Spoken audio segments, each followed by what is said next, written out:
Welcome to the 2022 PUBG Mobile Global Championship.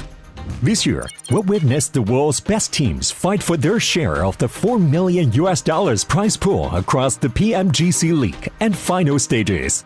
The league stage will be held in Kuala Lumpur, Malaysia, with an all-new format consisting of 3 parts: groups, survival, and last chance.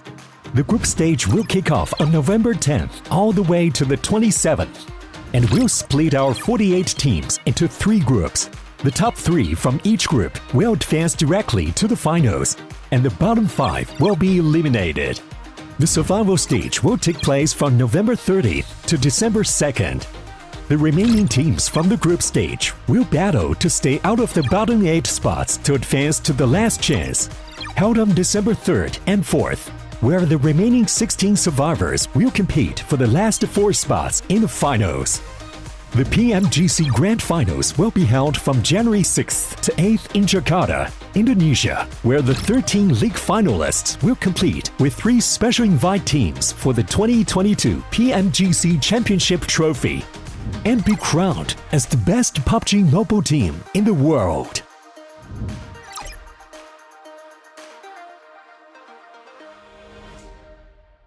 Hola compañeros de PUBG Mobile. Prepárense para experimentar los nuevos eventos que se vienen. Prepárense y únanse. Disfrutar el juego.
Welcome back to the PUBG Mobile Global Championship 2022, and this is the week number 2. We're down to Group Green. We call it as the Group of Death. Before we start off, we have none other than one of the best teams in the world right now, Vampire Esports. We do have Stone come up from the Fragger, and we're going to start questioning them about how they're going to perform today. So first of all, how do you feel about the team's form and preparation before the official first game today? รู้สึกว่าเราอ่ะมีการเตรียมตัวหรือการเตรียมแบบแผนก่อนจะเริ่มเกมครั้งนี้ยังไงบ้างก็เราก็เคยเล่นโทรศัพท์รุ่นนี้มาก่อนแล้วครับก็โอกาสที่แบบว่าชินมือก็มีอยู่ครับแต่ค่อนข้างที่แบบว่าไม่ได้วอร์มเยอะโอเคใช่ครับ so he said that he kind of gets used to this kind of telephone so he might be very good at it but a bit nervous because not much time for preparation Okay, really challenging part for them. And also, a lot of the audience consider this going to be the group of death. Okay, the group of death. So we want to know, since there are a lot of very strong teams in it, which team do you worry most and why? Okay, แฟนๆคือมองว่าเราอ่ะเป็น group of death แล้วเรามองว่าทีมไหนอ่ะเป็นทีมที่แบบว่าแข็งแกร่งที่สุดหรือว่าเป็นคู่แข่งที่แบบว่าน่าเอาชนะมากที่สุดอะไรเงี้ยแล้วเพราะว่าอะไรก็ผมว่าตอนนี้ก็น่าจะแบบว่าน่าจะแข่งกันทุกทีมนะครับดูจากการที่เราซ้อมอะไรมาทุกทีมมีโอกาสได้ท็อป 1-3 มาเลยก็ส่วนก็ต้องรอดูในแข่งอีกทีนึงครับผมก็ไม่แน่ใจเหมือนแต่ทุกทีมคือแข็งแกร่งครับคือโหดมาก Okay, he said that all the teams are like all of them are the strongest ones so he said he might watch at the first match first how it's gonna be so he gonna decide it later Very tactical move, very smart. And also, a lot of Vampire Esports fans have a lot of expectation when it comes to after your performance in the PMWI. So, do you feel any sort of pressure that you have to really perform the first day, especially? โอเคแบบแฟนๆของแวมไพร์เราเองก็แบบคาดหวังในตัวเราว่าเราอ่ะจะได้เป็นที่หนึ่งในแบบ PMWI เรามีความแบบกดดันหรือรู้สึกยังไงบ้างไหมตอนนี้ก็ตอนนี้ก็ถามว่ากดดันไหมก็กดดันครับผมเพราะแบบว่ามันมีตั๋วแค่ที่ไปรอบแกรนด์ไฟนอลเลยก็แค่ 1-3 ทีมแต่ก็จะทำให้เต็มที่ที่สุดครับอยากได้แบบว่าตั้งแต่รอบนี้เลยไม่อยากไปเล่นในอีกรอบต่อไปครับ Okay he said that yeah it's pressure of course because all the team are the strongest ones. So, but anyway, he's gonna make it the first place at this time, not at the grand final. Yeah. Oh, good start. Hopefully, be relaxed. It's going to be okay. And also, last but not least, do you have any words for your supporters, your families, whoever's watching at home, or even everybody's watching here as well? แล้วก็สุดท้ายแล้วอยากจะมีอะไรฝากถึงแฟนๆหรือว่าคนที่ดูอยู่ทางบ้านบ้างครับ ก็ฝากเชียร์แวมไพร์สปอร์ตด้วยนะครับผมก็จะทำให้เต็มที่ที่สุดครับ1-3ก็จะเอามาให้ได้ครับผมจะทำให้ได้ครับขอบคุณครับ Okay, he said that please support Vampire and of course he will get 1 or 3. Like he'll try to make the first play in this game and thank you for supporting him. Thank you so much. And this is going to be Stone coming up from Vampire Esports, the Fragger. And I'm Chu Chao, your host for the entire week. We'll see you guys in the game. Panelists and casters, take it away.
Welcome to the PUBG Mobile Global Championships Group Green, baby. And you know why it's called Group Green? Because I know one of these teams is going to get that big cheddar, that big piece of that $4 million prize pool. Of course, let me introduce two of the best in the business here on the desk, the 7WG and Imperium. How y'all boys doing?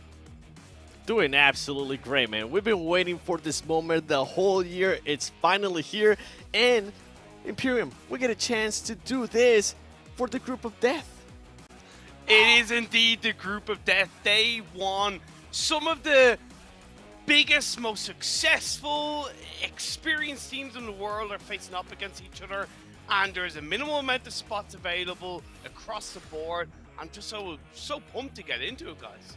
Oh man, it's minimal spots indeed. And I can't wait to go ahead and do the whole breakdown for you guys in just a minute. But man, there's so much here to talk about. But of course, before you guys do that, hop into PUBG Mobile right now. Grab your PMGC token and vote for which team you think is going to take the whole enchilada. Hopefully you can win some nice rewards right there.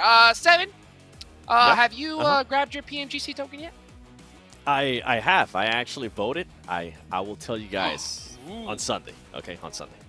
That's the way to do it. That's the way to do it. That's the way to do it. Of course, we couldn't do this without none other than our sponsor, Sony. The Xperia 1.4 and Xperia Stream were created in collaboration with professional esports players. Play PUBG Mobile in 90 hertz with Xperia Stream's total cooling system and multiple ports for intensive gaming and streaming. Of course, a big thank you, of course, to Pullman, Kuala Lumpur, Banksar. Our world is your playground. Boom! Now that we got that out the way, right? I think it's time to also tell you guys to follow us, right? Follow us right now. Hit the button, guys. I know you're watching, okay? There's a big red button. It says subscribe. Click it, okay?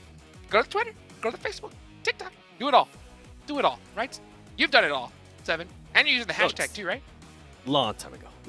Yeah, and you best believe we're going to be keeping an eye, too, on what everybody's going to be tweeting now, posting on Instagram. Also, what people are saying on the YouTube chat, because, you know, we like to include them as well. Oh, yeah. Yeah. Yes, indeed. Let's take a look here at the rules and formats here for this one. Imperium, why don't you break it down for us? So, obviously, we started with 48 teams divided into 3 groups of 16. Pretty straightforward. One group has already participated, where we have the top 3 teams from that group who have moved on to the grand finals. Then in 4th, right down to 11th, we'll move on to the survivor stage. It's the same for this week's group, It's the same for next week's group. Then those teams from the survival stage will move on into the survival stage format, in which 16 teams will move on to the last chance, and then only 4 teams from the last chance will move on to the finals. It's a slog of a format. It's built to basically make it so that every single game counts. Oh, it's going to count indeed, and this is how they're going to get that money. You can see that point system right there on the left. It's the good old classic one, but the big thing, of course, is that $4 million prize pool here, Seven. So much that you can do with this kind of prize pool, and if that doesn't motivate you, I don't know what's going to end up motivating you. And you know what? Let's actually take a look at some of the teams. This is going to be Group Red. This was the team from week 1. We were able to see who are going to be moving to the grand finals. You can see them there at the top, and which teams are going to be moving to the survival stage. Some surprises to me, and I'm pretty sure, guys, we're going to be getting some surprises this week as well. Last week, it came down to the last day, and last day, last game. I'm pretty sure it's going to be the exact same thing here today. Oh my, I would not be surprised. America's was like that, right? We had this last week like this. I have no doubt that this is going to happen the same way. And here are the participating teams for this group, Imperium. And like for me, like the groups in the previous weeks, the teams in the previous week's group were definitely strong. But with this group of death, I feel like the need for points is going to be even tighter. Coming down to that final game is going to be even more important in my eyes. Like, you look at Bacon Time, right? They got the PMPL Thailand points qualifier stage. They've lit up massively across the board, and they do have experienced players, but they're not the only team there that have the might to have the experience.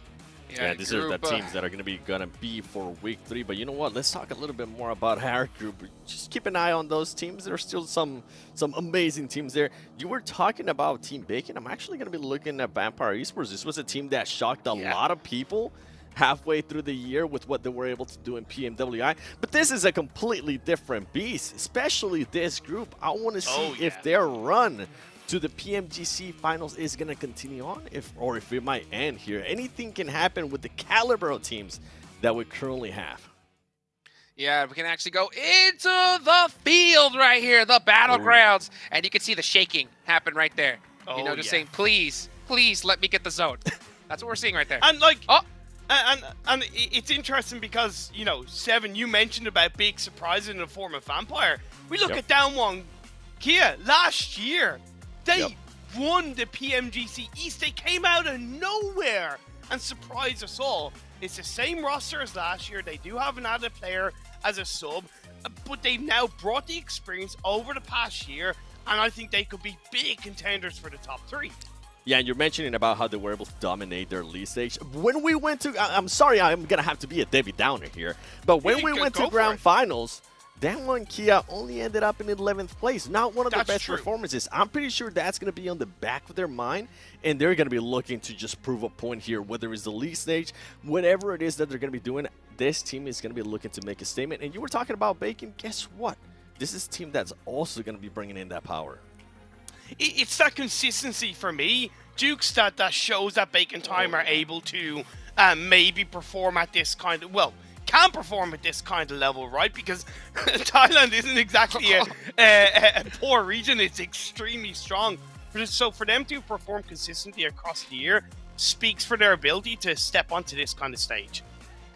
You can just see the rocking back and forth right there. I guarantee you, those fans are set to absolute max speed right now, because these, no matter how good you are sweating, because this is where it comes down to, right here, right now. And of course, how could you forget the legends of Brazil? Alpha 7 Esports, all rocking their natural hair colors here, Seven.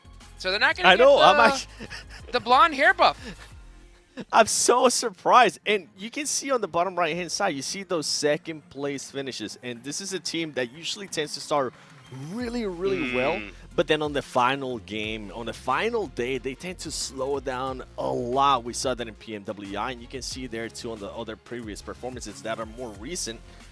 Those second place finishes are going to be haunting this team. And I'm going to be looking for them to be a little bit more aggressive. By the way, if we went back to Bacon, something to mention is that we were talking about the first group, Group Red. the Infinity, one of the most favorite teams, it didn't even make it, and they're from Thailand, so I'm pretty sure that's going to be on the back of their head. And then you have godlike Star Wars Esports. You can see first place in that South Asia Championship, and talk about star power in this team, Imperium. It speaks for itself, right? I arguably, even though maybe the results on the absolute global stage hasn't really rivaled the likes of Nova, I really kind of put them in the same boat in terms of their roster speaks for themselves. They haven't made any changes. They haven't made any adjustments in terms of their players. They're the same team, the same set of players, and they have looked to go from strength to strength. Have they won every tournament they've competed in? No, but it's not necessarily about winning. It's about what you can learn to get to the point of being at this kind of stage, to succeed at this kind of level. I'll be expecting big things from Star Wars Godlike as well as from Vampire. Yeah, and I think Vampire, you heard me mention it, that PMWI 2022 first place surprised a lot of people. Now, if we actually went to one of their most recent performances, it wasn't that great. I'm looking to see if this team is going to be showing some of the greatness that we actually saw at a PMWI, or if they're going to vanish in just how much star power. I know I'm going to keep saying that, and you're going to hear me say that because this group is just so absolutely stacked. And guess what? These are the matches that we're going to be playing. And Imperium, I know you love the way this is currently set up, and I know that I love Sandhawk is going to be match 3.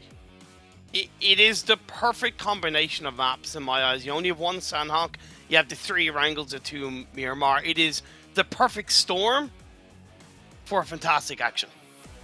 So much action indeed that is going to be coming up soon. You know, not to mention, this is that group that is going to have the only North American squad in it, the Knights as well. And I tell you what, I saw Coops, post on Twitter, the strategy here for this. And you happen to steal my strat, 7. And I said, don't die, right? Do not die. Here are the teams to watch here from our desk. You can see 7 actually did pick the Knights as well. So why don't you go ahead and break down your teams to watch, 7, real quick. You best believe I picked the Knights. I mean, a lot of people have been wanting to see what this team is going to be able to do at a global stage. A lot of people have been wondering how Coops is going to be able to perform at a global stage. Ladies and gentlemen, we finally get to see what Knights is going to be capable of. What kind of players are we going to be seeing out of the Knights, right? We have Tensa, we have Spec, some of the other players too. Yeah. But I want to see the performance out of Coops. This man tends to perform even if his teammates are not able to perform. I want to see that from day one. And Imperium, I see you got some interesting picks as well. I see you got Inco Gaming in there. I remember you picking them a couple times during Americas. They really impressed me in Americas, but that was the Americas stage. They are coming into the PMGC as arguably one of the least experienced rosters on the global stage. This is Inco's first global PUBG Mobile tournament as far as I know. So I'm interested to see how they're going to step up. I was impressed. I hope they follow it up. HVVP, the boys from the European Championship, they came second in PMGC 2021. Come on. They're here to slay, they're here to take over, and I'm there for them. And you know what? We got to talk about Nova Esports, the back-to-back PMGC Grand Finals champions. Yeah, they're in this group as well. And you know what's crazy? This team usually doesn't really do crazy things when we're at this stage, right? When we're at this exactly. Stage. But with the survival stage and how that's set up, I'm expecting them to do really well because they don't want to go through that gauntlet that is. You know what I'm expecting? Game number 1, baby, about to get locked and loaded. So why don't we go ahead and take it on over to our casters, none other than John Allen and Zute. Oh, hell yeah. I'm super ready for the start of Group Green. We are getting right on into it. I mean, it is such a stacked group, Zute. There's so many moving parts to watch out for this. Oh, so many. From beginning to end, there's always going to be, in my opinion, one star team that's going to be doing something. Like, for the observers, man, they have their work cut out. This is going to be the most aggressive group out of them all as well, because all the top teams, typically prefer more of aggressive play style. Besides, like, maybe Nova, they might take it slow, like we heard Seven said. But regardless, this is going to be in my opinion, the most exciting week to watch out for.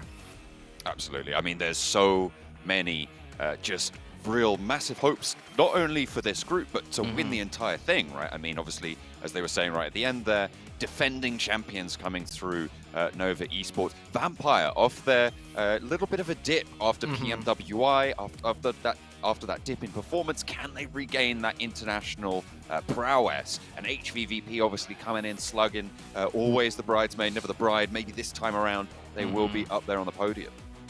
Yeah, it's just, I mean, if you rewind the stream a little bit, when we were introing these teams and we saw their accolades, it was like back-to-back teams all had first place finishes, second place finishes, and their respective regions. So these are the juggernauts all coming in and colliding right now in the PMGC and the global championships. And we still have the group, you know, the first group, and we have a third group coming up next week. So this isn't even like the grand finale, but it sure does almost feel like it already. I mean, some of these juggernauts won't be able to make it directly as well, so we're going to be seeing them again. There's only of those 3 direct qualification spots over towards the PMGC Grand Finals that we've been talking about so frequently, and there's that limited number of spots, so we're definitely going to have to see some of these teams take part in those survival stages. You can see Fireflux taking a chill there before the games. They're getting ready. Nice to see. Paper, scissors, rock. I wonder what they're playing for. No, I do believe that is Donuts, right? I think that's Lufa. Lufa playing rock, paper, scissors. Lufa coming in from Blue Bees of last year. Like, there's so much experienced players, experienced teams here. What I love the most, right? The competition, the teams just get better and better each year, obviously. But also, shout out to Tencent for the tournament format. I feel like every year they innovate the tournament formats a little bit, and it gets more and more competitive as well. Now we have, like, how many teams do we have competing right now? 24? No, wait. Way more than 24. But 16 teams per group, so it's per like group. 40, yeah, it's like 40. It's 48, right? Yeah, 48 top teams from all around the world. And then they cut it down. They give them more than just one chance. It's like an absolute grind fest. And at the end of the day, when we're talking about battle royales, when we're talking about PUBG Mobile, the name of the game is consistency, right? So with this new and improved format, in my opinion, they give a chance for these teams to get their consistency in, and then the top teams will definitely prevail out in the end. And so it's just like, each year, man, the action just gets better, the format just gets better, everything about PUBG Mobile just gets better. Absolutely. I have to agree. We were talking about the format quite a lot last week as well, because it's a little bit of a change, as you mentioned. And this idea of having essentially 3 tournaments, 3 weeks in a row, has been so exciting to start to follow over in Group Red, coming into Group Green. We're looking at this being very excited as well. Group Yellow next week is going to be phenomenal. And then we've got those survival stages, that last chance qualifying stage as well, to get towards those grand finals. I mean, there's 4 tournaments week after week to be able to get into this grand final, and then we're going to see an amazing grand finals, I'm sure, at the start of next year. Yeah, there's still a grand finals coming up, right? This is already the grand finals, but there's a grand finals coming up. And we're talking about the format changes. Let's talk about the actual game changes as well, Blank. They changed up how the zones work, the zone damage as well. And in my opinion, it's made the game even more competitive on top of everything we just talked about. Yeah, absolutely. I mean, it is going to, especially on Sandhawk, I feel like that's the most distinct change, right? It's increasing the tick rate of the circle damage in the later circles, which means that those heal strats are not possible. It changes the dynamic of the game incredibly strongly, I suppose you could put it, to a stage where you can't go for that strat that quite a lot of teams have relied on. Oh yeah, definitely. I know Enigma Galaxy, one of the teams definitely impacted with that Sandhawk change. Last year we saw them just consistently med out on Sandhawk, like to second place, like almost every single time. But besides the Sandhawk, you know, damage circle tick change, there's also the circle change itself. Like, we don't get as many hard shifts per se because the circle shrinkage isn't as big.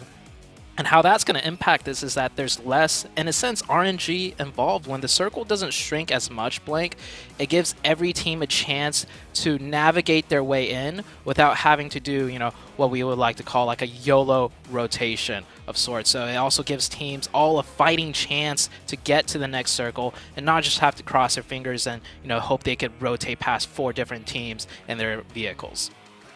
Yeah, I mean, it's going to be really interesting to see how this specific lobby is going to take to this one as well, Zute. I mean, we're going to be kicking off with the first game, though, and it will be over on Erangel.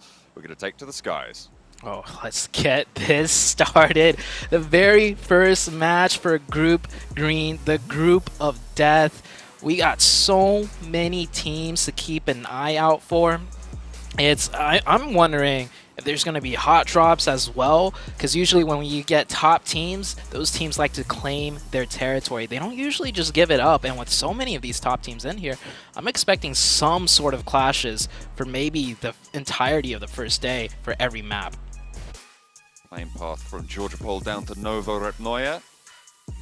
Teams out early, actually quite a few teams out fairly early. That west coast going to be fairly occupied. I imagine Vampire going to look to head out to Severny on that sort of a drop, play from that northern edge. Looks like HVVP will stick to their guns and play in North George. HVVP, for those that don't know, this is the ex-Na'Vi team, so this team definitely a super, super strong team. And we're getting a clash right here, and it's actually between Nova, the reigning champions, against Power. This is a full-out hot drop in a very small little town city of Gaka. They are split really heavily right now. See, Mike Cruz is on the front line for 3 of the players there.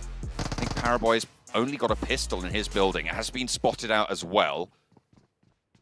This is really, really tense stuff. I mean, both of these teams, you have to finish this fight. You have to go for it. There's no way that you can get out. There's no vehicles. They're all dropped in there. Yeah, no vehicles. There's no exit strategy here. This is a fight to the death. And already off the bat, the reigning champs against Power. It seems like Power does have a slight weapons advantage. No, it looks like Paraboy did manage to pick up another weapon. So all 4 players loaded out with weapons. As you can see, Ziz right here, no helmet, no vest, no meds. Everyone's definitely going to be hurting on supplies for this. It's going to really come down to who could get the first opening. It's going to be really interesting as well to see the first outing of Nova in this tournament. Are they going to be a little bit more cautious? Like Seven said, it seems like maybe at the moment they are. This is a really interesting standoff because each player dropped on a unique building. At the moment, I think the really important part is order up on that up on the tall building. But there's a Power player out in the little shack on the outside there who might be able to spot it. No, the sight line's not quite going out there, but order in a really valuable spot. Definitely, this is a huge stalemate too. And Nova's playstyle, they aren't a very aggressive team. Like we've heard Seven said, I don't think they're going to be making the first move. So it comes down to Power. But the Power being like more of an inexperienced team, at least when it comes to the PMGC stage, I don't feel like they're going to try and make a first move either. Like they'll throw out the nades. If they get the nade knock, then they might go aggressive. But if no nades hit, I don't think we're going to see an organized push effort, at least not for a little bit. They really are playing this slow. Look, Paraboy seems to have run out the back, and they may be looking to just get out of it. Because, I mean, we said it was a little bit of a stalemate, but if you're running away, if you have that full side, you can use the buildings as cover to run across to some more buildings, maybe pick up a vehicle and form an extraction unit. Also, we do have to keep in mind, we do see one player, if you look at the minimap, has ran away. It is Paraboy. Yeah, Paraboy has backed off entirely, and I don't know if Power sniffed this out, if they just have a feeling, but now we see Power making a move with those smokes, laying it down, clearing up one more building. That is one more building in their control, and you see Nova doing the same, backing up a little bit. Now Paraboy's called back because they are getting pushed, and Paraboy's already tagged down extremely low, so I think they saw Paraboy running away, which prompted this more aggressive stance from the Power team. They've changed it up, and now Nova are kind of backed into a corner on this one. They might not be aggressive, but they're going to have to dig deep here to keep themselves going. A catch on the cross from the Micro Uzi spray, and King's the first to go down here. A push comes through from Power as well as they start to vault in the windows. Paraboy seemingly no meds. Order on the outside. They'll need to be wary of this position, but I don't think it's going to be caught. Fortunately, Jimmy, stalwart on defense for Nova, will be able to spot Kante on the sidelines. At the top of the building, there's 2 players from Power as well. Ooh, Order's position is so smart. He's waiting. He's taking shots now. He's going to be able to get one. No, he gets one down to 1 HP. They find out Order. Now the Order is isolated completely. The rest of Nova need to play aggressive to capitalize off of Order's position, but Order goes down. They did get the revive onto Paraboy, but it does not look very good for Nova whatsoever. Nova's backed up 3v3, but King and Paraboy down to 1 HP, and I don't think they have any meds. It's been basically no loot. 1 building's worth of loot for each of them. Spray's crucial around the corner here. King looking to fall away from it. Paraboy's good for 1, good for 2 as well. He lights up Power and keeps them alive. Only a sliver of HP now. The tables have turned, and it's Paraboy to stand up for Nova with a small amount of HP. Will be able to do it. Pushes in for a second. King's out the window. And Nova can take control of Gatka. This is a world champion team. We're only like, what, 5 minutes into the very first game on the very first day of week number 2, and we got to see the reigning champs take a hot drop fight in a place we don't ever really see hot drops. We just saw a hot drop in that little in Gatka. In a very small, like, I've seen hot drops in Gatka where it's like, you know, like a split drop, where each team has like a kind of 1v1 going on, and then one person, you know, leaves to get the vehicle to isolate. But that was a straight up 4v4 in the little city, that little town of Gatka. Nova played it great. I think that is Nova's greatest strength too. They are such a strong defensive team, and I think Power kind of played right into that. But credit to Power. I think the way they methodically approached that did end up, you know, being almost favorable for them. It was just that one corner peak that Nova played so well and took down 2 of the Power members, and then Power ultimately found themselves up in a 1v3. My question is though, Blank, was that, you know, like dominant enough for Nova to claim that Gatka spot as their split drop? Is Power going to have to, you know, change things up just based off of that? That's really the big question, isn't it? Do you take the L there, or do you try and lean on the fact that you were in control of the fight for most of it there? Yeah, it was just a really solid double spray down from Paraboy that won that engagement, right? It was individual play that won that for Nova, instead of necessarily that that prowess that we've come to expect from them. Yeah. Another thing to keep in mind, though, I don't know how familiar the Power team is with Nova, but usually it's Order, you know, in those close-range situations that clutch it up for the Nova team. So the fact that Order didn't actually play that crucial role, he was the first player to go down, and Nova still managed to win that out. It's kind of scary, you know, like you took down their strongest close-range player and that of Order, and you still ended up, you know, not finishing out the fight and winning.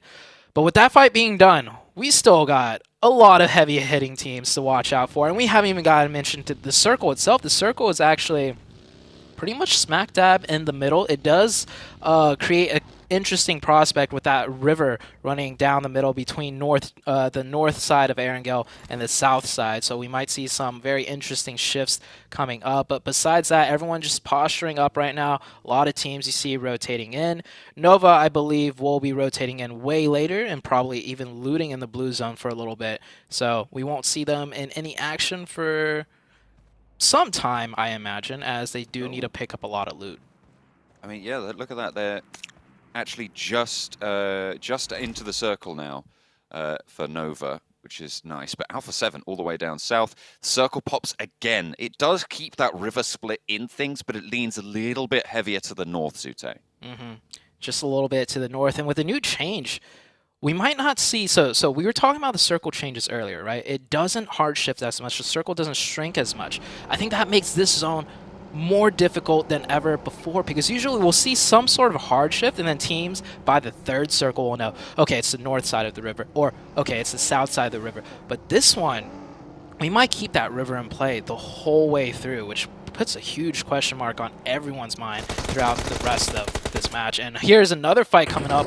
We do have two teams going out, and we're already seeing two players went down. Y'all here, or the Alliance, or this is You do y'all? Alliance, yeah. Yeah, you do Alliance. There you we do go. Alliance coming in against Fireflux on the Yeah. top of the hill. At the moment, Fireflux taking the majority of the punishment. They've lost a player already, with one down on both of the sides. That leaves it in a 3v2 after those reses, a 4v3. And it looks like they're just going to try and disengage from this one. Solus will be left out to dry, so it's going to be 4 players for Udo Alliance still carrying on in. And Fireflux only on the 2 with Lutz and Ketch. Quick disengagement because we did have that recent zone shift, so they're going to prioritize the rotation rather than continue that fight, and they were in a big disadvantage as well. And Alpha 7 coming in from the blue zone after looting military base does end up running into Nova, so this is definitely a domino effect 3v4 situation. I believe Alpha 7 here with 4 players up, probably better looted as well, and Alpha 7's one of the strongest fighting teams. We see them take 4v4s all the time. This time it's a 4v3, and King needs to move out from that nade. He does dodge it. I don't think King knows where Carrillo is. That nade's going to hit. Seen that nade come through. No, it's just short of the car. Carrillo wants to put another one towards the back there. This time it should be on target. Bounces off the bonnet and on to King. That's what you're looking to find. But in the meantime, the remaining 2 players, Paraboy and Jimmy from Nova, will have flooded around the edges. Carrillo might have been leapfrogged in terms of priority movements, but cuts down Paraboy on the cross. He thought he was safe with the smoke, but Jimmy's there now. Last player for Nova and Alpha 7. They're going to swarm the Sharks themselves. Revo careening over the top of that ridgeline there, pushing in. Jimmy now left high and dry by the rest of the squad. Alpha 7 don't want to let this one go, and that's going to be it. Paraboy, King, both fall. And Nova eliminated, down to Alpha 7.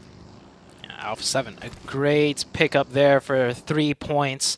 We saw they were just rotating. The other 2 members were trying to find a spot in zone. They were not expecting that fight. Nova as well probably was not expecting that fight, but that is Nova already out in the first match. They do pick up 4 points though, and I think for Nova, this isn't going to shake their confidence whatsoever. This was a more of a strange start for them. Once they get into the groove of things, we'll probably see them do Nova things. The next circle shifts out to the northeastern side. That river on the south side of it, so likely everybody will have to move north. That bridge crossing to the west of Yasnaya will be super crucial. Looks like Vampire identified that. They'll be taking a position there with their backs to the lake. They should have a pretty solid hold going forwards, fairly central as well. I'm liking the Vampire position at this stage. There's a lot of teams already with positions in this circle though. It's going to be EVOS, Fireflux, Udo Alliance, Alpha 7, and actually, is that the Pittsburgh Knights going to give a little bit of jip down the south to Alpha 7, potentially? I was just going to mention that. The Knights actually rotating back down into the blue to wrap all the way up and around to the northern side. I think that's a pretty smart move. If you're rotating south up to north, the only way you get up there is through those 3 separate bridge crossings, and no one wants to risk a team camping the bridge here. But Damwon Gaming here find themselves in a tough position. They are pretty central of the map, so hopefully they'll get a few circles, but I think they're pretty much locked into this tower at this point. Not a very good spot to keep your vehicles alive, so no real exit strategies for them. So it's a difficult position, but I mean, it could keep you alive for a very long time. If you don't have to leave, then you're going to be fairly safe, because Vampire is essentially acting as a guardian for you on that position. It'll be interesting to see the dynamics there. You do Alliance moving in from the west side, scouting forwards with 2, playing sort of as a 2-2 split on this rotate. Repo Boy sailing on past HVVP further down the hill, currently playing there, 2-2 split in the compound of on the junction of those pathways. Should be fairly safe on that side, but they are going to have to play edge at this point. USG Donuts here taking a few shots at the Alpha 7 team, trying to creep on in onto the edge of zone. Alpha 7 always finds himself on the edge of zone. I mean, they loot military base, so they're very comfortable with fighting their way into the zone.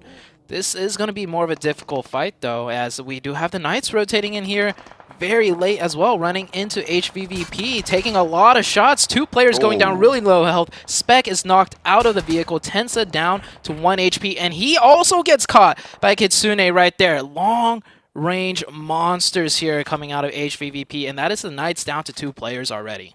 I mean, this is their 2-2 split. They have that outpost to the south. They can identify these pushes early, coming on through, spot with those sightlines, and then take shots, be prepared to go for that duel. Lit up by it on the ridgeline. They're actually, I think that might have been missed by Meku on the top left of his screen as the buggy crested the ridge. That is a brutal shift, actually, down to the south. Vampire Esports, though, they're laughing. Oh yeah, Vampire loves that shift. A great shift for Alpha 7 as well. They don't have to navigate into the north where there's like 16 teams, 15, 14 teams ahead of them. Now they get a nice zone shift to the south. Same for Star Wars Esports there on the southeast, but all the teams on the north side are going to have to cascade down, and every strong position is pretty much already taken. The Knights manning that small building as a 2-man. I do imagine the team might be full sending crashing that, and here we see the rotations coming in. One team taking the bridge, the other team taking the other side of the bridge. There's so little real estate left. Everyone's fighting for every little piece of territory they can. Ooh, Inko on the far side of the bridge right now. 1 Million Gaming trying to play on the close. They both went past down one, who have lost 2 of their players. Vampire Esports taking shots out this way. They have got the cover from the tower. Hopefully they can get those reses through. 1 Million moving across. You can see Marshall there on the bottom of your screen, swimming across to the other side of the river. A really smart rotate. It's time crucial, though. It's time sensitive, because the more teams start to pack themselves into this area, the more likely it is to get spotted. Venom holding on the close side this time around, but they're not going for the engagement just yet, Zute. Yeah, I love that heads-up play from 1 Million. Immediately sending one player to the other side, whereas the side of Inco, it looks like they came here just a tad too late, and they're already on the back foot of things. V2 might have had the same thought, but now he's just caught in the middle. Taking a look at the rest of the map right here, we see USG Donuts in a small compound just right across from the Knights. These teams are all in the zone. Looking at the mini-map, though, we still have 3 full teams not in the circle yet. HVVP, UDO Alliance, and the EVOS team still have yet to make their way into the circle. And here we see HVVP just slowly, methodically working their way in. They do like to sweep, and when they get on the roll, there's very little that can stop them. On that western side, teams better watch out. In the meantime, Stalwart, who thought they might have to cross the river, will just not have to in this gas station. I mean, this is such a strong position for them to be surviving into the top sort of 6 teams moving forwards. Pittsburgh Knights getting hunted down by HVVP as they turn their attention to another team over the hill line. Double knock. 2 of them get lit up. They just struggle to get through the door. Kitsune might be able They're gonna to push get in for a res. Is this a push coming through? Potentially. I mean, the USG Donuts do have the tempo on it, but HVVP do not want to let this one go. This is half of their roster. They can't afford to let it go at this stage. 14 teams alive. Meku moving in for the backup. If USG pushes this, I am thoroughly impressed. Rarely do you ever see a team further into the zone push away from the zone to take a fight. Those 2 knocks definitely made them think about it. We saw them, you know, thinking about it, which I love. They went to a higher ground position, see if they could get another knock, but they couldn't, so they're going to go back into their compound. A nice attempt there, right there. Skylights right now, holding down the gas station, pinning down UDO Alliance. UDO Alliance is in the zone, though, but both of these teams on the edge of circle. Vampire Esports starting to leverage their position that they were taking up so early, nice and central. EVOS taking heavy punishment on this north side. Lutz, the Lone Ranger for Fireflux right now, fending off against the 4 from EVOS. As the shrink comes through, Vampire still get a lion's share of it, and they're continuing to spray down onto these northern hills. UDO Alliance taking the shots over on the north side as well, uphill, but not really finding the opening too strongly. They've yet to make that full-mounted push. The fight did conclude over by the bridge. In the meantime, as Inco fall, but 1 Million Esports not looking super healthy either. We have ST on the other side from the gas station taking shots, picking down 1 player. And Star Wars, they have to push into zone. they might be looking at 1 million's position next, especially since, you know, they did see two teams fighting here the whole time. And yeah, they're going to make the push. Very smart push. They're not going to take the bridge because we have two teams right now across the bridge with sidelines, Damwon and Vampire. So they're going to swim across top already, making a slow swim over. He's going to find sightlines. That smoke helping Top out a lot. 1 million not able to see Top, you know, swim on up there. Now Top has found a nice position right there across the bridge for his team. We'll start to put nades over this way as well. I mean, that could be it, done and dusted. One knock goes through. Marshall's still out in the water. Really nice find, and Stalwart will wrest control of the underside of the bridge. It's really good launching point to move forwards as well. Some nice cover, and they've cleared out their back as well. Not really going to be too worried about threats from that angle. Nopes from Pittsburgh Knights might get a sideswipe on them, but it should only be good for one at the most. Yeah, I think most likely Coops should just play quiet. He can maybe knock one, knock two, but this is Stalwarts. They're going to return fire and at least, you know, so that Coops can't finish any players off. Here we have HVVP taking their time, making their way in already for easy eliminations, and I don't believe players really took any damage so far throughout the entirety of this match, so looking very strong. They have the western side of that zone within their control. Yeah, I mean, those two knocks coming through from USG Donuts seems to have been recovered really quite effectively here. And now it's their turn to take shots over towards USG Donuts. They did just come off the back of a fight as well when they did take that double knock, but it's really, really solid on the west side. EVOS on the north did manage to move through, but they've been a little bit slimmed down, playing on a lightweight setup with only 3 of them remaining. Microboy did fall. Lux fighting on pretty valiantly here, but a nade is going to fly forwards, pushes the fight into it, but it's not going to be good for any more than a tickle of damage as Fireflux finally eliminated. And also, Bacon Time and Alpha 7 got into a 4v4 engagement that we didn't get to see, and Bacon Time actually came out on top. Alpha 7 also eliminated. Pressing the ridge against the USG Donuts. Finding the shots. The sprays on the ridgeline are really good from the USG Donuts. Nearly taking out Tixie. Very, very close by. Hang on a minute. Speaking of close by, Kitsune's right up and in their grill. Ooh. Goes very low and he needs to be careful. But then shots from the ridgeline, he baits the peaks out wide and falls back on the back line of the rest of HVVP. Tixie dismounted from the top, Meku under fire now from the north side. This is it's gaming third partying onto the shots. Really, really crucial part of this fight. It rolls around the outside here, draws out the nades, draws out the shots, allowed to get that heal off. Half HP playing close training around the door frame. Bursts it off its hinges. More players there. Spots one, pops up, doesn't quite get the knock. Needs the challenge now and cuts another one down. Kitsune playing well on the outside here. Wants to put a nade, actually drops the smoke to give them a little bit more leverage, but another of HVVP falls. USG Donuts standing strong. Skylight Gaming on the north side of this, however, in the meantime, taking on Udo Alliance and doing the job well. And this is so crazy. The fights everywhere, every which side. Constant fighting from top tier teams. HVVP is still engaging with USG. That fight's not done and over just yet. And we do see Bacon all the way on the south. I'm looking at the minimap. They're spreading wide. They're looking to maybe third party that fight. Meanwhile, on the northern side, these teams still have to move on. And once again, the circle shifting a little bit more toward the southern side. Finally have their stronghold right now. Skylights Gaming, 5 eliminations, 3 players remaining. One of the strongest spots there, northwestern edge. 3 teams left currently with 4 players alive. That's Vampire, Damwon, and USG Donuts. They're not all out of the woods just yet. Bacon Time, they're going to scout around with this buggy. They've heard the gunshots from this area. They want to try and get cooking. Matic. The last one up for HVVP. Very quick switch right there when they knew they were starting to lose a fight. He plays quiet, plays slow. Damwon Gaming pushing into the Vampire Esports. They were friendly neighbors for most of this match, but now no longer as the new zone has shifted towards closer to the Vampire. 1 million! Oh. Third party assistance. Shots on one team, but both teams, they're looking to make their play now too. Everybody catching flack there. Vampire on 3, gets knocked on a big push in forwards. Will get the flush their way, but it will be the end of down 1 as they go for a push spoiled really entirely by 1 Million Esports. The two players there really playing pivotal on the outside, and they're going to have oversight on the lead from this compound, which will be coming through any minute. Yeah, they have that compound, but still not in zone. Star Wars also not in zone. I do imagine they'll go out next, unless Top or Action can hit some nasty shots onto the Bacon players, but the Bacon players are watching them like hawks right now. They're going to have to crest over wide into the open and take some insane challenge shots right there.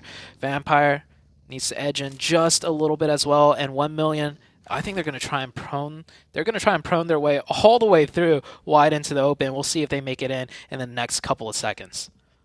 Playing as the Snakes on the eastern side. That road ahead of them, though, is going to be really, really tricky. Vampire spotted. They're not Snakes anymore. They're up and they're fragging out. One knock and a flush, followed by a second. The vehicle goes up in smoke, and with it, Vampire Esports. Yeah, now they have to run into the sidelines of Skylights right there, so it's not done yet for 1 million. It looks like they are getting cut down as soon as that smoke is gone. Oh, no. Marshall caught wide in the open, and that is 1 million out. Star Wars Esports also about to be taken out, I believe. They do find a tree. They made it in the circle, but the circle has once again shifted away from them. And, oh, the sightlines from both different teams, Skylights and Bacon Time. Oh, not looking very good for the Star Wars team whatsoever. Only one team remains up at 4. That's the USG Donuts playing from the western side. They fended off HVVP. And they fend off the rest of this lobby with 5 teams remaining. Looks like we have 3 main contenders: Skylights, Bacon Time, Donuts, 2 foodstuffs, but only one can reign supreme. Personally, I prefer the Donuts position, as they do have 4 and they have the high ground control. They could work their way in, cover their lines. And you see Missile right here, driving around, finding more info, creating space, and deciding what their next move should be. Skylights Gaming, though, in a good position. They may only have 3, but they do have that ridge to work with on the northern side. I'm going to just drop this piece of knowledge on you and move on real quick. Bacon Donuts. That's all I have to say about that. Oh. Think about that if you want to, but we're going to be thinking about the game for the rest of this one as well. From the north side, Store are eliminated there as well. Now Skylights Gaming can start to move forwards, play up towards those ridges. And we have our big 3 to fight off against each other in Zone 7. Yeah, down to 3 teams. USG on the high ground with 4. Bacon right next to them with 3. And Skylights in a prime position to third party if this fight fully does engage on out. But I think we're going to come down to another circle shift before we see any real action. And just as I say that, Bacon find an opening onto the Donuts. Ice is going to be able to take the opener onto Lufa. Vehicle will fall. Shot sent back his way, but he's behind. Stays strong for Bacon Time. This disadvantage will be crucial. And Nate sent in as well. Bursts a little bit high. It looked like it was on the mark. A bit too long for the cook. Shots coming in from Sky. Looks like Donuts are the main. Whereas that nade was perfectly placed. And the burn down from Lufa will end. Heaving USG Donuts on active players with the knock they've taken earlier. They're fending off against 2 teams on ridgeline, against 2 teams that don't look at each other. It's going to be really, really hard to hold this one down. Yeah, they're getting crunched in. Everybody wants a piece of the Donuts. The USG down to just 1 member.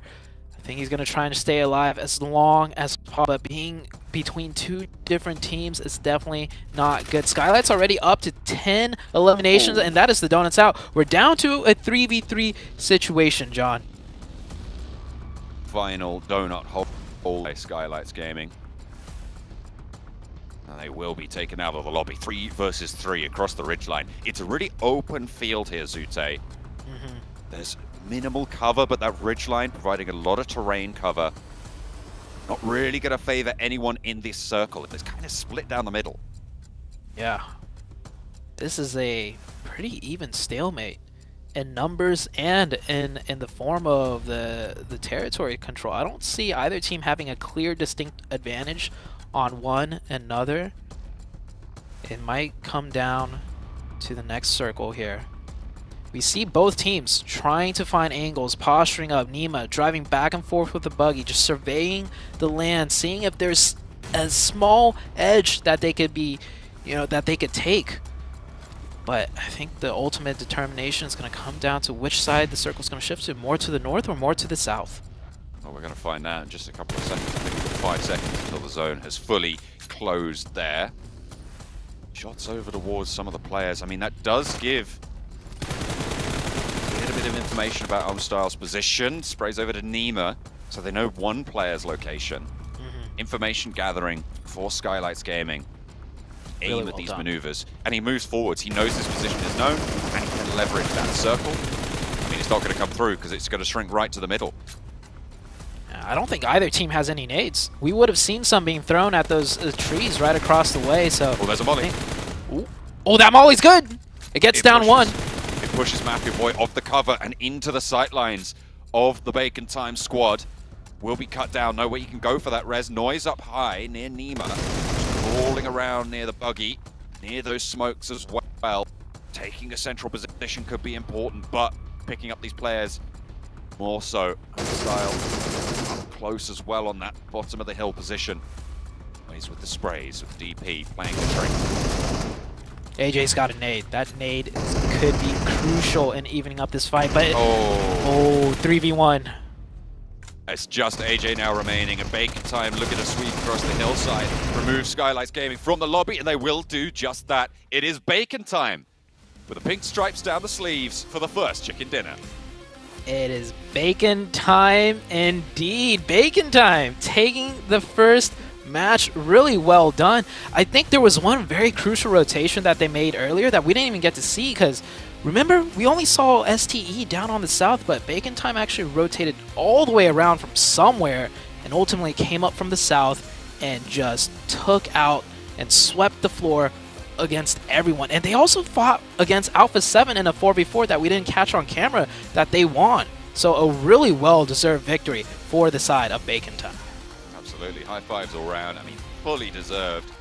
Rocking those dreads at the front there. What a way to kick off Group Green as well. I mean, this is, as we were saying, one of the groups of death in this tournament. So the fact that you can come out swinging, 6 elims for just Noise alone, really, really solid finish coming through from Bacon Time. This is such a great confidence booster. That's 6 elims for one player. Oh, yeah. Wow. I thought that might have been like the team elims, but sheesh. Yeah. Bacon Time. Showing who's boss right here. And yeah, look at those stats. Bacon Time with the most amount of distance travel. That's what I was saying. They made some crazy rotation down to the south side that really heavily rewarded them. So they definitely did not get blessed by zone with that travel distance. No, they absolutely made it work. Look at those smokes used as well. Creating those lines, creating that cover. Bacon Time are cooking on gas. They pick up the first chicken dinner of Group Green.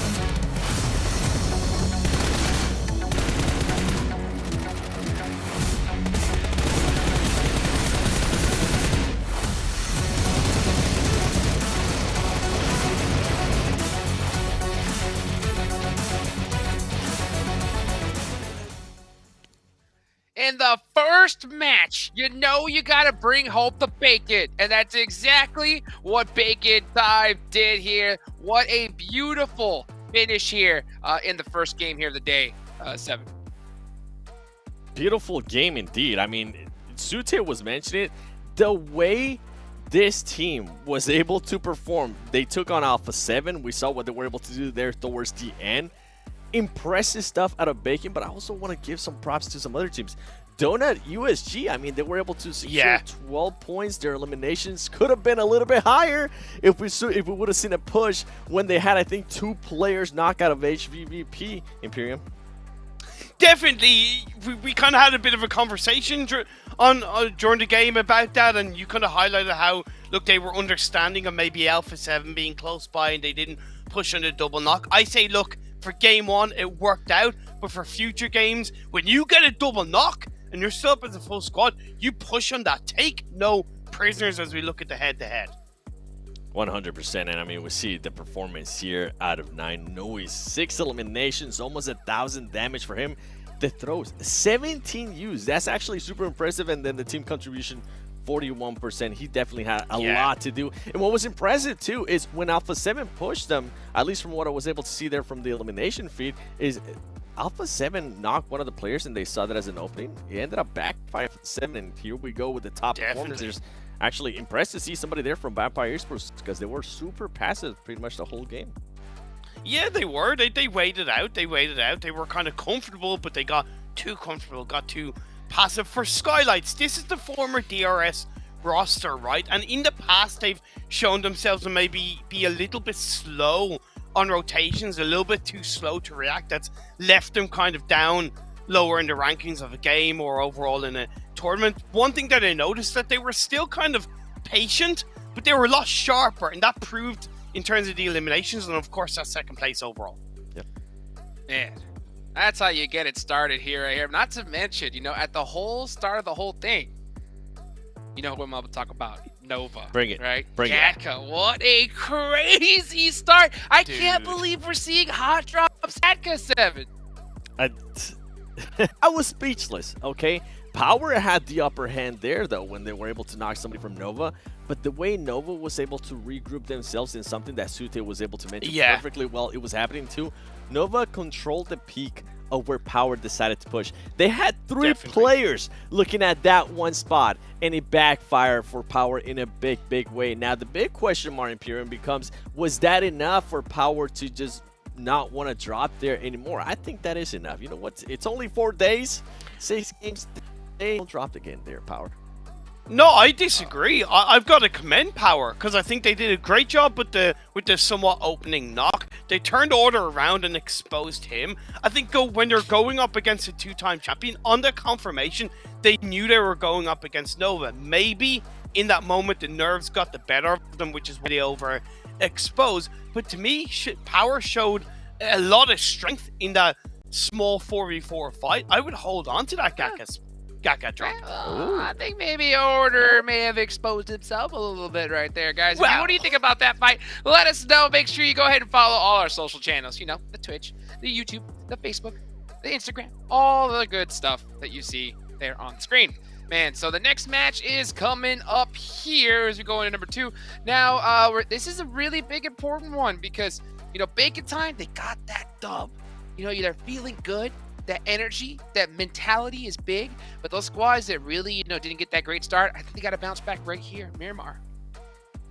Oh, they definitely do. And I mean, one of them, even though we did end up seeing 4 eliminations out of them, I'm going to talk about Nova again because they ended up getting just absolutely trapped by Alpha 7 whenever they wanted to make that push out of Gatka.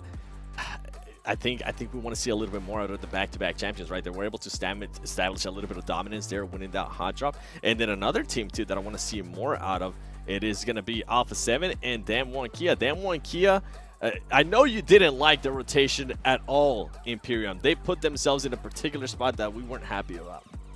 It was a rotation that didn't need to be done. They were kind of hanging on to the edge of the south side, which they had to stay there, south of the river, should I say. If they had to stay there for a little bit longer, they actually probably could have punished Bacon on their rotation, but because they full sent it across the river onto the edge of that hillside, not only does it kind of leave you a little bit exposed on the west and the east, but also leaves you exposed from any other team that's still south of the river. In this case, it was kind of Stalwart Godlike, and it was just an unneeded rotation from Damwon Kia. They showed that in the past. I'm going to put that down to Game 1 nerves and see where we go from there.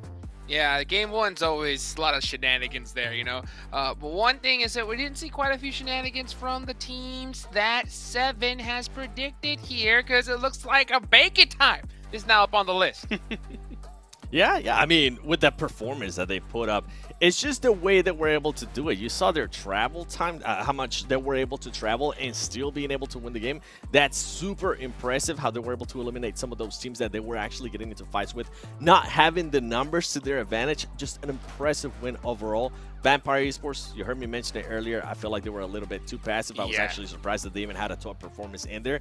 It was just kind of keeping people at bay, just causing some damage. I feel like they should have done that a little bit more against them one Kia Imperium. Definitely. And for Fireflux, they definitely got caught out in that game one on the rotation. I believe with the changes on the circle algorithm, some teams are hanging on to the edge of the circle or outside of the blue a little bit longer than they might have in the past, but they know what they're capable of in Miramar.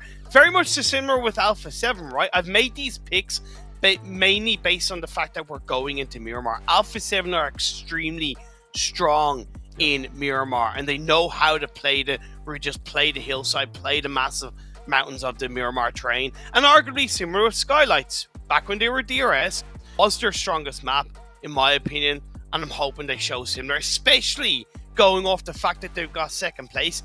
Carry that momentum, right, guys? Carry that momentum. Momentum's gonna be big. Now, the crazy part is we're going into Miramar, okay? Match number 1, we had an Aaron Gale. We saw a hot drop, right? I gotta bring this up one more time because we saw a hot drop in Gatka, of all places, okay? So I'm gonna ask you guys here as we go to Miramar, give me a percentage. What do you think the percentage chance of us seeing a hot drop here back to back in this next match? What do you think, Seven? Give me a number. 77% in Pecado. That's on I see brand. what you did there. I'm gonna say 69. Nice. Let's go ahead and take it to our casters and see what their predictions are. Let's bring it on over to Zupti and John. Absolutely, we're going to be getting into. I'm going to throw that over to you, Zute. Are you looking at any team specifically to do a little bit better than maybe they did in Erangel, or to maintain strength that they were able to pull through from that first game? Any teams that would do better? I believe Nova would do better, hopefully. Yeah, that's you know, they had a hot drop to start off, but as far as hot drops go, I think we'll see a hot drop.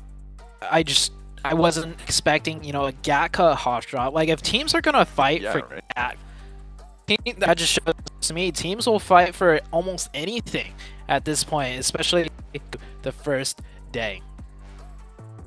We're going to be heading on over into Miramar shortly. Stalwart on the screen. Felt like they didn't really have the best of times in that game. Obviously playing underneath that bridge, playing from that river. Quite a difficult crossing to make. HVVP similarly on that western side, kind of getting cut down a little bit. They took, I think, about 4 fights pretty sequentially, and I think that kind of was the doom of them. I'm hoping to see a little bit more from HVVP this game. Coming into Miramar, hopefully they can control, play on their sightlines well. Looks like Power are pretty happy about their fight at the start, but they are really strategizing heavily on this one. Yeah. Look at that. I think we saw those hand gestures right there. I'll tell you what, I bet you he's talking about the Nova fight still. Like, if I was in his shoes, when you lose a hot drop fight, when you were so close to winning it, oh, you will keep talking about, like, oh, if we just had this angle and you came up around here, like, you know. So maybe hopefully they'll get their minds settle in for this second game. You know, first game is already done. You can't linger too much on things. And man, there's a lot riding on every single game, because you worked the first week, John, and we saw it came down to the very last game on the very last day. So in theory, that basically does mean every single game is a determination, like a huge impact. Just one game alone can change everything. So first game's done. We're heading into the second game very soon. Donuts right here looking happy right now with their performance. Yeah, I mean, they should be. That coming in second place, wasn't it, after they took down no, it was third place after they were taken down by Skylights and Bacon. They got crunched in. They did get crunched in on the top, but still third place is solid. and they were able to pick up quite a few points for it as well. As they start to load on into the lobby. I mean, it was, as you say, a really solid result coming through from the Donuts, from Skylights as well. I think Skylights managed to pick up quite a few eliminations in that game, so they should be fairly happy with it. You do Alliance didn't have the best of games in that one, but that's not going to dampen their spirits. You can see them all rallying together. Going to be looking for Miramar. Speaking about teams that didn't do too well, one team that I want to mention, the Knights. You know, the Knights team, the only team representing the North America region.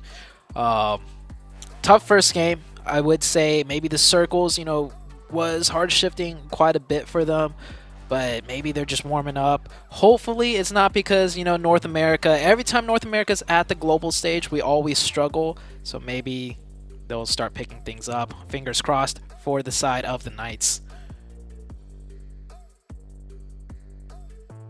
Look at that concentration as everyone moves to the desks, moves to the phones, adjusts those desk fans. We were admiring the desk fans in week 1. We're thinking about, you know, is there some priority in terms of the color of the fans that you go for? You're trying to match the outfits. Looks like Skylights are going to match that one. Blank was a fan of the pink fans. I think I'm a fan too. I like pink. That guy's rocking the pink hair too. Also, we were talking about it, the Bacon Time jersey, the pink stripes running down the sides. I love that touch. Really cool little element, but is it going to keep them cool in Miramar? Are they going to be able to carry that momentum forwards for Bacon Time as we are into the plane once again, heading over the desert? The plane path this time heading from Campo Militar down to Ladriera. This plane path, I would say, pretty good. Pretty good for Miramar. We've seen a lot of plane paths in Miramar where it's just, you know, it really kind of just doesn't favor a lot of teams. But this northern side start is great because a lot of the looting areas are on that northern side. We only see one team, though, taking the entirety of the northeast, and that's Alpha 7, which kind of bodes to me a lot of teams are going to centralize or go down to the south, in which case we might see some more, not necessarily hot drops, but rotation fighting, like where both teams are trying to rotate towards the same area. So we'll see what happens with that very soon. The circle, of course, will be a big factor in this. If it heads south, all of these teams are going to have to move fast.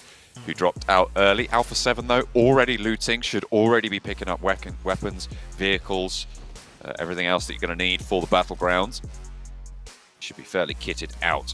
Taking a look at that central cluster, there seems like a lot of teams over Picado. Yeah, look at that. I think at least 3 different colors, 4 maybe. That is a lot of colors in the first circle, all the way down to the southwest. Not only is this a really difficult circle for the teams to rotate into, but this circle in general with that terrain, all the high ground. Oh man, we are shaping up for an insane Miramar match. And what better way to start it than a hot drop in Picado, like 7 predicted. He was looking for it. I mean, why not? Start fighting for a central, crucial position. This one is probably more reasonable than a Gatka hot drop, I think. Picado, in general, more viable and more valuable to a lot of teams. Definitely. But this also means it might be a longer fight than the one we saw in Gatka, as there's so many angles to work with, and might not even be a full-out fight. There could be disengages from both teams, as there are vehicles on the north side and south side. This will be a little bit different to the other hot drop as well. There's a lot more loot on board, so no one's going to be wanting for weapons. I mean, you've got Microzy and UMP on the back of Xenox there for Pittsburgh Knights. You've got those UMPs close range, brutal. I'm sure there's 1 or 2 M4s in the mix. In the meantime, Bacon Time are over in El Pozo, and they will be playing from that north side of the circle moving forwards. On the north of them, you've got HVVP on a wide La Cobreria split coming in for their early drop. USG Donuts, quite a wide split as well, just to the east of El Pozo towards Power Grid as well. A lot of open drops, but that Picado central area really jam-packed with teams, and that's kind of the main focal point on the east side of this first circle. Yeah, Picado right now, and the problem with these two teams, you know, not even fighting each other in Picado, just they're going to be rotating slightly later right? Because they don't have the full city under their control. And coming in from the eastern edge with so many teams on the eastern side rotating in, like I said, that domino effect. We saw it happen with Nova. They took time to fight a team, and then the team rotating in from the south side, which was Alpha 7, eventually ran into them. Now, for the Knights and Vampire, there is at least 4 to 5 teams on the eastern side that might be rotating through that area in the next circle stage. Having to keep your eyes out for that one. Keep on the swivel. Team down in that southwest side via the Mar will be, of course, down 1, and they'll be pretty chill over that area. Chumacera, 1 million esports. That east side, yeah, it is just going to be that main focal point. I'm interested to see if Fireflux regroup on Lutz and take a position near to Skylight Gaming, because that's probably one of the it is one of the more central positions and could be fought over by a lot of other teams. Yeah, and it is on that high ground also. I am looking at the minimap, and it looks like Fireflux is indeed going to start converging onto Lutz's position. Skylights Gaming looting the Montoy Nevo region. It looks like they are also starting to spread out onto the high ground. And like I mentioned, this first circle, there is a lot of high ground in play, and it is divided by that one stretch of road that goes right down the middle of the map. Bacon Time going to be marching on down the route to the highway and moving south at the moment. No one really contesting them. Down 1 will be a little bit further ahead, but they should be prepared for a team to be there. They should be scouting it out, getting that info. I think they might have figured something out already. They're worried about the houses. Definitely being cautious here for Bacon Time, and rightly so. You're moving into territory where the plane went pretty much directly over, so you know there's going to be teams local here. Yeah. Very good fundamentals right there. You always want to scope in onto every ridge and do kind of like a hopping rotation, have someone covering all at the same time. And Damwon coming in from Valdemar, Bacon Time coming in from El Pozo, and they both reach the same location at the same exact time. It's almost like clockwork for these teams right now. They have their rotations down, they have the prime positions already in mind, and now a fight is breaking out. It looks like Damwon is deciding to pull back just a little bit, and it looks like it's going to be full engage, actually, or disengage for Damwon. I had Damwon as one of the teams I thought might be able to make it into the top 3 in this tournament. I feel like this is a team that has never been on better form. They didn't get super far into that first game, but they did manage to sneak their way into a tricky compound, try to go for that crash. It was spoiled. 5 points on the game, though. Not terrible, and now they have a nice tucked away position on that southwest. Disengaging, I don't blame them. You don't want to fight in this scenario. You don't want to risk losing a player early on Miracle. No. Jimmy taking a lot of shots right here. Oh, it does. I feel like one of the wheels got popped out with the way that vehicle's swerving. Jimmy, though, still full HP, finds the road, and he is... Oh, headshot right there. Oh, at the last second, it looks like Jimmy will make it out of there alive. That was quite scary. Jimmy driving away. One shot to the head. That vehicle is perfectly fine, it actually seems like. And Nova's going to continue on with the rotation. I don't know how much deeper they could get into the circle, though, because they have a rather later rotation, as there is a lot of teams already posturing up near the center of the zone. I mean, they're moving to the north side of Chumacera as well, which is going to have a lot of potential for getting shot out. I imagine that's going to slow them down, drag them in like molasses, and keep them from stretching out in terms of getting away from those teams further out to their east. HVVP, they're playing from that north side on their Chumacera split. On their Corporeria split on the north side, moving down south. Alpha 7 will be tucking in behind them, so maybe again Alpha 7 playing that late entrance game, which won them the fight against Nova last time and took them a little bit stronger into those circles. On the eastern side of things, we still got teams needing to rotate in. 2 teams already covered in the blue, Power and Evos. Looks like they won't decide to fight here, which is quite smart. Blue zone's coming in, and also the rotations are just going to get harder and harder the longer you take to make them. The Knights with a really good disengage out of Picado, already getting closer to the center of zone, and looking at Picado, the Vampire team, Vampire Esports, still there, looting up. So like I said, slowing each other down. Cool. Knights are gonna make the heads-up play to rotate, and yeah, that's a tough circle shift right there. It's tight on this group of teams that's already in this circle, but for the teams on the outside, it's going to be even harder. Those Eastern teams are not going to catch a break here. Power doing well against EVOS at the moment. Like EVOS only taking the 1 knock so far, but that should be a flush. Not going to be able to get that one back up. This is going to be the first elimination of the lobby. Hopping back over to the Picardo point, you're right, Pittsburgh Knights just fully disengaged. We've seen hot drops on Picardo, especially back over in Western Europe in the European Championships. There was 2 teams that were just constantly fighting Picardo. This is the other side of that coin, right, where you have that split loot potential. Yeah. I think it works out for both teams, even if they don't fight, because there's so much loot to go around, and vehicles as well. So we'll see how Vampire does, as they will have to be the team that comes in on the edge side now. HVVP Alpha 7 on the northwest. It does look like they're going to be on a collision course. That might be the next fight that breaks out, as although the team's already in the zone, looks like they're just setting up and not really going to be getting into any full engagements. Nova did find themselves somehow in the center of this circle, doing a somewhat big 2-2 split, but I think they will group up together. And here's that Alpha 7 HVVP collision course. HVVP definitely getting shot at now, and looks like they're going to hightail it out of there and prioritize the zone instead. Rightly so. Alpha 7 not at full force, so they don't want to take this fight either. Mafioso, way further up north, was being tickled by the blue. You can see his health bar there, suffering for it. These rotations going past the Bacon Time outpost, using that terrain as cover. Might be visible from that area, but not taking shots just yet. Down 1. Pretty close to 1 million esports now in the hills to the west side of Chumacera, just north of Valle de Mar. Down 1 actually have a really solid split in this next circle. Speaking of splits, hopefully the minimap will come up. Nova actually going to continue to do a huge 2-2 split, a very strong one too, controlling Chuma and the center of the zone.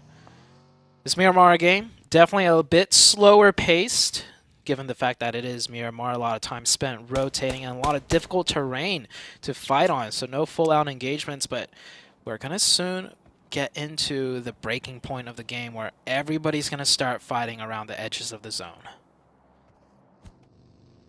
Pittsburgh Knights reaping the rewards of disengaging from Picardo. Playing on the northeast side, the zone just about to close in. Everybody has managed to actually sneak their way in somehow by hook or by crook. And it centers up fairly solidly yet again. So it is just once more compressing these teams together. Yeah, this is... And if you look at this circle, it didn't shrink that much. But take account of how many teams just lost that zone. Every team around the edge side now has to, like you said, compress further once more. Vampire taking some shots right now at Inco. These 2 teams do have to move on in. And it looks like Inco's going to go ahead and rotate. Vampire, once again, having to rotate on the backs of everyone else. Playing on edge, I mean, we talked about it for week 1. It's not the worst right now. I mean, it seems to be relatively successful in the right hands. Vampire, it felt like they kind of fell flat in the game we just saw with one of the strongest compounds in the circle. And he managed to pick up 8 points. Hopefully this time around, playing on the edge, they can have a little bit more strength. It is a team, I mean, it was one of 7's teams to watch, right? That we are looking for great things. But after their downturn over in their regional leagues, their qualification spot from PMWI is being called into question. And they aren't answering it yet. Hopefully we'll see more from them. Hopefully so. Maybe they just are better fighting in from the edge. We'll see. They'll get a chance to do that here as HVVP taking down 2 of the Star Wars players. Actually, Pika won't manage. Oh. Whoa. That's one hell of a roadblock from HVVP. Store getting absolutely torn to shreds as they try and move through the Western Road. HVVP letting them know, well, actually, hang on a minute, we're the Western champions here. This is what's going on. You're going to have to take a backseat on this. USG, trapped with the remnants of Stalwart as they try and find any sort of sanctuary. Top torn down last, so it's Missile to take the shot. Yeah, that is Star Wars eliminated in a blink of an eye. The rotations too tough for them and ending up driving past 2 teams, but that HVVP accuracy just tore that player out of the car. I don't think I've seen a player get torn out of the car and the car continues to fly forwards like that. That was gnarly to see. That's that Miramar terrain. It keeps him going, keeps him bumping. Happens, it happens. Fireflux close to the Pittsburgh Knights. Slow on roll by. They pick up some points potentially. Lutz not landing the shots with the Mini 14. Trying to get the spray on with the AKM instead, but the Pittsburgh Knights evading all danger, it seems, and Lutz taking the majority of the flak. HVVP are right around the corner as well. The Pittsburgh Knights don't really have anywhere to go that's super safe, but if Lutz is going to miss shots like that, maybe they can just push straight on up. There's HVVP, though, to slow things down, and Lutz might be able to get away with it.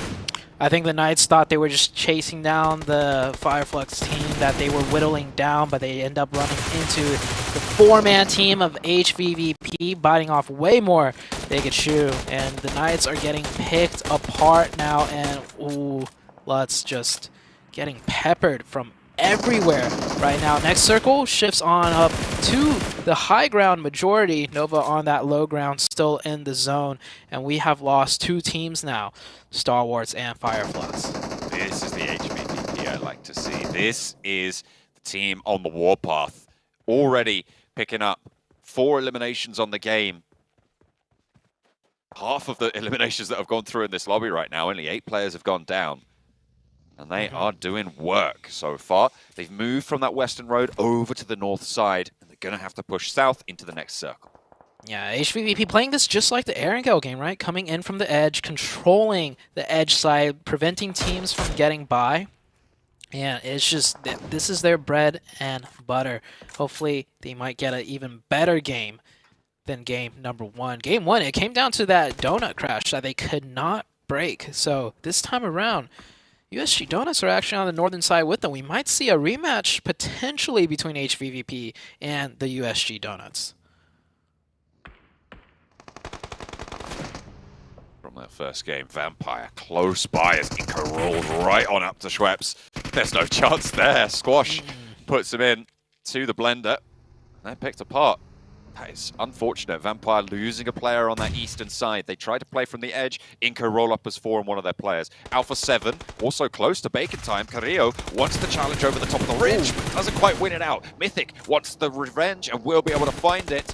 But the backup is better for Bacon time. The flush actually goes through onto Shirty. Ice hops out, and Mythic now fading the shots, trying to fall back, draw them into the crosshairs of his teammates as well. Noise is there. Mythic runs around the side, takes him down. Now 2 players on this ridge line as Revo and Mafioso look to go for the backup. Ice and Almstyle, 2 players active now for Bacon time as Mythic still holding down this anchor position on the front. Pretty isolated though, but Revo moves up for the backup. Almstyle around the side, wants to put those nades around the edge, slow things down, but takes a little bit too much damage himself and ends up going down. Mythic moving into the smoke, will be felled, but here's the backup. Here's Revo, here's Mafioso, and Alpha 7 should stand strong unless Ice can pull something out of the hat, but he goes low, into the smoke, jumping around, still hasn't been found, and finally, he's taken out. What a valiant fight. That's another rematch. Bacon took it over Alpha 7 the first time. Now Alpha 7 taking one over Bacon time. Great fight. Great hustle from both teams. We saw how fast that engagement happened, but there's still more to be had, John, as Inko having to edge into the zone and Power coming up right next to them, and that is Inko taken out. Now it's Udo Alliance and Inko on the eastern side of the map. We'll have to try and fight for Power around the area there. On the north side, HVVP continue to crunch through, still playing as 4. You can imagine they're looking to sweep out this eastern side. The USG Donuts on that north, still close to Meku. Might be able to spot that one out. The next circle just about to pop. 1 million esports, their 2-2 split gives them so many options. So much sight lines and control of everything, and they might decide to continue to hold this next circle. Cuts right down into the middle between the low ground and the high ground. This does prompt HVVP from the north side to once again have to move in, and it might be against the side of USG Donuts, as that's the closest position with a hard cover. Udo Alliance trying to disengage here, swing down an open hillside. It's bare, it's barren. Reaper Boy's going to make that push. Gets over to another ridgeline cover from Evos, but goes over it. Wants to move a little bit further in and a little bit further south. This is close to danger. Udo Alliance, whilst also taking fights with Nova, a little bit further north of them. Potential location that they're looking to crash, but they're going to know it's occupied now. Everybody's seeing what they could do here with this new circle order with some really nice tap fires right there. Finds one of UD Alliance. Evos finds another. It looks like the UD Alliance team can't find which way they want to go, taking shots from multiple teams from within the zone. Spray down, and Repo Boy is flushed out by Nova. Evos not going to be able to pinch that one away. Nova really going to be a difficult mark to move past for pretty much everyone at this stage. You've got UDO Alliance up in the hills who are stopping Power from trying to go for this crash fully. They can't with those sightlines available onto them. They definitely can't. And their vehicles are getting picked apart too. Them being on the edge of zone, if they don't get the next one, they're going to have to run it in on foot. That is not a very nice situation to be in. The circle still slowly closing in. We still have a couple more fights that have yet to happen. We have Skylights on the north side here with the USG Donuts and HVVP. All three teams might be looking at the same spot for the rotation in here. Matic down the hillside. AJ not tagging the buggy there. Unfortunate. It's not going to slow HVVP down one jot. They're crashing straight on through. Kitsune though, caught, flushed, open. Mafia Boy will be able to pick that one up, but the rest of HVVP will continue to sling around the ground foothills here. Boro first to go down as Meku opens up with the AKM. Leads the charge on in as well. Wow. Matic, Meku, Tixi playing through. Nade over the top of the ridgeline. Two players now stand in the way for the Skylights Gaming squad, but here come the USG Donuts, a little bit of a rematch. DBS close range, not gonna matter. Lufa put back in place, and look at that, second to fall as well. Wow. Matic is down in the meantime, sure, but Tixi with the Groza will move in as Overwatch pushing on down south. They're going to have to move in and finally maybe getting picked apart, but one player still stands and HVVP will not give up the ghost. Tixi will swap the weapons, will get the knocks, and he'll keep on going. 9 eliminations. Are you There's kidding more me? on the cards. He's going to move straight on through. He's a dog of war right now. Tixi taking blood for blood right now against Skylights Gaming on the north side, moves through, doesn't want to let this one go, knows Nima's low, knows he got the tags, spots the players, no, doesn't see a crate, will go for No the spray, way. the challenge, and Oh. finally put back. It looked a little bit hopeful there. I wanted him to make it happen, but they'll have to take it. They'll have to take the 10 limbs. That was the most aggressive thing I've seen in all my years of PUBG Mobile competitive action. The HVVP, usually when you get shot at by 4 people driving in, you turn the other way. Instead, HVVP just gunned it straight to them, almost took out the entire team, while getting third-partied by USG Donuts, and then absolutely slapping the 2 members of USG Donuts down at the same time with fighting another 4-man team.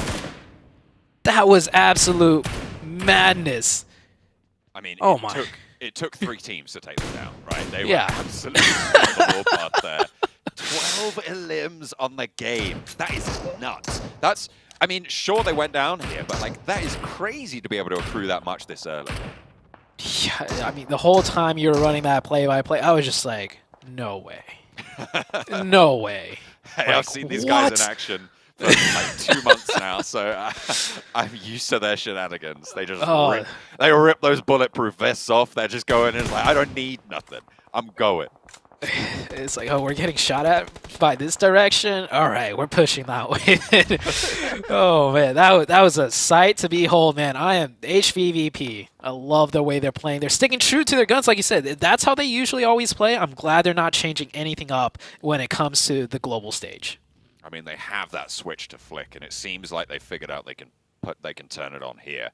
So really, really good news for them. I mean, sure, they go down in what, like 10th place, but they're going to be one of the highest scoring teams in this game. I mean, top 5 for sure with those points that they're able to pick up. So really good stuff. And I said they were a team I wanted to watch here at Miramar. Seems like I was right to keep an eye out for them. You're seeing them in the next lobby. shots from 1 Million Esports now controlling. This is a team that's been playing Central for a long time now, Zute. Yeah, up on the high ground as well. The angle's so nice from up here. Looks like UD Alliance down to last member. I think, is he in? He's in the blue. Yeah, or is he not? No, he's definitely in the blue. He will be. Yeah, taken down. Is. Yeah, that's going to be it for UD Alliance. Like I said, not able to keep any of your vehicles up. You're pretty much just locked into that shed, which adds their coffin. As Blue Zone slowly creeps in, I think every other team has kind of pretty much made their spot in the zone. We might see another knock or two come out the way, but that should be it for now until we see where the zone shifts on the next circle. USG Donuts with 2. Missile. Crawling around on the hillsides there. Paraboy spots a player up the top. Nice angle, but it's pinched away there. Forest with down 1. Able to pick up the point there. Nice result from the south side. Alpha 7 close by to down 1. USG Donuts on that top side on the north. But it's kind of between Nova and 1 Million Esports in my mind at this stage. I think it comes down to if the circle goes up or down. See very shortly. The only two, we do have Damwon too on the high ground with 4, so they could actually come into play also. And the circle does favor the high ground, as majority of that is on this western side. Damwon now having to make a slight adjustment as they're just a little bit away from the zone, but they do have Alpha 7 close by with 3 members that they might have to contest for this next circle spot. The good news is they're down to 3. The bad news is Alpha 7. We know how strong this team is in a fight. We've seen them scrap it out before. Taken down by the previous winners, but this time around they got their revenge. Bacon Time did fall to their barrels. But Alpha 7 looking to maybe disengage a little bit here. These ridge lines in front of them, not ideal for moving down when there's a team to your side. If you're only contending with teams beneath you, it's a little bit stronger, but because of that threat, they'll need to be a little bit more cautious. Yeah, I kind of want to see Damwon just take the initiative to take the fight to Alpha 7, because if they don't fight here now, I feel like it's just going to get more difficult for them on the next circle.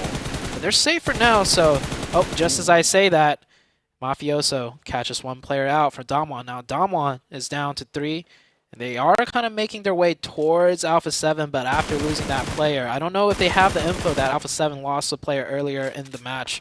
So they might think it's an unfavorable fight for them as far as the numbers go. Nova spot USG Donuts up the top of the hill. Order empties the mag, doesn't get the knock. Instead, it's King to be able to pick that one up.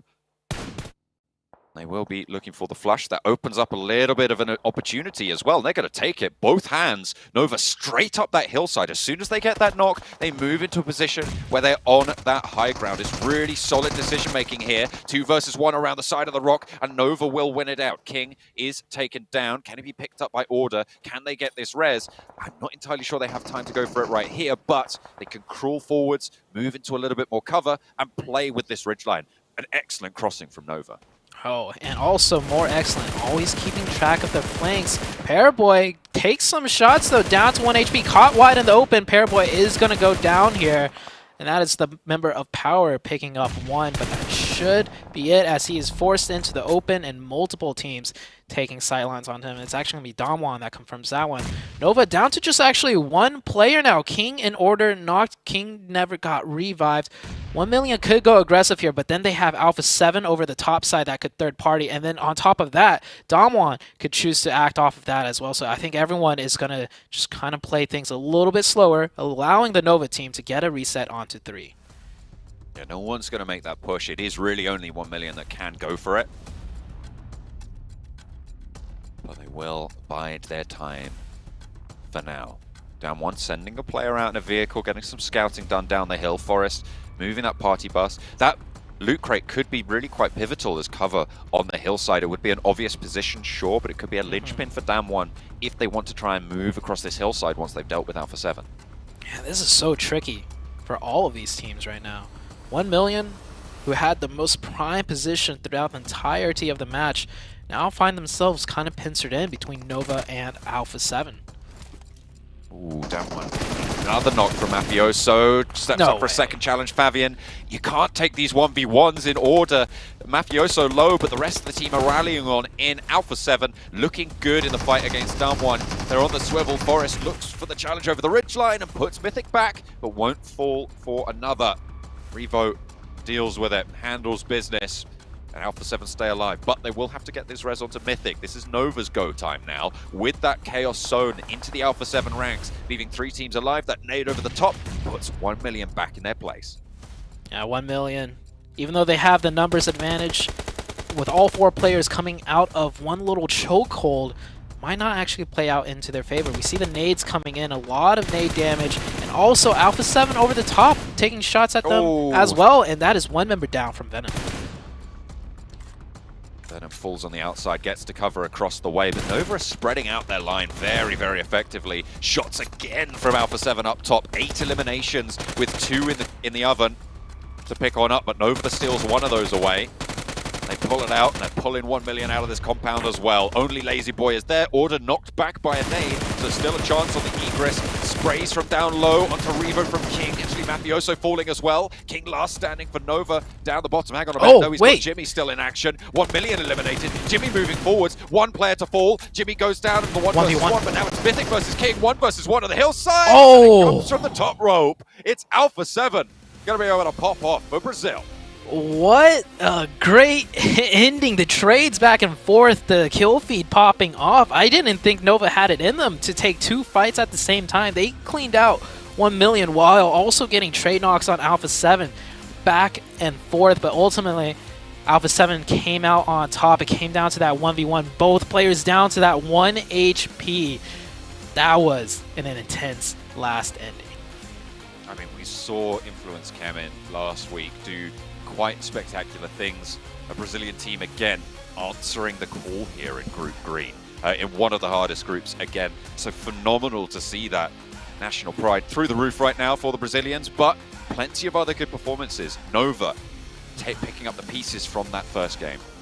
Oh yeah, it's that first game they only got 4 points, but here we got to see them play more of their typical style and second place finish. But Alpha 7 playing their style hard and fast. Their initiative to take that fight with Damwon, you saw how fast and decisive they were on that, and that's what I was saying Damwon should have done to Alpha 7, because if they take that fight later, it's just going to get more difficult, and that did indeed end up being the death of Damwon Gaming. But Alpha 7, man, looking good.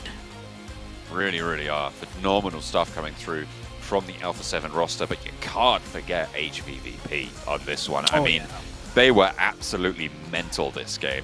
It was absolutely incredible to see that fight on the hillside. They just go in and in and in, and they keep coming out on top until finally they don't. And it came down to a 1 versus 1 in those final moments. They go down early, we get a whole heap of points. In the end, though, it's Alpha 7 to take it home.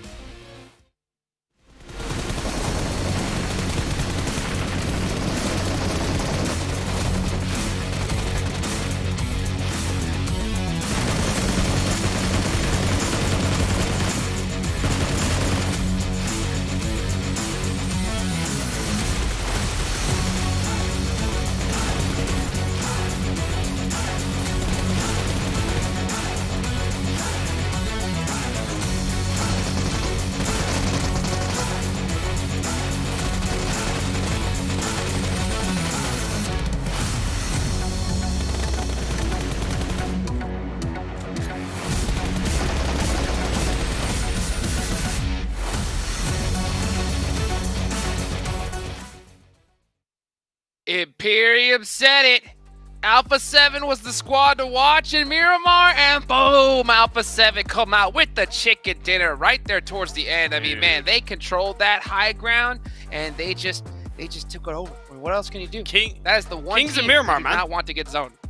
Yeah, incredibly impressive. Early on, they kind of pushed back HVVP up on that kind of northeastern side, and yes, that phase 1 did complement their drop spot, right?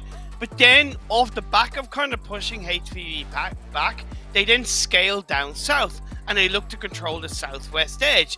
And they were very proactive on their movements. They were patient, and it worked out in the end. That fight against Damwon Gaming was so good.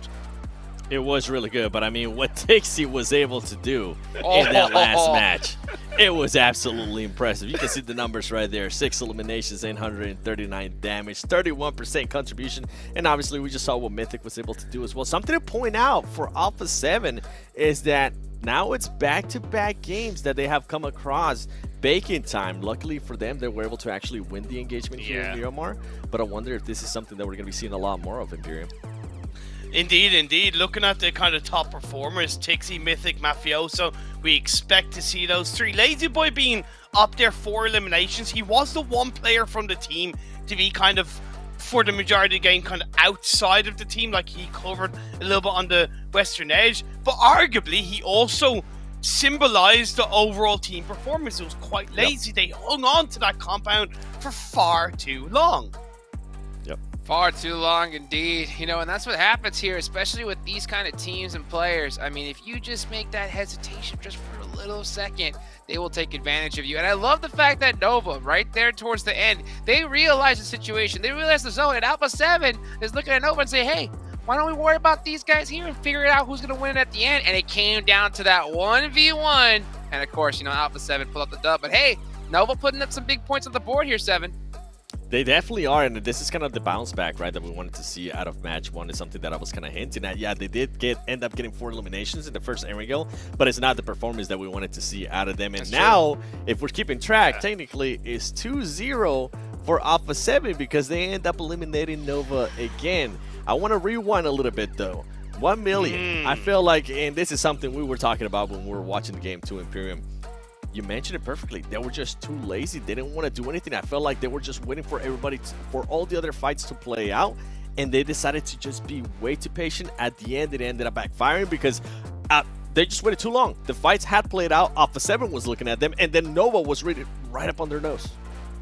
Early game, I was somewhat kind of happy with how they were adjusting to the circle shifts. They played some kind of 2-2 splits, but in a positive way. But yeah, as soon as they got to that compound, it was just kind of like, yeah, we're going to stay there. And look, you can be calculatively passive, but when you hear shots, you got to be able to react to those in the right way. For example, when Nova heard and saw the team fight end between Down 1 and Alpha 7, they started to engage on 1 million. It's that simple little bit of extra awareness that if 1 million can catch on to that, they will succeed in a lot more games. Yeah. Interesting there. You know, I might have to disagree with you a little bit, guys, there, but you know what? Okay. That's something coming up right now. Yeah, I'm going to disagree because I don't know if that was so much laziness as much as it was fear. Think about it. You know, they knew. They knew what was coming up. They knew it, but we'll talk about that more as we go back from a quick break.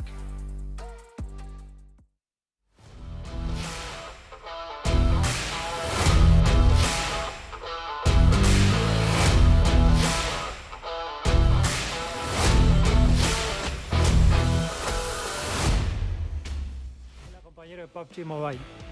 Prepárense para experimentar los nuevos eventos que se vienen. Prepárense y únanse. Disfrutar el juego.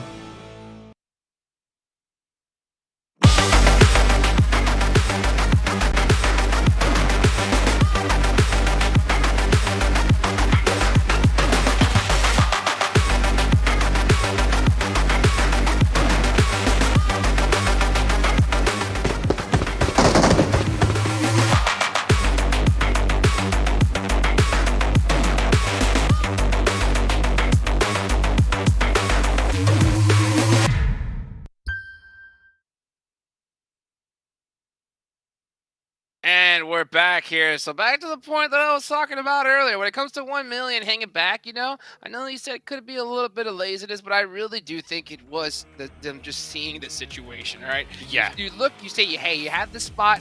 We're safe. We're in the global championships. We need to put some points on the board. Yeah. We're seeing Alpha 7 take out everybody. The previous champions taking out everybody. I think we'll just hold back just a little bit for a little bit longer. So I can't say I blame them, but hey, you're right. That little thing could really cost you here. But you know what's not going to cost you anything? Is that Xperia 1 for an Xperia stream, dude. We're created in collaboration with professional esports players. Make sure you go and play PUBG Mobile in 90 90 hertz with the Xperia Stream's total cooling system and multiple ports for intensive gaming and streaming. Man, so much to talk about here. 7. Nova had a really, really great performance there, and make sure that they need to follow us, right? On the TikTok, Facebook, Instagram, and YouTube. You know what? You mentioned Nova there for a second. Something to point out, too. I was hinting at Alpha 7 going up against Bacon once again. Another one that we saw earlier was Nova against Power. They lost a player to Power once again. But you can see Alpha 7 with that win being able to jump up to that first place. 30 points total for that team. Skylights gaming there with 29 points. Bacon, even though they didn't have one of the greatest performances, the performance that they had there on Erangel allows them to be there within the top 3. And HBVP, man, what an impressive play by Tixie as well, Imperium. Yeah, very good by Tixie, and even just the team as a whole, right? On that rotation, going back to that last match, like, they lost a player, but they didn't hesitate, just kept on going. They were like a bulldozer, and sometimes the best defense is more offense, right? And that proved to be the case. But looking down at the second half of the rankings, Fireflux Esports surprisingly lack of points in the first 2 games.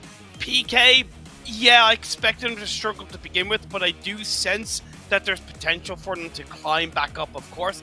And also Inco, my first team to watch, they've been kind of nowhere to be seen, 7. Yeah, they're currently hiding, but guess what? We're going to Sandhawk. We have seen in the past what some of these Brazilian teams are able to do in Sandhawk. We see how aggressive they can actually be. Maybe that will be the time where Inco Gaming can actually push a little bit more. And I want to see more out of Knights too. I feel like we really haven't been able to see much of them. We didn't really see much of them in the first game. In the second game, they ended up conceding Picado to Vampire Esports, which was actually quite surprising, and it ended up working out perfect for them. Sure.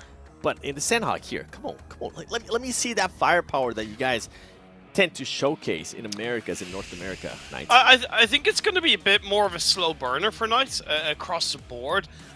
They're from a region that arguably isn't the most strongest when it comes to the full-on competitive pool. When we look at the likes of Thailand and even Brazil and all that jazz.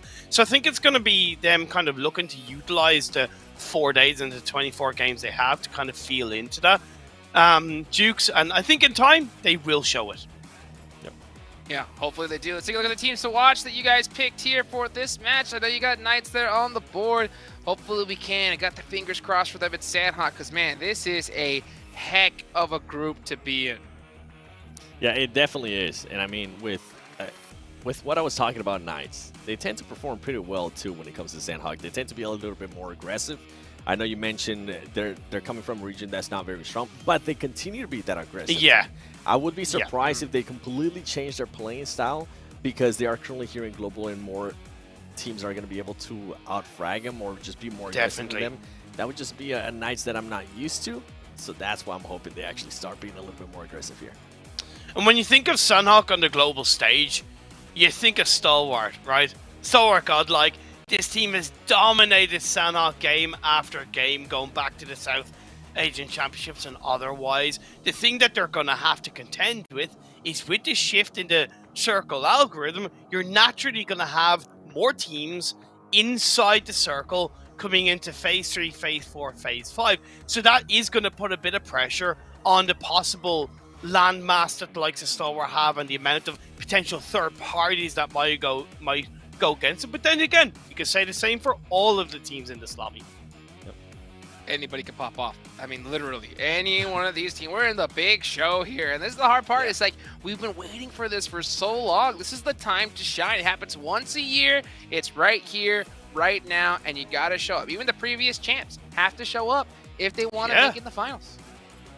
They definitely do, and I mean, with Sandhawk coming up, you mentioned it too, anybody can pop off. I do want to see some performances, some better performances out of Fireflux, and I'm so glad you mentioned Godlike. Because they had a horrible performance there in that Miramar. They ended up with just 0 points, and that's just something that we're not used to. I don't want people in the chat starting to put in overrated. Oh, that's tough. Overrated. That's tough. I mean, this is where it's at, and this is a lot of talk has been happening from a lot of these squads. But I'll tell you what, my eyes are gonna be on boot camp here at this Sandhawk match. Are they gonna to have a hot drop. We're going to take a look here into the battleground. And we see some players here just getting ready for the Sandhawk. Oh, look at this. Wow, the Knights. Oh, Coops, not looking too happy so far.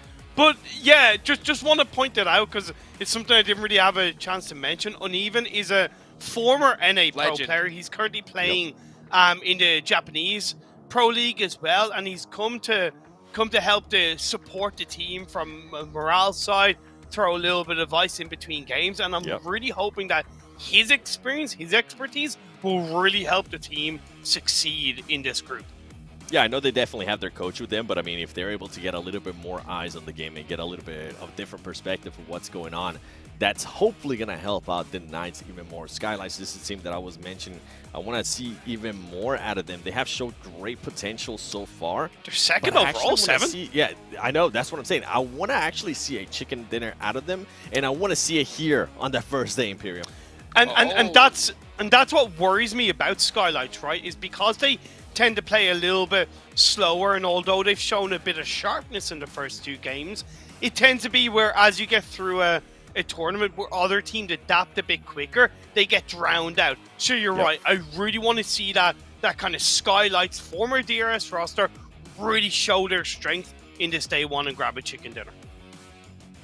It's going to be huge. It's going to be huge. I mean, hey, you can see it's time to get to business right here. The headsets are on. These guys are getting locked and loaded, ready to go. Sandhawk's coming up, and hey, the whole first aid heal strat is out the window now. You got to go, and you got to get it done. So speaking of getting it done, let's take it on over to our casters.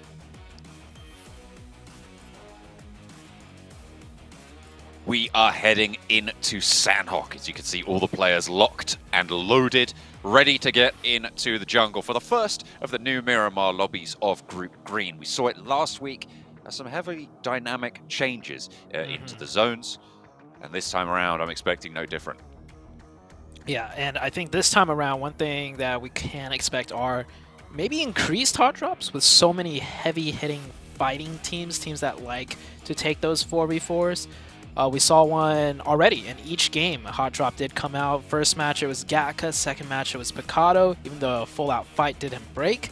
I do imagine we'll have more happening here in this Sandhawk, and who's going to take Boot Camp and who's going to take Paradise Resort. And I think it's a little underrated, but I feel like Painan is also a great spot to have a hot drop for, and I do believe that is where Nova typically drops in Painan, so they might have to contest the team for that location as well.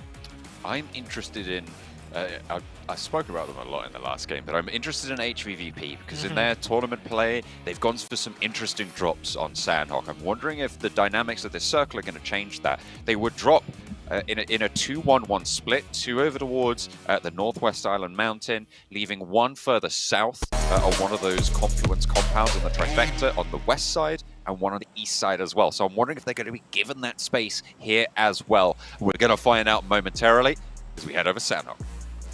Sandhawk, here it is.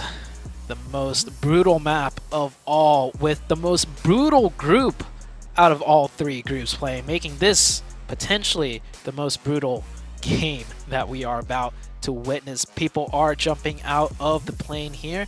We do see a nice even spread stretching out. No huge clumps of colors all in one spot. It might actually just be that we don't see the hot drop in Boot Camp, that's for sure. It looks like Star Wars is going to be the one that takes that. And here's that drop you're talking about with HVVP taking that northwestern side, but one of their members looks like is going to get contested near the trifecta area. And this is the drop that they went for when nobody went to Camp Alpha, so this is fair enough. They're going to go a little bit closer together on the Northwest Island. Instead, the Pittsburgh Knights kind of playing that drop that HVVP were going for before in a couple of tournaments. They're playing split around that confluence. Yeah, and it looks like the only hot drop would be around the Ruins area. This might be more of an elongated fight with Inko and Damwon Gaming. I don't think Inko want part of this right now. I imagine Becca's just beating a hasty retreat.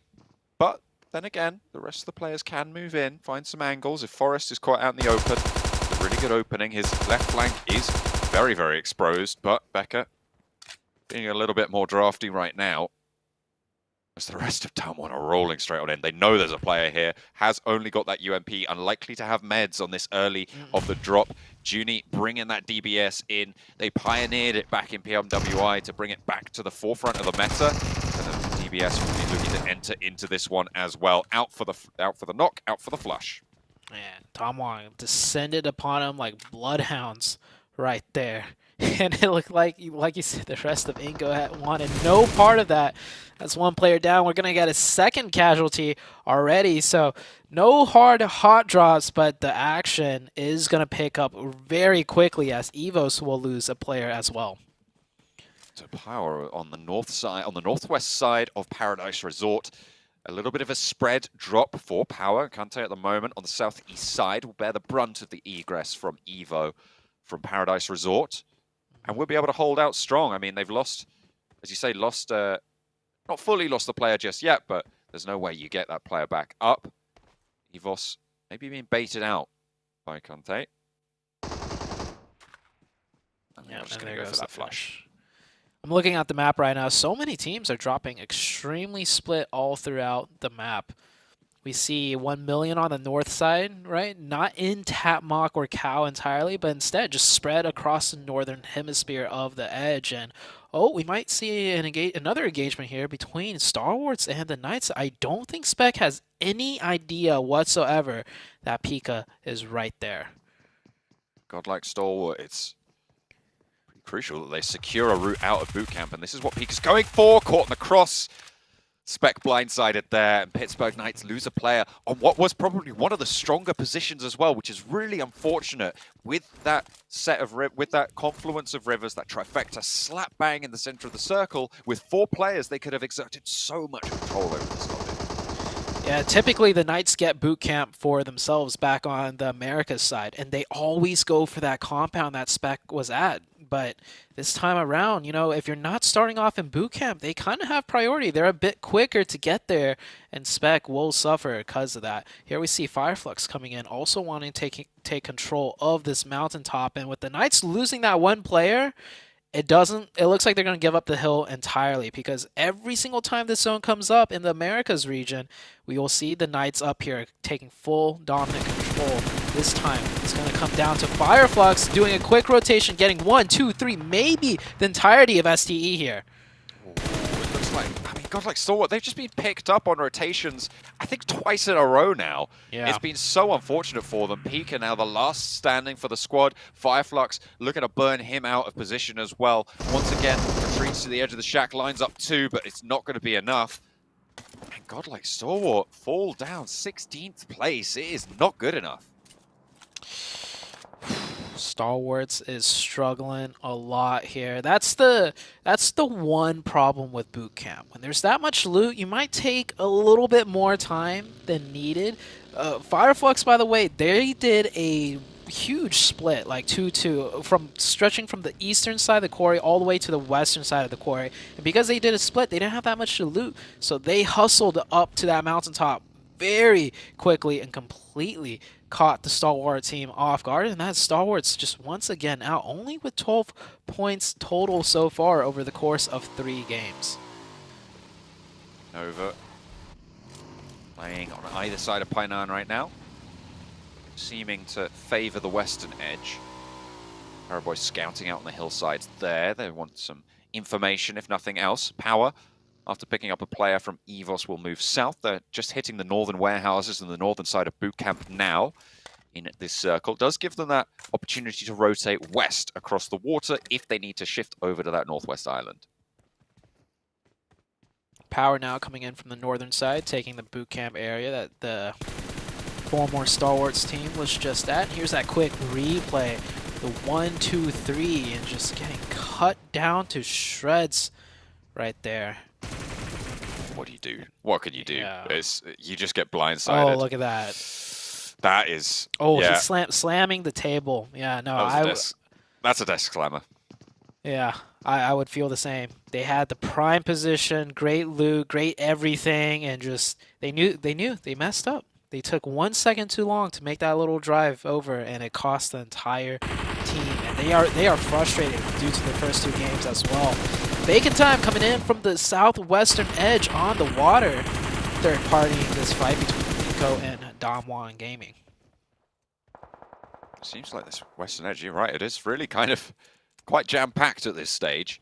Surprisingly so. I mean, that river shore, that bridge, sorry, that is going to be very important for maneuvering around if you have to shift on the islands. But still, there's quite a few people with decent presence there. Damwon probably looking to just stay safe off this. They are all 4 alive, so playing under the bridge, it's not the worst idea in the world. They will have opportunities. There's a boat right there. They can go around and wide if they need to, but the next circle will decide the tempo. Yeah, is this the second circle? We've seen so much fighting already. Yes. Yeah. We're just now heading into the second circle, John, and it is a hard western shift. So the eastern side of the map, probably everyone knows, won't be in play towards the later stages of the game, so everyone's going to start migrating to the west, and that works out great for Bacon. By sweeping on that southwestern side, they essentially will make sure there's no one at their backs, and they're going to push out people to just only be able to worry about their front side now. Alpha 7 playing on the edge once more, but they've got USG Donuts on their northeast. That's on the back of their rotation. You can see them just peeping into the top of that mini-map there on the northeast. But they are ahead at the moment. The scouts from Donuts USG might spot them out in the vehicles, but that should be heard by Alpha 7 and they'll be aware of it. EVOS, they've been spotted. Micro Boy, shimmying the car around the buildings. They're not going to take the fight just yet, though. Yeah. I think teams want to... It's not like Miramar, where you have a lot of ridges and you can isolate fights on Sandhawk. The threat of third partying is always prevalent. So they'll take some shots, take some peeks, but I think every team is going to just rather hunker down and find some good cover to play from to mitigate those chances of getting hard third party. And yeah, Alpha 7 continuing to rotate in, close to the edge of zone now. USG, like you mentioned, following behind the backs of both Evos and Alpha 7.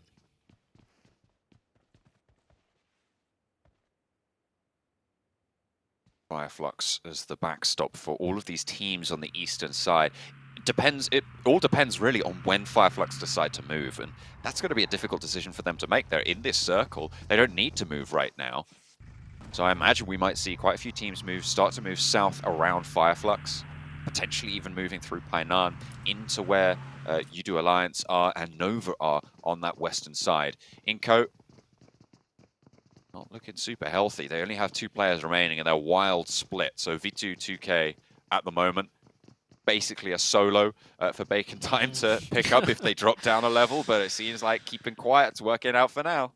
Yeah, a lot of nooks and crannies here in this ruins area. I don't think Bacon Time's actually going to be able to find him. Like, if the zone keeps ending here, there's a good chance he might just chill here for the rest of the game, as Nova getting caught off.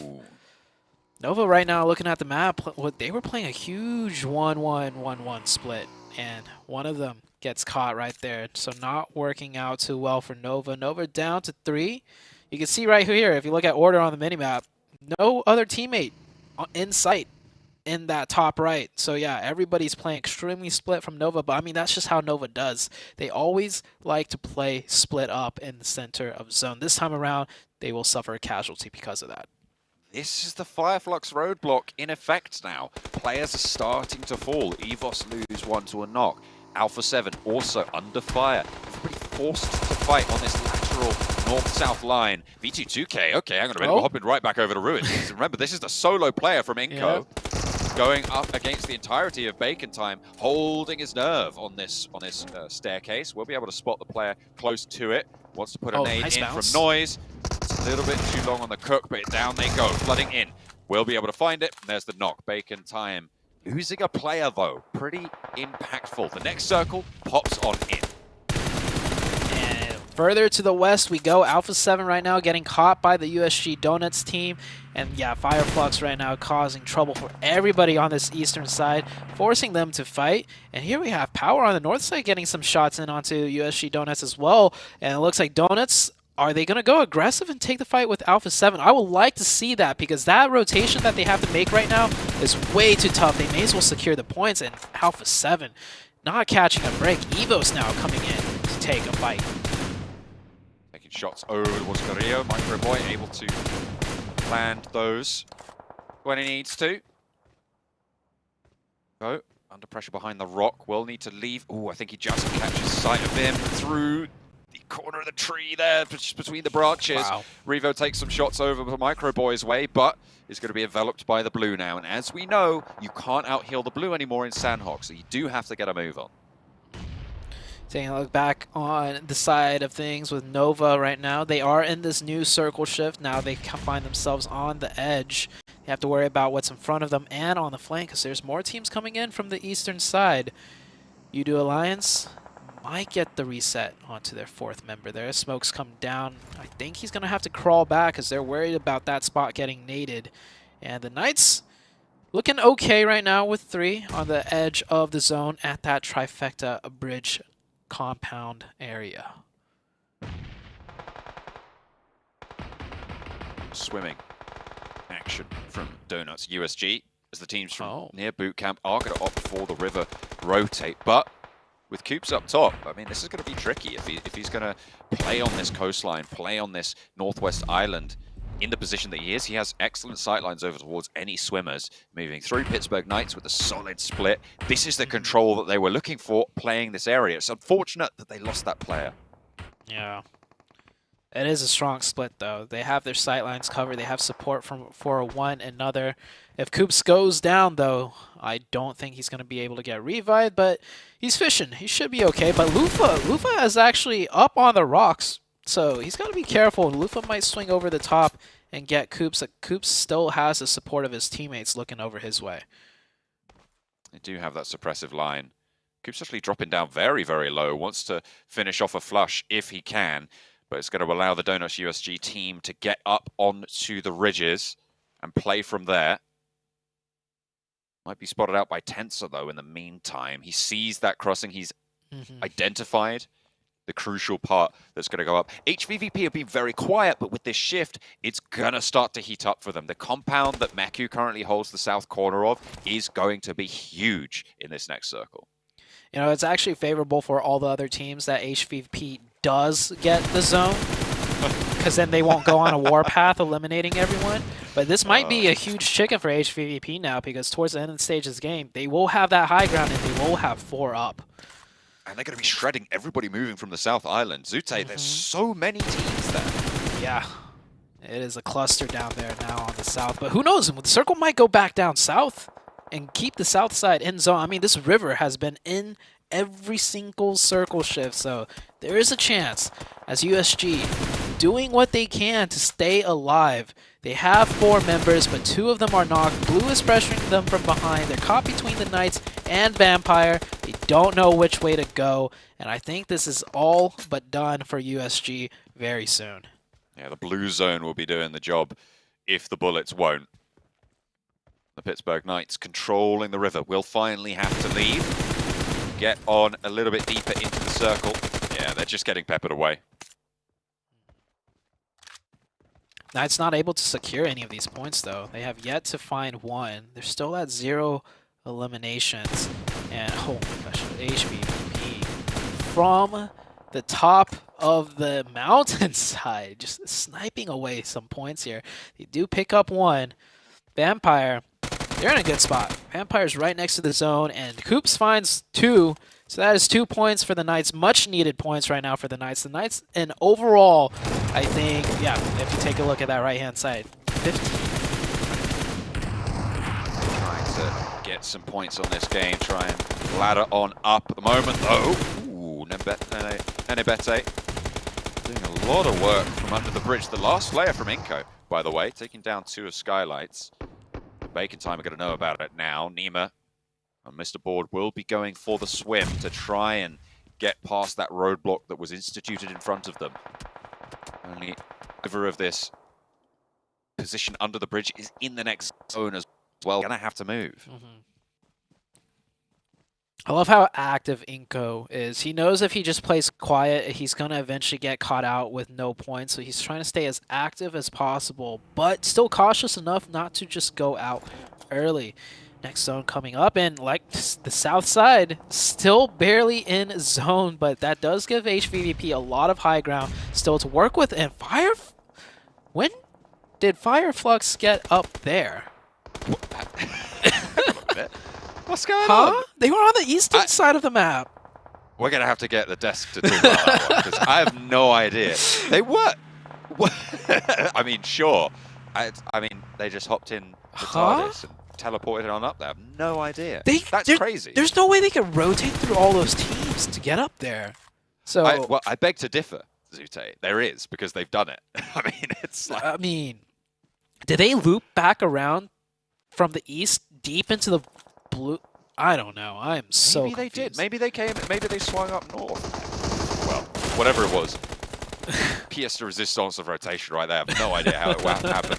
But we're going to hop back on board with Udo Alliance. Last player remaining. Olio on the outside.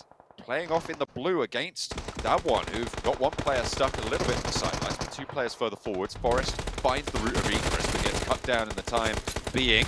A spray down, gets a flush to bring the elimination count up to 3. You can still heal out this phase of the blue. As Fireflux, they do go down, so that's the end of their road. But goodness me, don't know how that happened. Down one, 2 players left really. Sung, and actually Junie gets picked up. And going to be eliminated in the meantime. This south side, I mean, it is turning into a bit of a brawl now. Yeah, Microboy really showing his experience on the PMGC stage here. Last one for Evos. Surprised he managed to get all the way in here. Last we checked in on them, they were caught against Alpha 7 and the Fireflux team, but Microboy standing strong for his team, putting up a lot of placement points and elimination points here. And that nade might actually catch him. Udo Alliance still alive, runs in, and Microboy will finish that one out. The Knights also go down to the side of Nova. Nova staying strong, 1 million, fighting against Bacon Time, but meanwhile, the Grim Reapers, that is HVVP, is just slicing everyone down from the top side. They've been biding their time, but now they can start to rack up power. They can rank it on in, turn the wheel, put everyone under pressure. 1 million fight against Bacon Time still raging on this west side, but the blue zone's going to prove to be a difficult barrier to breach. Microboy chiming in with a third party to bring down Bacon Time. Looks for more as well. Last player for Evos. This is Microboy. I mean, we've seen this name for so long, and he's bringing it back here on Evos. 6 eliminations by himself right now on Sandhawk. He is, wow. I mean, I just want to say this real quick. Everyone, you know, when Microboy was on BTR, I was saying he's the weak link, but honestly, Microboy is a player in of himself. He is showing up right now. It's not all done yet, though. Microboy needs to make a move. Can he make that swim across and stay alive? We still got the 4-man team of HVVP on the northern side still to contend with, too. The only 4-man squad as well. I mean, Vampire at the moment have the only hard cover, and that is going to be very, very valuable for them. You imagine that's a second place minimum guaranteed at this stage, barring any super hard shifts, but what more can be done? 1 million moving on the broadside against Microboy. We know how that's going to go. He is out in the blue zone. He's not going to go for the swim. He's just going to pick up the point. Well done. Bring it up to 8. 6th place. Absolutely well done. Yeah, nice composure.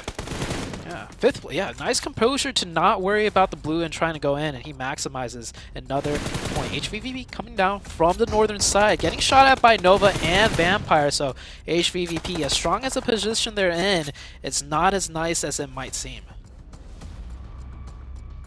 Once they can pick up these teams on the south, if they can dispatch Nova, who, by the way, again, survived late into it. With the zone shifting away from Vampire, now it's a little bit more all to play for. Another rematch between Nova and HVVP potentially. Yeah, Vampire's got to make a move. They're going to be wide in the open. HVVP has the cover, so does Nova. Nova has that ridge side to work with, and there is still one player out of 1 million that they have to watch out for. Paraboy finds one. That is Meku down, while Order dealing with the eastern side. This Nova team looking strong, but Jimmy goes down here. Looking like the seals at the moment, just emerging from the water, not causing a ripple and blasting away. Stone up and forwards, actually taken down Jimmy earlier. Is traded off by Paraboy. We know he's quick on the trigger. Actually, was that Order coming in as well with 2 barrels pointed that way. HVVP trying to move into the circle. None of them are going to go down. They take a top and bottom position on the rock. Nice. And we'll be able to operate. Tixie, again, on the warpath. 3 players now alive for HVVP as they continue to move forward. They're pepper potting in. Order on the broadside to Marshall. The solo player from 1 million, proving to be devastating to the backlines. Oh, now it's just down to Paraboy, and there's 3 of the HVVP up. Paraboy could get this one knock. Nice headshots right there, but he crosses over, stays alive. He will survive for a little bit longer, and he does have the zone. He might even get, just maybe, get the revive onto Order. HVVP, they'll know that Marshall's there now. He took shots over. I don't know if Order can make this crawl. Paraboy might be able to make the mad dash, and in fact will dip low for it under the headland. Over to the rock. If he can get these reses, great, but he sees these players lining up on the rock. He knows there's 2 there now. Shouldn't have too many more smokes, I'd imagine. I wonder if he's got too many nades. Marshall that's a knock. doesn't. There's Tixie found. Excellent position. Nova are not chiming in. They're looking for those reses. Kitsune potentially on the lineup. Matic spotted. It is taken out by Paraboy. HVVP getting caught open. Marshall, last player, but it's Kitsune to stay alive. Can he stick the res? A nade over the top might be all it takes, and it looks perfect. It looks like it's on the money, but where's the explosion? It's not coming through. Just a little bit wide, but 2 more might be the final nail in the coffin. Kitsune forced to go for the challenge. What a It's game. not even gonna matter. Nova rise from the depths. The river will not stop them. They get the cross, and it is a winner-winner chicken dinner from Nova. Wow. You can't write a better story than that game that just happened right there. The 2 Titans, Nova and HVVP, once again coming down to a rematch between the 2. And that last sequence of events, that 1 million player, the linchpin, just wow, John. Just wow. What? Give me another Sandhawk. That was a very tactical game of Sandhawk. It was not very, like, just crazy slaughterfest that we usually see in Sandhawk that's really determined by the zone, right? I feel like that zone gave everyone, at least everyone that made it to the end, a huge fighting chance. Like, also, you know, Microboy, right? Maximize his points. Nova, with that cross, they lost a player early. HVVP getting zoned the whole time, maximizing their points too, and almost winning that, but then there was so much going on in that game. Beautiful game, John. Beautiful. Absolutely. I mean, the linchpin play coming through from Marshall, being able to take down Tixie, that was absolutely huge. It opened up the game for Nova. Without that, they don't win. Yeah. I want to give us that same exact game again. I will cast the same thing. Like, that was such a joy to watch. Nova finally come out on top. HVVP, man, they picked up a lot of points. And it's just like, do you give HVVP the zone or do you not? Either way, they're going to do a mad number of damage on everyone. Yeah, Nova doing so much work from the south side. We thought it was impossible, but they are world champions. They prove us wrong with a chicken dinner.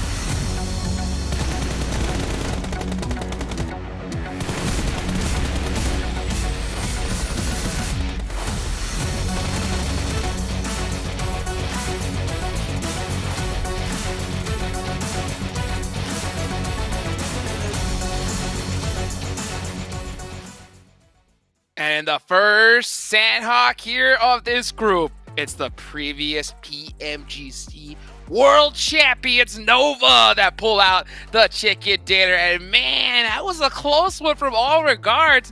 But Nova, that zone coming to that south side really helped them out. It definitely did, and I think another person that helped him out was that one player from 1 million. The stuff he was able to do in Imperium, we were going like, no way. Is this really happening? Dude, it was so good to see kind of Marshall individually and then kind of 1 million in their own right, showing a bit more prowess, something that I wanted to see from them from the previous game. They pushed up on the north side earlier on, took down Fireflux, and yeah, they really kind of stabbed HVVP in the back. But it was so good to see that kind of the two giants, as John and Zute put on it, between HVVP and Nova. It could have and probably should have been HVVP's if it wasn't for Marshall. Yeah, I mean, Evo's Macro Boy, though. Can we talk about that performance that he was able to put up? 7 eliminations, 983 damage. Yeah, that's right. 66% contribution for his team. And something that actually Sute was able to mention perfectly too is that being in the zone didn't face him. He knew that he wasn't really going to be able to make it out of there. He was able to take that time to actually just regroup himself and take on some more shots to other people and secure an extra elimination too. Great stuff there out of Macro Boy. And when huge. Yeah, like, just real quick, like, when I looked at Evos, I noted that all the other players from the team have stood up in their own right across the PMPLs, but in this individual game, it was all Micro Boy, baby. Oh my goodness, man. Sandhawk, you just love to see it. I mean, so many beautiful plays from so many different squads, but hey, one squad that we saw last was Alpha 7. Let's get into a quick interview with them. Thank you, panelists and casters. We are back on the stage in Kuala Lumpur, Malaysia. I'm Tutu, your host, and we're back with also Alpha 7 team member, which is going to be Revo coming up from, he said his role is actually free player or free man, so he's been rotated all around. But I'm going to ask, it's been a long time since your participation in the PMWI. So how does it feel to play in the global event again? It's going to be the first one. The second, which team was causing you the most problems by far? Então, ela perguntou que tipo já vai fazer tempo que vocês não jogaram na final. Então, como se sente agora jogando no final do campeonato? E qual das equipas foi o maior problema durante o jogo? Acho que a gente vem se saindo bem esse ano, não foi como esperado, a gente pegou muitos segundos lugares, mas a gente se sente bem e eu acho que todas as equipes são uma pedra no sapato, mas a gente consegue bater de frente com qualquer uma e a gente está dando o nosso melhor. So for them, like for this year, it's been like not that good because they're getting a lot of second places. But for like the previous match, they did good, and like in general, all the teams are good. So all of them have the potential to be like a good rival. Honestly, I think Alpha 7 is very aggressive in early games, so they're really good. So how did you manage to get a winner chicken dinner on the Miramar game earlier just now, even though your team had only 3 people alive in the last circle? Is that magic? Então, como vocês conseguiram ter o chicken dinner na Miramar? Porque vocês na final só tiveram 3 jogadores vivos. Foi magia? Acho que jogando em 3 ou jogando em 2, a gente tem que pensar que está em squad, porque todo mundo tem potencial de bater de frente com qualquer um. E é isso, o Carrilho ajudou muito, mesmo estando morto, ele passa as informações pra gente. E é isso, a gente jogou como se estivesse em squad. So for them, like even if they're just like 2 players or 3 players, but the feeling is like the full squad is still alive, because even Carrillo was dead by the time, but was helping them with information about the game. So it's just like the feeling of like the full squad, like till the end. Okay, since you're saying that the full squad, like even though they got 2 or 3 players, who do you think is that one player that can equivalent to one squad or the most important player in your lineup in that situation? So, então, para vocês, tipo, qual é o jogador que vocês consideram que tipo dá mais ajuda pro time?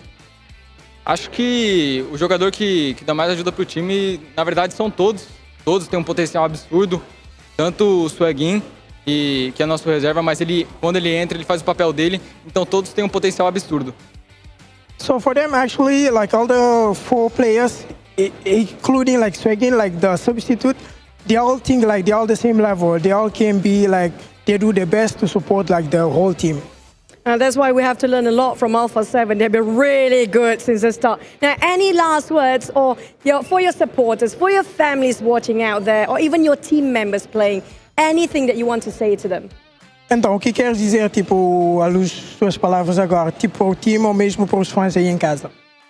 Eu quero agradecer todo o apoio de vocês, a todo o apoio dos fãs, porque isso daqui é um sonho pra gente. Sempre foi, a nossa meta sempre foi a PMGC.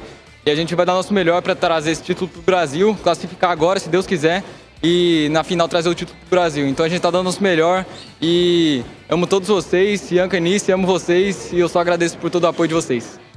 So it's just like a big thank you for all the fans, especially like for the big family back home. And they're doing the best like to get the title to the team, but also like to Brazil. So they're doing like all the best all they can for like the championship, so they can get like the final win like in Jakarta to Brazil. Yeah, it feels like they might actually go to Jakarta at this point, how aggressive they are. But thank you so much for Revo and Alpha 7. Good luck, all the best. And that's it coming up from the on-ground scene here right now. We're back to the penalties and casas and see you guys with more chicken dinner. Bye. Bye. Hey, always good to see a Revel there with a beautiful interview, and Choo Choo as well. I mean, oh man, anytime I get to see the players, you know, get into action, that's what I like to see. Of course, I gotta give a big thank you to our sponsor, Pullman, Kuala Lumpur, Bagsar. Our world is your playground here, the hotel partner of the PMGC League 2022. And man, these guys are gonna need a good night's rest here after today because we're still heating up here. Match number 4 coming up. I think it's time we take a look at the follow us graphic. Make sure you guys follow us. Again, I cannot tell you enough. Follow the dang social channels. Hit the button. Follow and let's get it going. Make sure you use the hashtag PMGC 2022 as well. Now let's take a look at the overall rankings and see where everybody stands here. And it's Nova on top. Wow. Okay, yeah, it's Nova on top, 44 points. I kind of expected that right after that chicken dinner, but what's impressive to me here is HVVP being able to put up a second place finish, even though they haven't gotten any wins. Their consistent performance that we're seeing out of that team is working out perfect for them, Imperium. And even 1 million in 3rd place, right? The Moroccan side kind of somewhat come out of nowhere. Their patient game, their passive play, even though we aren't necessarily a massive fan of it, has worked out for them so far. Moving down, Vampires slowly building themselves up, but they have somewhat dropped up, should I say. And once again, Fireflux still in last place. I need to see something from them today. All right, I got a question for you here. Aaron Gill coming up, match 4. Are we going to see that hot drop? You said earlier, and I quote, you said that might not be enough for Power to not hot drop with Nova. Do you think after what they saw in that Sandhawk, they're going to be like, you know what, let's actually not hot drop Nova? What do you think, Imperium? I'm still on them kind of hot dropping on Gaka. I am, because, yeah, I know, normally I'm the opposite, but I think when it's something like the PMGC stage, it's still day 1, there's still 3 days to go. I'm all for it, man. So you want Power to throw. Got it. To watch. Yeah, well, I think that might just happen here. I don't think you want a hot drop at all here at this stage, especially at Gatka. There ain't no loot. But you know what there is? The teams to watch. So let's see. So you got HBVP on your list. 2nd place so far, 7. I do, and I mean, this is the reason, the consistency that we're seeing out of this team. And I actually want to talk a little bit more about Godlike Star Wars, because, boy, what is going on with that team? We saw the frustration, too, from the players at the end there when they actually ended up getting eliminated, one of the players just smacking his hand to the table. Just don't smack it too hard. Yeah. You still need them, but I hope they're able to just kind of brush off that frustration. It's still halfway through day 1, guys. You still have a lot of time, but, hey, halfway through day 1, I feel like they need to turn it around now, Imperium. Just simply, they got caught out in the previous game. They got caught out in game 2. Luckily, you know, Orangel, as we will have a look at possibly in graphic, is arguably their strongest map so far in the PMGC. I'm okay with them kind of smashing the table like that, because you get your frustration out of the way straight away. You kind of go, oh, damn, that sucks. But then you move on, right? You know, you move on. You go, okay, next game, next opportunity. Let's get it, boys. Yeah. Every one of these teams is really looking for that opportunity to pop off right here. That's how you really win a stage like this. You know, hopefully you get that good zone, but you have to maximize it. You got to get those maximum eliminations, because it ain't always going to come to you, like we saw in that last sandbox there. But Nova was like, hey, come to daddy. Come to daddy here. All right, Air Gale about to come up here as we can take a look here. Oh, look at the Knights, man. Coops looking up to the sky saying, what's going on? What's happening? I would actually like to, at some point, if this performance continues, at the end of the day, I want to see a little bit more urgency out of Knights. I mean, they're currently sitting here in 14th place. Yeah. Not where we want them to be, considering that this is the only team out of North America. Come on, give us something to push for, Knights. Come on, baby. Show us what you're capable of. And it's the same with Vampire as well that we just saw on our screens in the previous game. Yeah, they got a decent result, but once again, they hung on to that compound for too long, right? They did, and then they got punished by Nova swimming across the water. Arguably, they shouldn't have allowed that to happen. They shouldn't have allowed Nova to punish them like that. Of course, when you're playing against a player like Power Boy, yeah, you can't be, you can never be, you can never not be conscious of that. But at the end of the day, you got to take control of the end game, and Vampire didn't do that in San Juan. Paraboy's Well, Paraboy is Paraboy. All right, guys, let's get this next match going. Let's take it on over to John Allen and Zute. Thank you very much, guys. Over on the desk, we're nicely rounding that one out. Nova dominating so far on the tables, with HVVP playing a close second. And at the top, it's still pretty tight, but it's still all to play for, and it's very early in the tournament.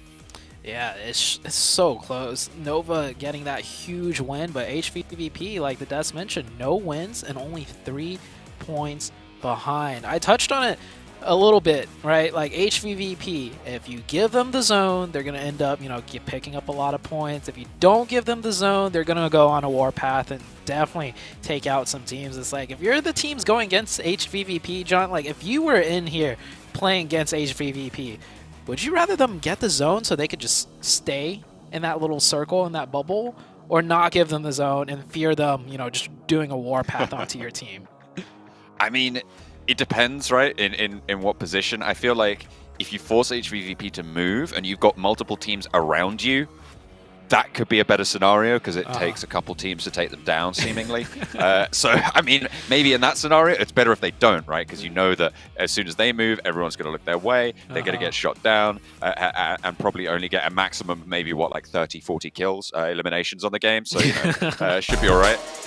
Should be able to pick those ones up. Should be all right. One of you might survive if you're lucky. Yeah. Okay, we're into Erangel. The first thing I want to look at, the plane path, right? So Nova has 2 different split drops.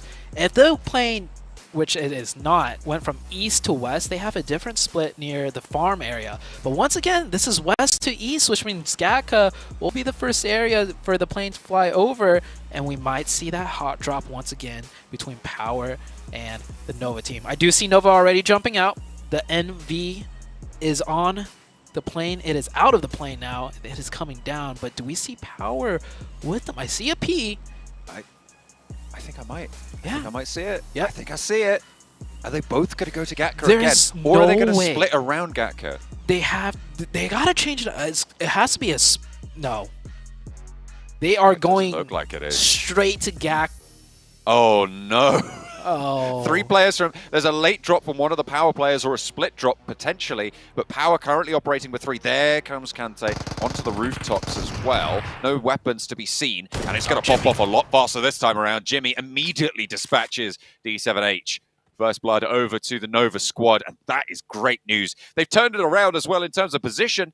They've forced Power into the position that they held last time around. Order playing with the revolver right now. The weapons at the back, not super strong. Jimmy had that auto shotgun. Cat's actually having some decent weaponry on board. I got to give major, huge credit to Nova. This is a team that's not known as an aggressive team, and they just took the lead in first place. And they have a lot of options, right? This is a very experienced team that could easily drop anywhere else, do the similar rotations. It's Erangel, right? The easiest map to rotate on. But they're going to stick tried and true to what they want, and they want Gatka. This is... Zute. Yeah. I'm going to jump across right now because the circle's just popped, and it is Where is Sosnovka. It is hard military base on this circle. Oh, it is. So we are going to be heading down south. Everybody's going to have to cross. So not only are we going to get this exciting pop-off at the start, but we're going to get this conflict on the road. Oh, man. Well, this definitely speeds up this fight for sure, right? Like, with it being on military base, you got to finish this one quick. It is a 4v3. We saw what happened last time, though. Power had the 4v3 advantage, and they still lost. And it's the same thing, but just flipped around. Nova's pushing in from the same exact side that Power pushed in from. So we might see something similar where the team that gets the advantage goes down. But this is Nova. This is the veteran team. Usually when a veteran team has an advantage, they won't throw it away.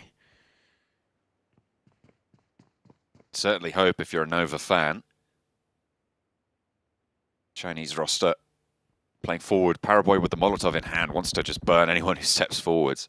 No armor or helmet though for Paraboy, so dangerous to be in such a forward position. You can soak up a little bit of damage. Evos, in the meantime, as we leave that fight, hop on over to the western bridge on the crossing to Military Island. Pittsburgh Knights trying to get ahead of the game. They have got Xenox at the back, but look at the front. Coops, Spec, Tensor, all already getting across now, trapping Evos on the bridge. Yeah. And Evos U-turns right around. I think Evos is trying to just take the 2v1 against Xenox instead of, driving into the 3 players of the Knights. Luckily for these two teams, or more so luckily for the Knights, nobody is yet rotating, right? We're only 4 minutes in. If this fight lasts any longer, we're going to see some other people coming down this bridge side. Right now, it looks like the Knights are trying to find a way to get Xenox across the bridge. One player of Evos already just electing to take a swim. And this fight did slow down. And I like what Power is doing here. They're sending one player a little bit further out as kind of a trap in case Nova pushes further into the side of Power. But they're isolating their players as well. If Nova just go for a full crash, there's no way really you can go for this backup play. You're going to be basically relying on trades, and with Aziz going down on the sidelines, you're going to isolate those fights even further. That's the spray, that's the flush. Order holding out. Micro is in that range. Solid spray. I didn't even know you could use that spot like that. Wait, hold. Yeah, look at that. Wait, how did he get on that roof? There's no stairs up to that water. I'm pretty sure that roof. Maybe a vehicle? Not entirely sure. We'll have to double check on that because at the moment it's the last stand coming through. Outside in the field, the off angle falls, and there's the last one to go. Order Clean. Puts the final nail in. They're not going to let this one go 4v3. Jimmy does get knocked, but they're absolutely fine with it. Yeah, I think that is just a clear sign of an experienced team that goes on the aggression versus a more not as experienced, right? We saw Power with the 4v3. They all funnel into one chokehold. Nova, meanwhile, they are just so good at picking players apart, finding the angles, and using that rooftop position. So good. Another team rotating now across the bridge. This is the Eastern Bridge. Damwon Gaming makes their rotation. Star Wars Esports trying to... Well, I don't think this is necessarily a bridge camp because they only have one player here, but this is a clear sign that Star Wars needs to either camp the bridge or get that player out of there because he could get crashed on by Damwon if they elected to do so. So far, we've seen 3 teams make the full rotation onto Military Island. We're looking at Starlights Gaming as well, crossing from the swim from the north, and we've just witnessed Vampire Esports crashing on the southwest of the island.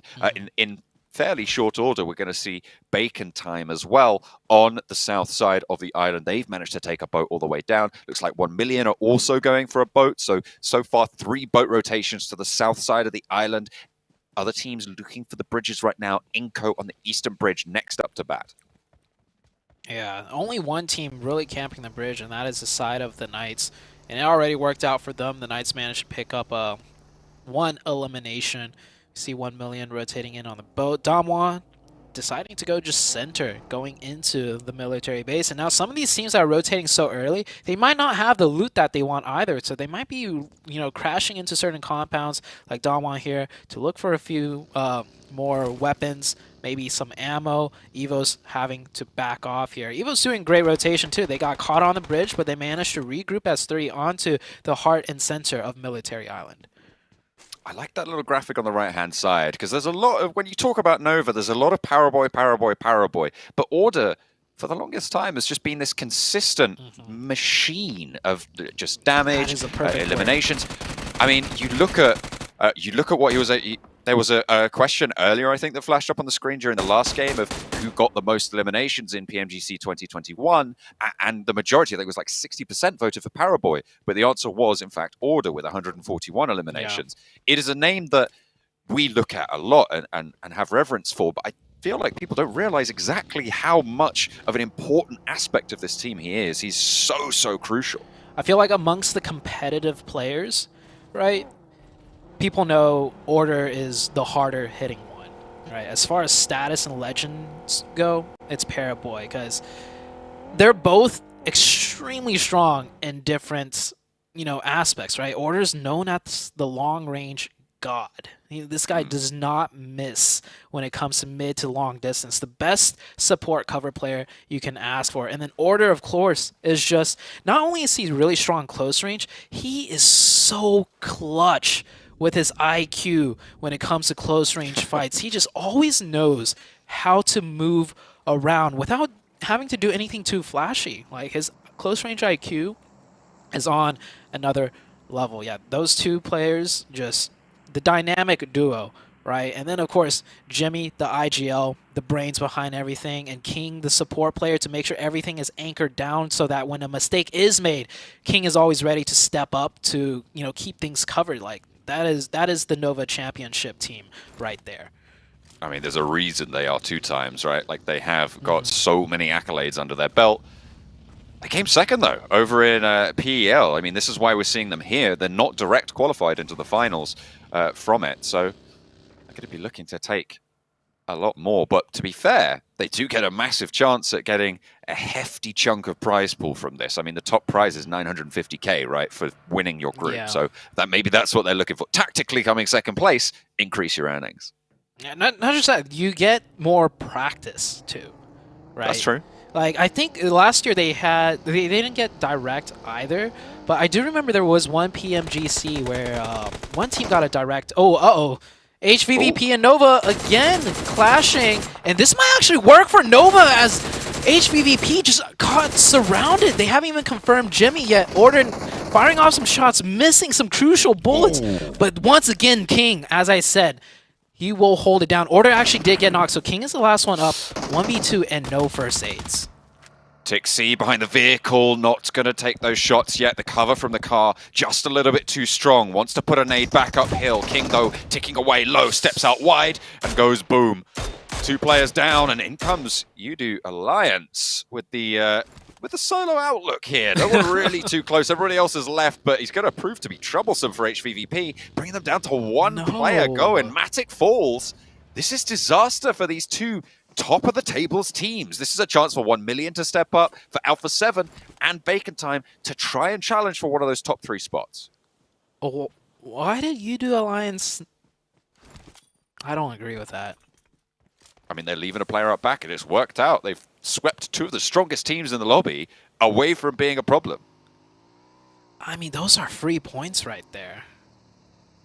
I feel like if... okay, maybe it's a play style thing, but I feel if that was Alpha 7 in that position, they go back and take out HVVP. If it was, I don't know. We'll see how it works out for Udo Alliance, but HVVP were dead to rights there, but they will get the full reset. All 4? Yeah. I was going to say that. Like, how do they get everyone back up? I mean, sure, it's Zone 2, I guess. You can do it. It is only Zone 2. We just have had crazy action. It's true. Yeah. It's true. Man, Nova falling down, though, and to HVVP of all teams, it is...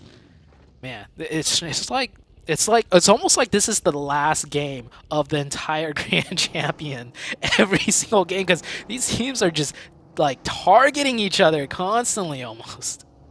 Well, the next circle will fully isolate the military island here, as it will leave none of the mainland left in the slice. Most teams already in it. I mean, HVVP, we've seen them. They're going to be late on this rotate. Hopefully they've been able to slurp up enough meds to sustain them, but that western side that they're going to have to push in is looking pretty treacherous.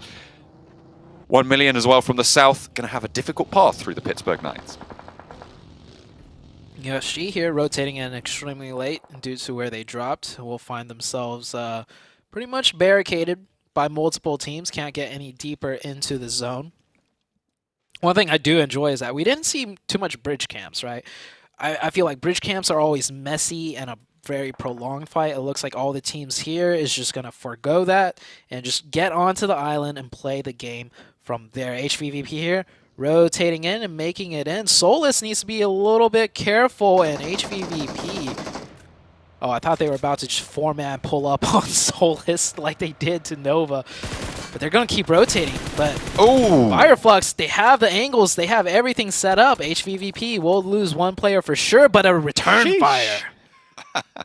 Gives them a swift haircut there. Going to be looking smart for the ground, unfortunately.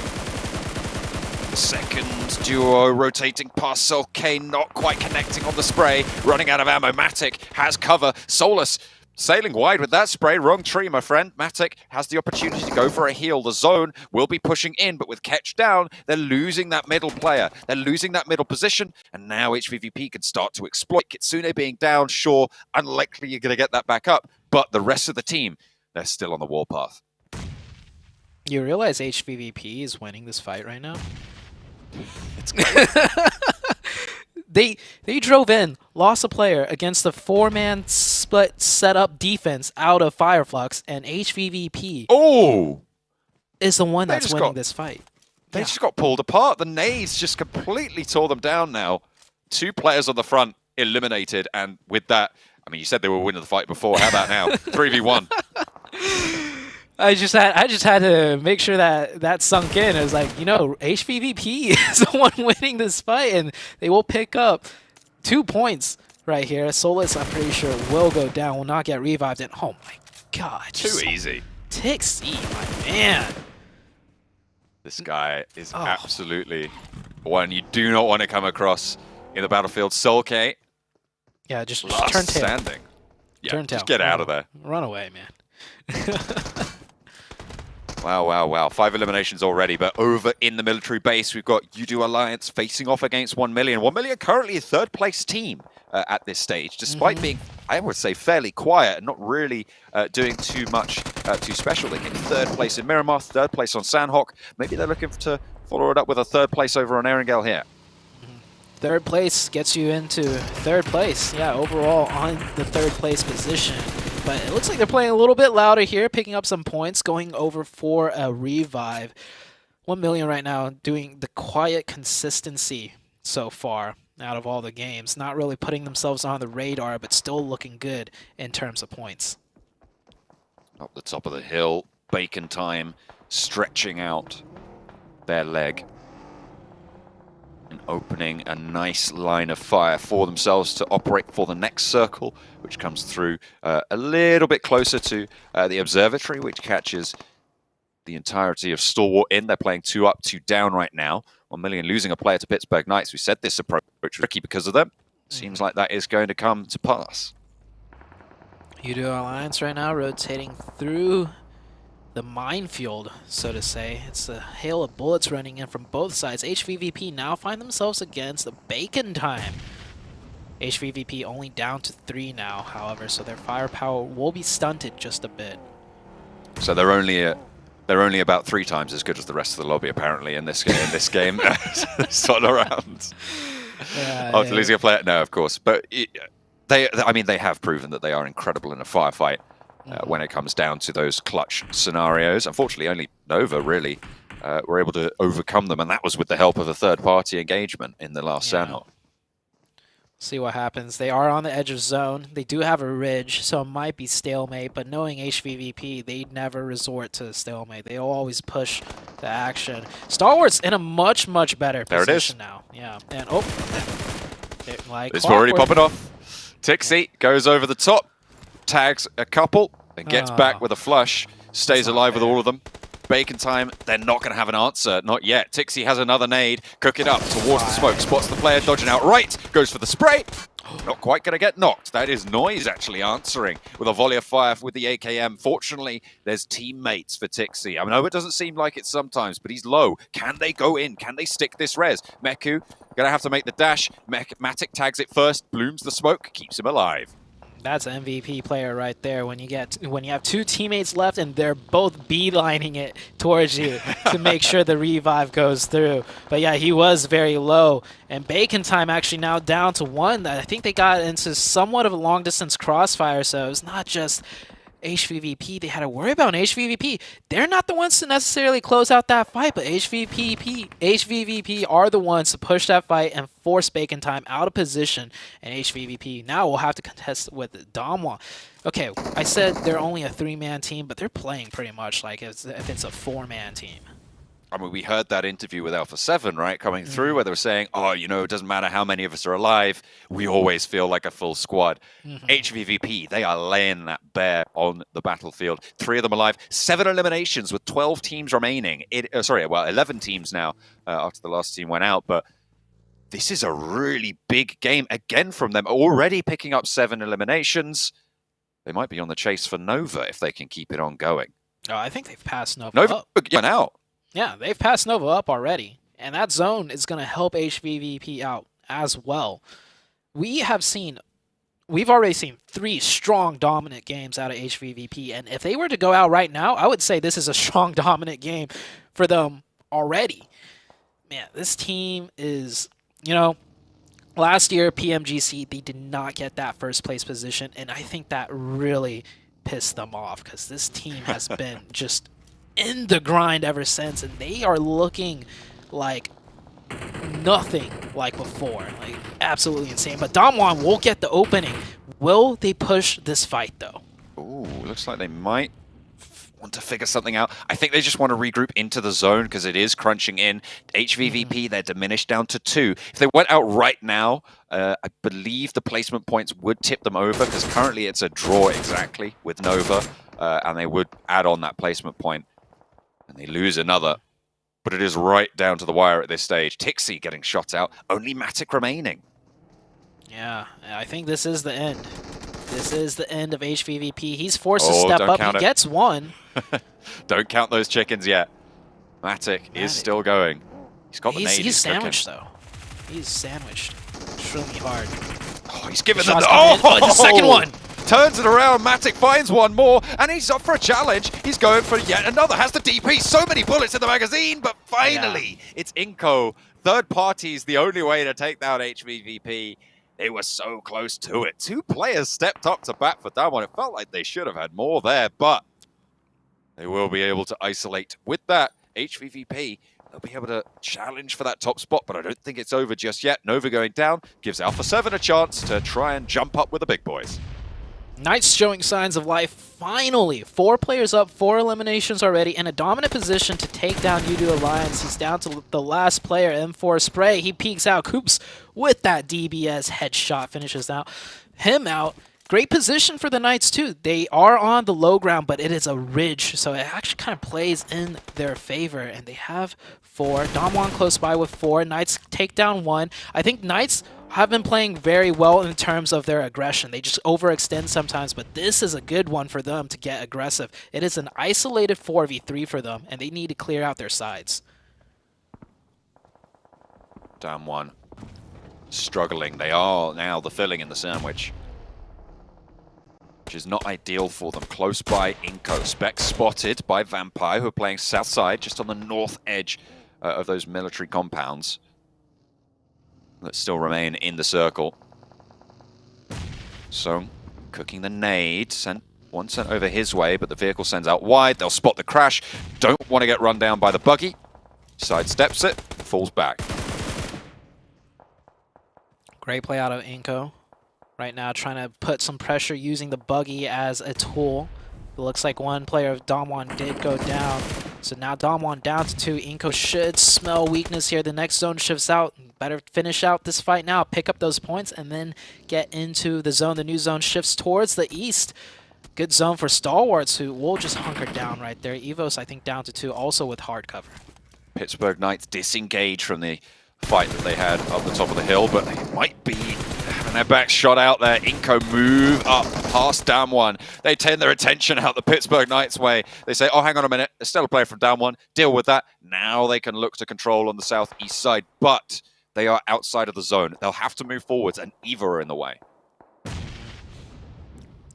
everything kind of right now, in my opinion, comes down to Inko. Everybody in zone should just kind of chill in the zone. Is Inko going to decide to go down south and take the southern side, which will be bad news for the Knights, or are they going to swing up north? Inko has full control to do either option right now, and with 4 people, they have the firepower. Alpha 7 spread out a little bit baseline on the southeast side. Inko squash low. Fluketh gets the angle. Mini 14 is good. And they pick up the point as well. Inko lose a player on that western edge. Pittsburgh Knights still very, very close. You can see them under that ridgeline. Excellent step up from action from Godlike Stalwart. And this is the game that we wanted to see from this roster. I mean, they've been flagging. You saw the frustration in them last game. Yeah. It looks like they've got it out of the system now. They're playing strong.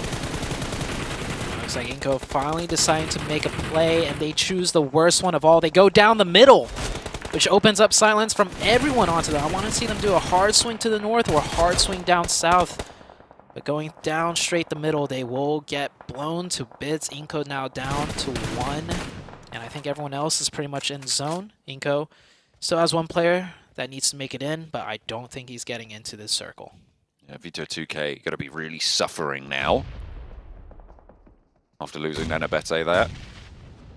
Vampire nades downhill, good rolls on them, and Stoned is going to follow it up, gathering no moss as he tumbles down the hillside. Tensa low around the side. The flush is priority, and top actually proving to be a third party. Coops falls, and actually they're trading back and forth. There's third parties that are ruining this push from Vampire. Stoned really very low, and everybody's suffering. Seemingly, Godlike Stalwart are just playing everybody for a jump at this stage, and Alpha 7 wade on into this fight on the south side. Nades over the top. Top still going in with that Mini 14. Spot Stone can't quite finish off the flush, but puts the player with the DBS back on the line. Xenox, the last to fall, and it's Alpha 7 to pick up the points.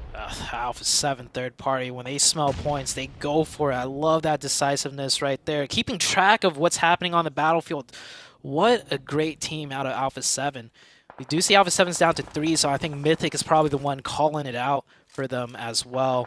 Alpha 7 with 3, Star Wars with 4. We still have the Donuts team. USG Donuts been very quiet on the northern side, just playing and biding their time. And then Star Wars, once again, getting this circle gifted to them.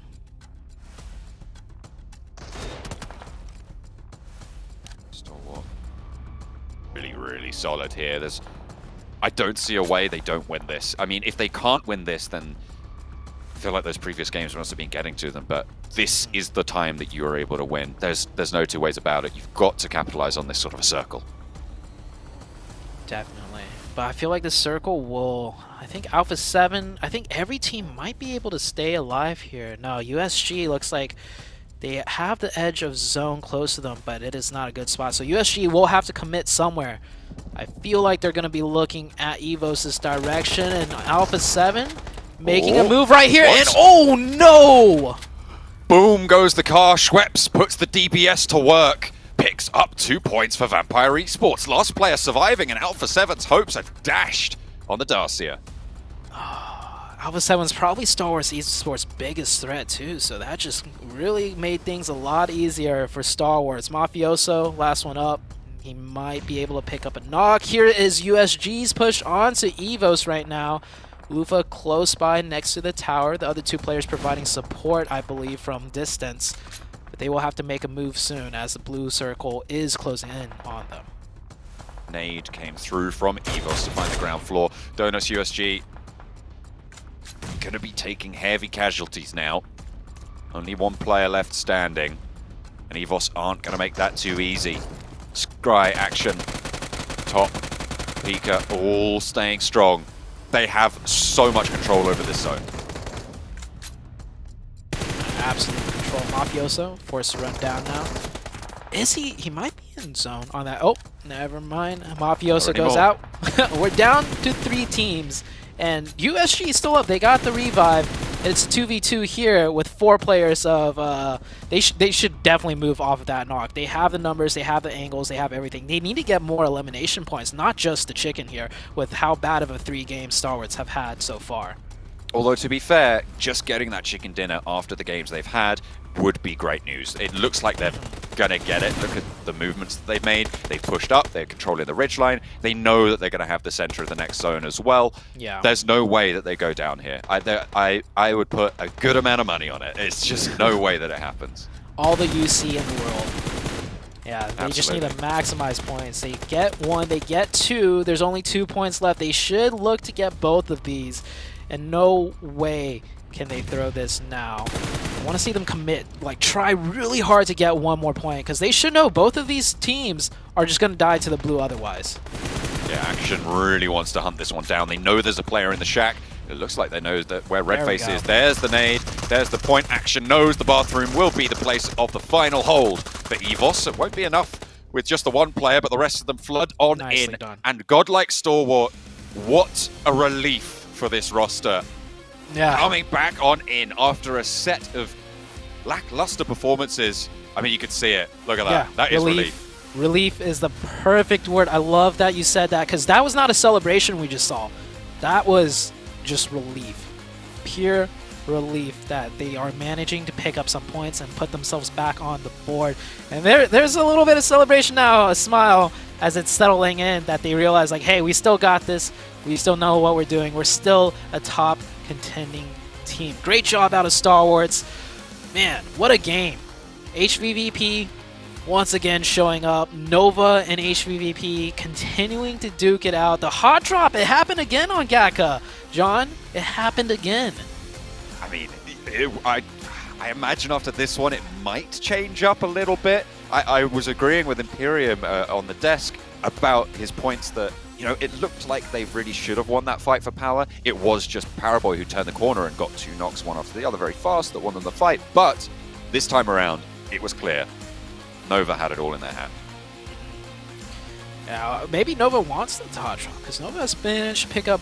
Oh, okay. Actually, every single time you realize that they've done that hot drop, another team has rotated into them, because Nova's rotation is drastically slowed down. First game, it was Alpha 7. The game we just had, it was an HVVP. So that hot drop, even though they're winning it, is actually costing them a lot of points, because they end up running into a different team due to the slowed down rotation. I mean, it was difficult, obviously, with the military circle as well, because people are going to move faster on that, so it does kind of skew that a little bit, but you're right. A difficult path ahead, but godlike Stalwart start out with a good step for their first chicken dinner.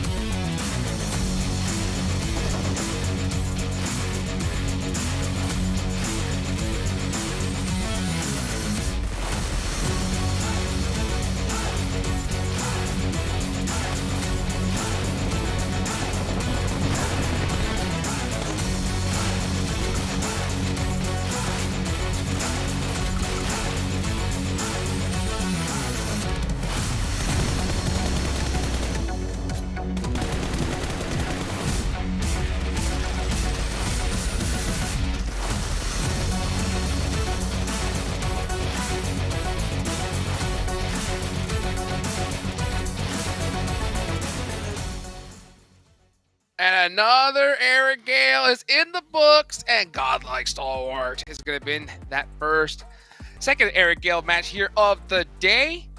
8 eliminations on the board, 23 total points. Evo's Reborn getting some nice points on the board as well. They definitely did too, but you know what? Imperium, take it away. I'm pretty sure you're happy that godlike Stalwart actually got that game.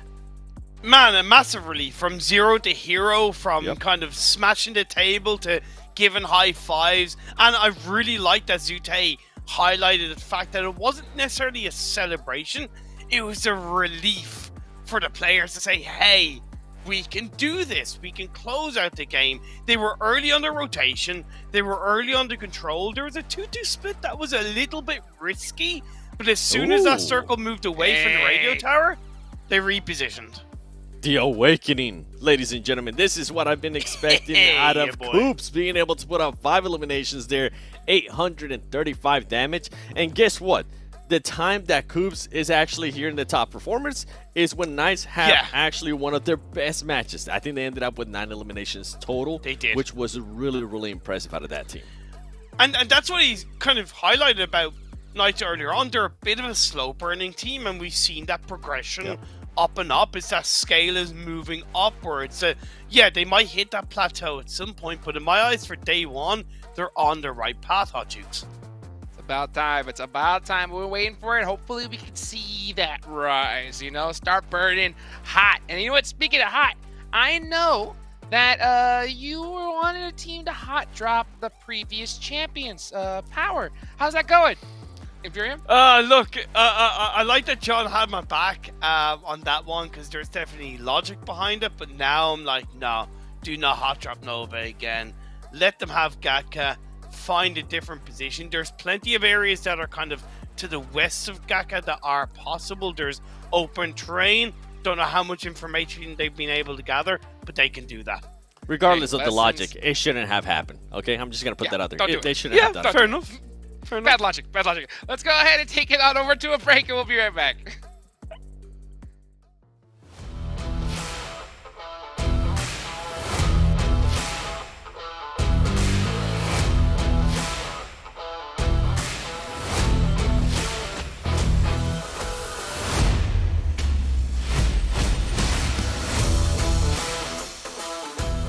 Compañeros de PUBG Mobile, prepárense para experimentar los nuevos eventos que se vienen. Prepárense y únanse. Disfrutar el juego.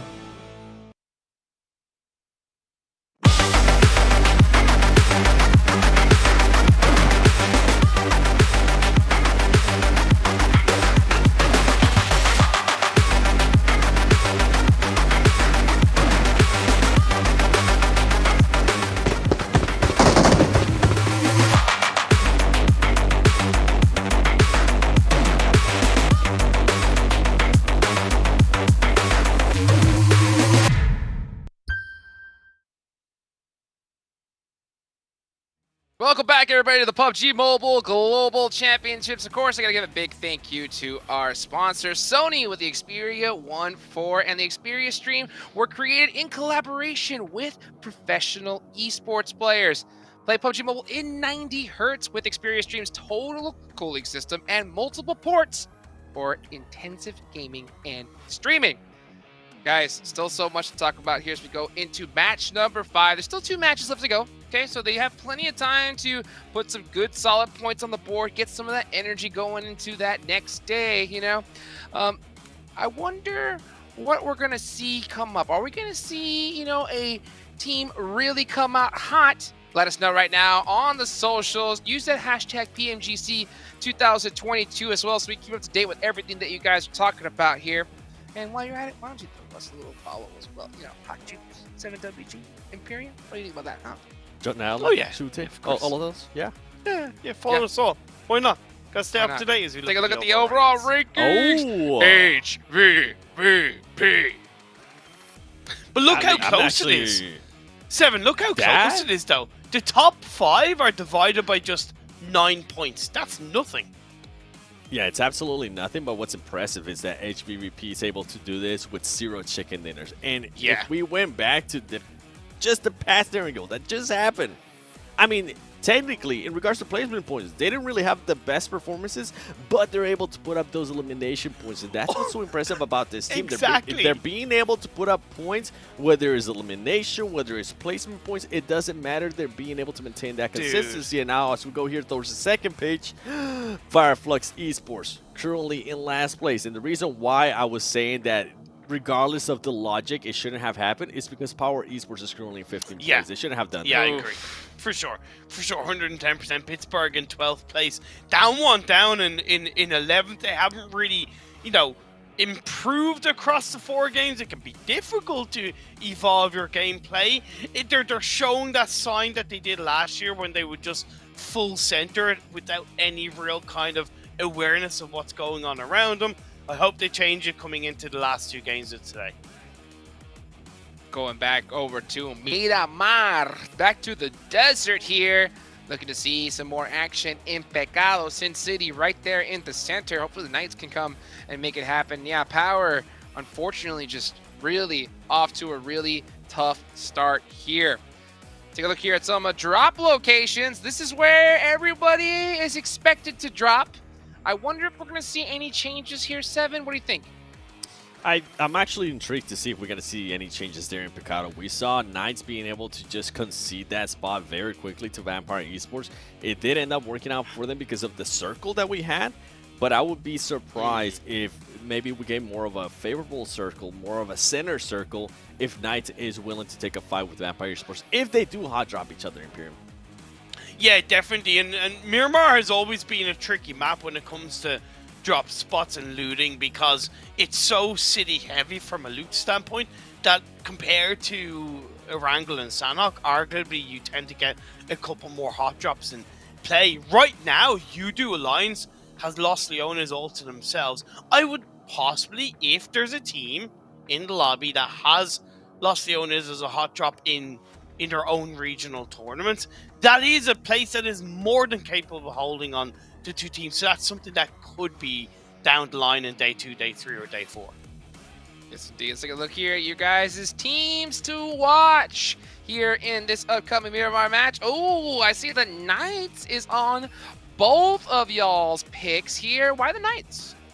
Just because of what we saw. I mean, Coops being able to wake up, Coops being able to get those eliminations, and then the team being able to back him up too. I didn't agree, and when we were watching that game, we didn't agree on the 2-2 split that they did there towards the end. I wish they would have just actually chose to side. But besides Knights, another team that I'm actually going to be looking at here is going to be Power Esports. This team, they really haven't performed that well, 15th place, but the previous Miramar, they were actually able to put up 11 points. So hopefully they're going to be able to take advantage of Miramar here once again and put up some great points up here.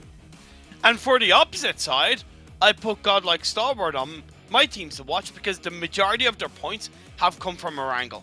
And yet, that's not technically a bad thing, but you need to have the likes of Miramar under your belt. You need to be able to find a bit of stability there. And in this Miramar game, they need to follow up on that chicken dinner with another stable result. And of course, I had to put up Knights up there, similar to what you said, Seven. They performed good in the previous game. They're backing each other up. They could have pushed up onto Down 1 Gaming when they were fighting up against Inco. They chose their path. It didn't work out in that game. Yeah, so far teams that have won haven't actually performed really well on the match after that. So I will be intrigued to see what Godlike Stalwart's going to be able to do.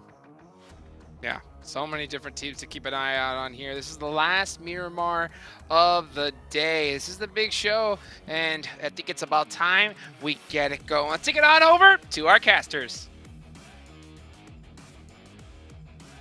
Thanks very much, Dukes. We're going to be getting into, as you say, the final Miramar of the day. Going to be tuning in with that Picado, not necessarily hot drop, a warm drop, I will say, between these two teams over in Picado.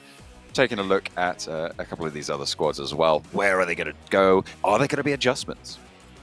Yeah, as far as adjustments goes, I don't think there's going to be too many adjustments because everyone got to loot where they wanted to. That previous Miramar game, it's hard to make adjustments for, in my opinion, because it was such a polar circle, right? It was all the way down to the southwest, so it's not like there's anything that teams should be looking to change up, per se. Potentially not. I think the only adjustment might be Vampire and the Pittsburgh Knights, but even then, they were perfectly happy to both loot the area. Pittsburgh Knights then just disengaged from it, right? And there was no real conflict. Yeah, I think both teams also had the loot they wanted. They both had the vehicles, right? So we might see that warm drop again. I don't think either team really slowed each other down either. It seemed like the Knights left whenever they wanted to, and Vampire decided to just stay around and loot a bit longer. So we'll see what happens this time around. I think the more deciding factor for this Miramar game is just simply where is the circle going to be, and also the plane path as well. Hopefully, Godlike Stalwart can carry momentum forwards into this game as well, because their last Miramar pretty drastic in terms of the upheaval that it could have caused. Look at that, that's focus coming through in the middle. Oh dear. Looking a little bit laid back over on Vampire, seemingly happy with their last game. Obviously, that double kill down the hill from Schweppes was pretty chunky. Those 2 points were, in a way, gifted to them. I think it was as they were driving down, right? They took a lot of bullet damage from the other squad. By the time they got down to Schweppes just pumped that car with 1 DBS shot, and it just blew up. instantly. And we're looking at the plane path here. This is not a very good plane path. That's a deep cut on the south, right? Going from La Driera down to Puerto Paraíso, and it's not going to be pleasant, especially for, I think it was Alpha 7 who dropped in Torre Hamada, Tierra Bronca on the split. HVVP might struggle as well. Depends where the circle goes, though. Yeah, I think everyone does have some sort of, backup in mind for when the plane path does come down this way all the way down to south. You see Alpha 7 already jumping out very early, stretching to the northwestern side. They might actually go loot ruins in the trailer park area, seeming from the trajectory they're going towards. Damwon sticking true to their Valdemar on the southwest. Everyone else stretching out to the north. We might see some engagements very early on, just by the means of rotations and fighting for these vehicles off drop. Like Ketch is going to crack on with a party bus.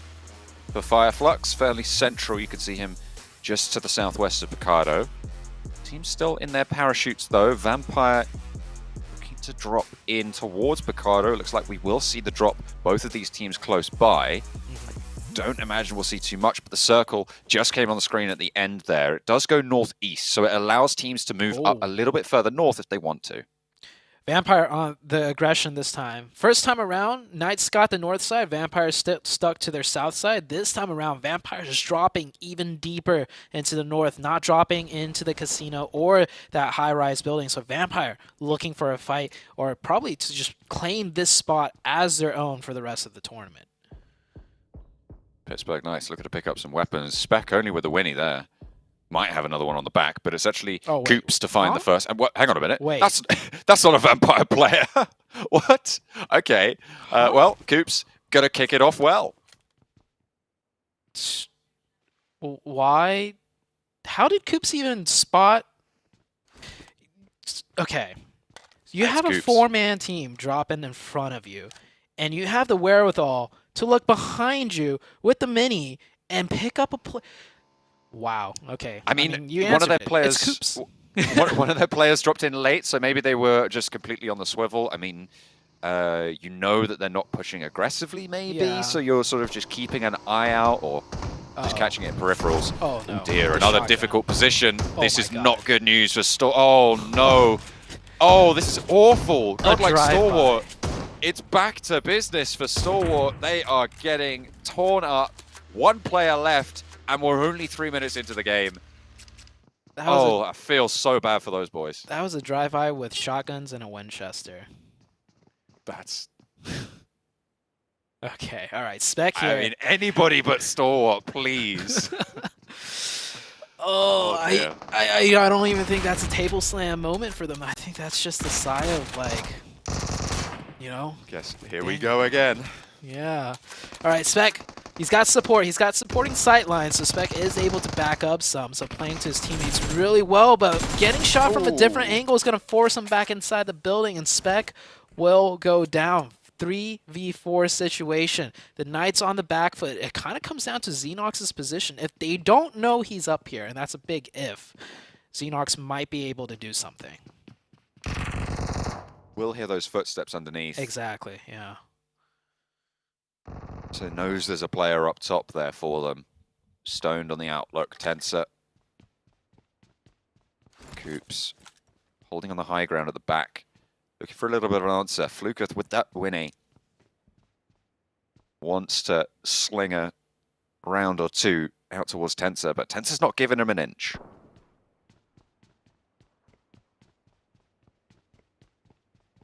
Slowing down a little bit here. It looks like Vampire, with that advantage, it looks like they're going to spread out a little bit to find an angle. I think they're mainly trying to deal with Xenox. I think they know he's up here.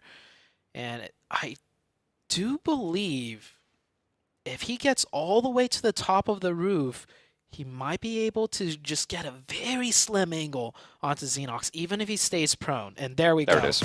Yep. The Knights now down to 2 players. Ravenclaw does get answer towards Coops is still on the warpath. Coops again. Picks up the backstop, and that could be quite important, although losing Xenox early it's not going to be ideal. Leaves Coops and Tensor operating as a duo. In the meantime, hang on a minute, Nova running down power. Wait, Gakka was in the last map. Gakka was the last time. Come on, stop that. I'm looking here. Northeast. Yeah, so Nova's looting Minas, and that's actually... I love how we don't even have time to talk about where the first circle comes up. Before this match, I'm like, the most important thing coming into this Miramar match is the plane path and circle, and we haven't even touched on the circle yet. Circle is northeast, dead center is Minas, and that is where Nova's looting. HVVP losing one member, 1 million, getting a bit more aggressive now as they do get a knock. He's looking for the confirmation, but the rest of HVVP is here to bail out Tixie, their MVP player so far for the day. I'm surprised Venom didn't hop out for that. I feel like he had time. He had the position, but being so split on the back from 1 million, they are completely on the way. Maybe they were just like, you know what? Just don't even bother. We're not going to try and challenge HVVP. We know how strong they are in fights. We've seen that over the last couple of games. Yeah. HVVP will get that reset. And so that fight with Power. So Power was actually... I think it was just a very delayed rotation to the plane path. Power's going up to El Azahar. They swung through Minas, and they were able to catch one player. Alpha 7 now in Inko taking fight. Nice swing out by Revo with the M16.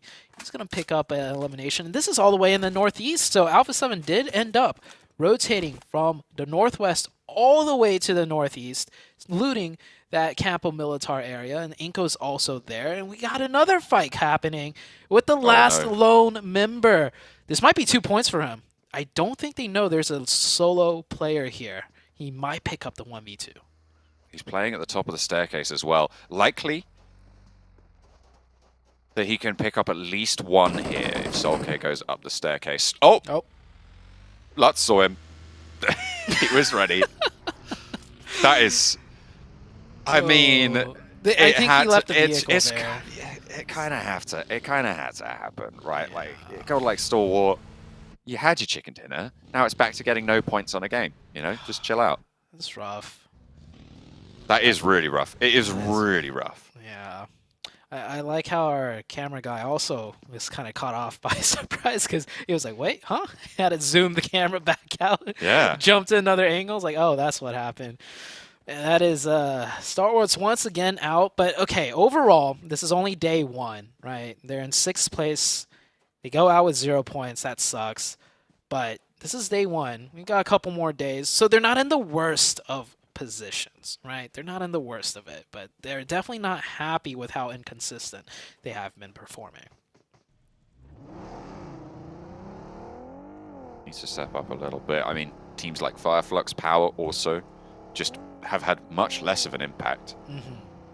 And those teams towards the bottom not really doing so great, not so hot. With the Pittsburgh Knights down to 2, you'd imagine they're not going to be cooking anytime soon either. Speaking about cooking, Bacon Time. Huge first game, and since then we haven't really seen too much of them. They're hovering around 10th right now. And Damwon Gaming, that was a team that we had a question mark coming into today, right? Damwon Gaming, absolutely amazing performance on last year's group stage of PMGC, and then they finished 11th in the grand finals. So coming into this one, it looks like they are struggling quite a little bit. And the circle did shift once again towards the east. We have a lot of water in play. That is how far east this circle has shifted. It is kind of crazy how much it is keeping that water in. It is magnetized to the east coast. I mean, we had dramatic water shifts over in the first group as well, over in Group Red. So that's kind of been a theme, I guess, to keep it on running here into Group Green. A lot of teams making their way in. There is still quite a lot of ground around this area, a lot of cliffs to play with. Yeah. No, not super large amounts of high ground. I kind of like this area. Yeah, it's an area of the map that we don't get to see too often either, right? But it is still good for competitive play. A lot of options for teams, a lot of dynamic situations for teams to navigate. So we'll soon see how these teams decide to play it out as USG rotates right into the position of Inko. And I don't know if this is going to be a full committed fight or maybe just a little peek here and there, but seems like it is going to be a fight indeed. They have the nades already primed as well, John. They are ready to go for this one. Up to the top of the bell tower to try and dribble them on down, but if Missile gets caught, an excellent bank off the door frame from Vitu2K. Picks up 3 points for that one. Unfortunately not in the tables, but it certainly would be a swish. Swish indeed. We've got 2 more nades coming in. We do have 1 player of Inko on the mountaintop providing support, but I feel like in this close encampment area, and Inko down to... Does Inko have... Yeah, Inko only down to 3. He might need to just drive down here and take the fight straight to USG, and USG answers back with another nade. There's going to be nades on top of this engagement. I think they're going to figure out which buildings they're in, which corners they're hiding around, and just pop that ordnance down range. 52K. Still, though, uncontested at this stage.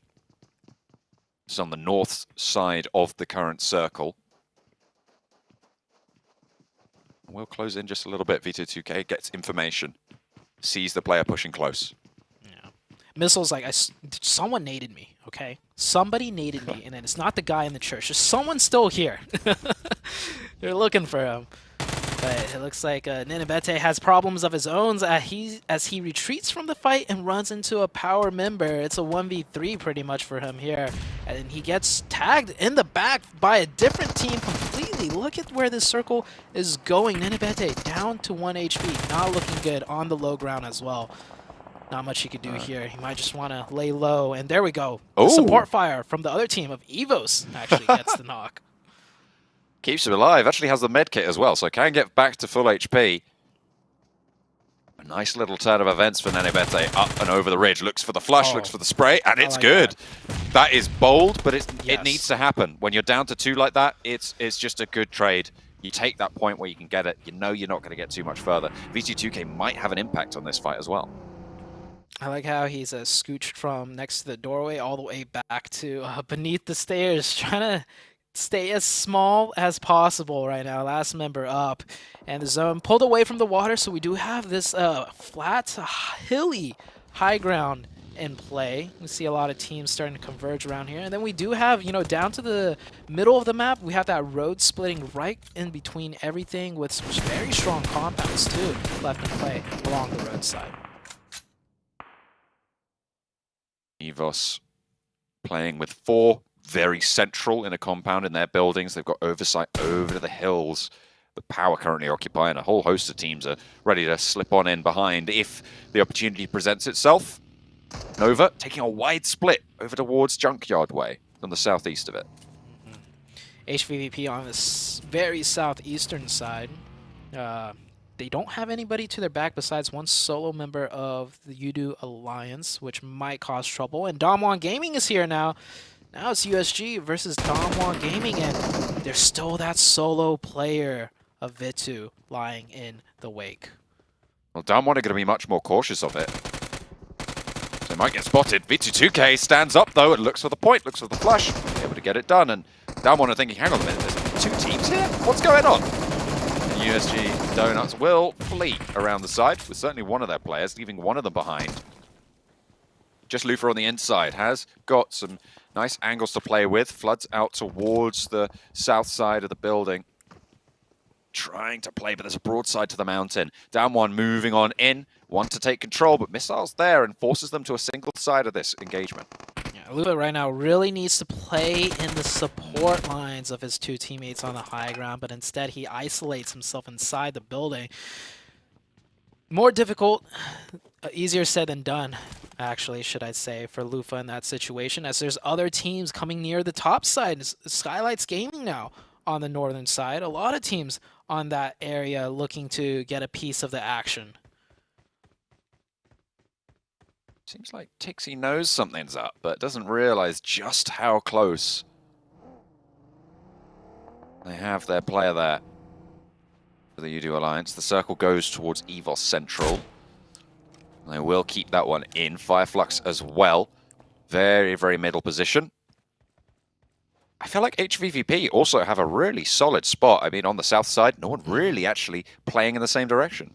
Yeah. Actually, this is like almost perfect for them, because if they need to go up north, they have those ridge lines to work with, and nobody's really going to stop them either, because further up on those ridge lines, there's just flat terrain with compounds, and that's where most of every other team is going to be. So this could be a big game for them, as Tensa accidentally mollies himself. Coops, 1 HP, gets taken out, and that is the Knights with another rough game. Big fat L, really, on that game. They lose the Picardo, and they just get picked apart. 15th place, 1 elimination. It's going to keep them in 12th position in that red zone, in the zone that will not even make it to the survival bracket. Yeah. So you do want to be getting a little bit ahead of the game here. Bacon Time with 4 into the late game. We might see another big performance by them. We saw it in the first game, and then they kind of went quiet since. And with the way the zone is playing out right now, with how many teams are up alive, I think we're about to see a lot of fights happen on every side very suddenly. Down 1. A knock over their way. Fireflux trying to keep this spread going, and it's working out for now in a central location. They don't really have to worry too much about EVOS because they have got this nice high ground. Actually, it looks like they might want to regroup, actually. Clump a little bit closer together. That's their decision. Yeah. It's always tough in this situation when you have so many ridges to work with. Not sure where to go. Bacon Time, 1 player running into Paraboy, and Paraboy almost goes down but wins that one. That was a crucial one right there, as Bacon Time's looking to pressure the side of Nova and take over the Western control of this zone. But that one knock might just send Bacon Time packing the other way. Inco eliminated as well in the meantime. Not doing quite so well as their Brazilian compatriots. Alpha 7 way further up the tables at the moment. Nova and HVVP just that little bit further ahead. Nova playing on the southwest side, HVVP split on the south. They did take care of the solo player on their south from Udo Alliance earlier on, so there is no longer that snake threat. 1 million on the northeast, fighting with Damwon Gaming. It is just a slow grind of a fight right now. Everybody's just trying to stay alive to see the next zone rather than full committing in fights. The terrain also makes it extremely difficult, right? Both teams, no matter where they're fighting, has all these ridges to work with, and pushing over the top of a ridge always dangerous, as more action happening in the elimination feed, and Skylights Gaming find themselves caught against the side of Alpha 7. A lot of long-range exchanges here too. Udo Alliance taking shots from 1 million on the northeast side. Down 1, already taking a knock. That north edge looking a little bit hot right now, pretty spicy. As you say, that engagement starting to pop off. Alpha 7 really running it down, though. And will be dogged in their pursuit of these eliminations. 2 already found in the shack. They've managed to corner Boro for Skylights Gaming. And they will look to put the final nail in. Carrillo is there, and he'll catch this rotate. No way you get away from him. And that is Skylights down. They will be eliminated 12th place. Alpha 7 up to 5 elims on the north side. Yeah, Alpha 7, always the aggressor. Works out great for them. 1 million actually getting very aggressive here. This is what I like to see. They've been playing very quiet and consistent. This is not a fight that they have to take per se, but they know they have the advantage, and they're looking to find the angles. It's always better to clear out your side of the circle rather than waiting. All they need is 1 nade right there where that smoke clump is, and that's a 2-pointer for the side of 1 million. But it looks like they're starting to back up instead. Dropping some smokes from 1 million. Udo Alliance, they are 3 players right now. So aren't really super keen to go for this fight. I mean, they know that 1 million are there. Venom moving in as the backstop. Redface, lone player for EVOS, going to hold off 1. And actually the entrance is blocked by the vehicle. They have to go for a second. Looks for 2. Can't quite line up for the 3rd. It looked close, but EVOS lose their outpost. Unfortunately, though, for down 1, they've taken a hefty hit over in their compound, and look at this backup coming on through. Perfect timing. Can they keep that crash going? But in the meantime, Fireflux a little bit further to the west, suppressing lines. Going down to the vehicle explosion. SKF doesn't even turn his attention that way, and EVOS roll on through. It's going to work out against down 1. We're now down to 1. That was a good response by EVOS. Maybe if they were just a little bit more ready for a potential crash on their isolated player, they could have came over and helped quicker and keep all 4 up. So they will lose 1 because of that. Meanwhile, on the western side, Nova has just been methodically working their way in on the western edge. And HVVP, of course, somehow finding a knock onto King. These 2 teams just cannot stop damaging each other, and it's actually answered back by, I believe that was USG getting a knock onto HVVP. I love how this ending circle is playing out. It's not just a close range fight, it is long range third parties with close range fights mixed in. Jimmy getting pressured by Vampire, who have been playing really consistent. This ball on the southwest side finally getting cut out in the open, and it's Fireflux to play spoiler. That AG does so much damage at the mid-range. Really nice blinking coming through. Tap fire is good. Lutz lights it up, and the fire burns down on the wick of Nova. Yeah, Nova realized they were in a tough spot and took a gamble to rotate, but two players did not make it. Order is the last one up, though. If there's any solo player out of Nova that usually is able to utilize and maximize points as a solo, it is Order. I have seen Order do great things in the PEL as the last man remaining. So we'll see how this one plays out as the next zone about to shift on out. HVVP still playing as a unit on the south side. I think they've got all four of them alive, if not mistaken. They might be down to 3, but on that south side, they're still going to be playing from a solid compound. It centers very, very accurately. It is a full donut on this shrink. So we have Alpha 7 on the north side, who's got to make the next big move, I think. They could stay on this ridge line, but knowing Alpha 7, they're going to look for an opening, and then they're going to push off of it. Donmont Gaming Forest might be in a good spot to spoil if something happens, that it's a very obscure shack just sitting there. Might not even be cleared out, as Fireflux finally, finding themselves in the late game in a good position with 4. This might be able to bring them back into the game, especially seeing as how they don't want to be eliminated from this stage. Yeah, I mean, this team from Turkey kind of lackluster so far, but it is only day 1. We have seen the tides turn back over in Group Red. It really can change on a dime. Day 1 to day 2 was a dramatic difference. So for the teams at the bottom, they're hoping that it's going to be very, very different for them. Let's see if they can step up a little bit. Udo Alliance, Fireflux, the 2 that currently still in this. Downward Gaming and Bacon Time, trying to stay away from that bubble. Order right now being pressured by Vampire. He's the last one up. Nades are raining in. He's in a good spot, though, because those hay bales, it can easily deflect the nades. It's hard to kind of throw the perfect arc in. Oh! And Order doing Order things, firing right back. He could get this next one, too. He already picked up one. Second player takes a lot of damage. Ravenclaw starting to bleed out here. They need to deal with Order now. Stone, if anything, just needs to crash right in it, but he's getting third party by Meku. Oh, the top 2 of the lobby teaming up on Vampire right now. It's going to be really hard to keep Fluke at the live out of this. Ravenclaw, I think you're done for here, mate. Let's be honest. And comes it was actually Fireflux. Catch with the Orm. Pops the big green gun, and Solke swings in, and Stone gets... okay, Vampire have had a nightmare here, to be fair. Fireflux actually striking out south. They want in on this fight. HVVP chiming through as well. Order is being kept alive by 3 different teams right now. Yeah. Oh, don't stick. Oh, that was a close one. That was a close one.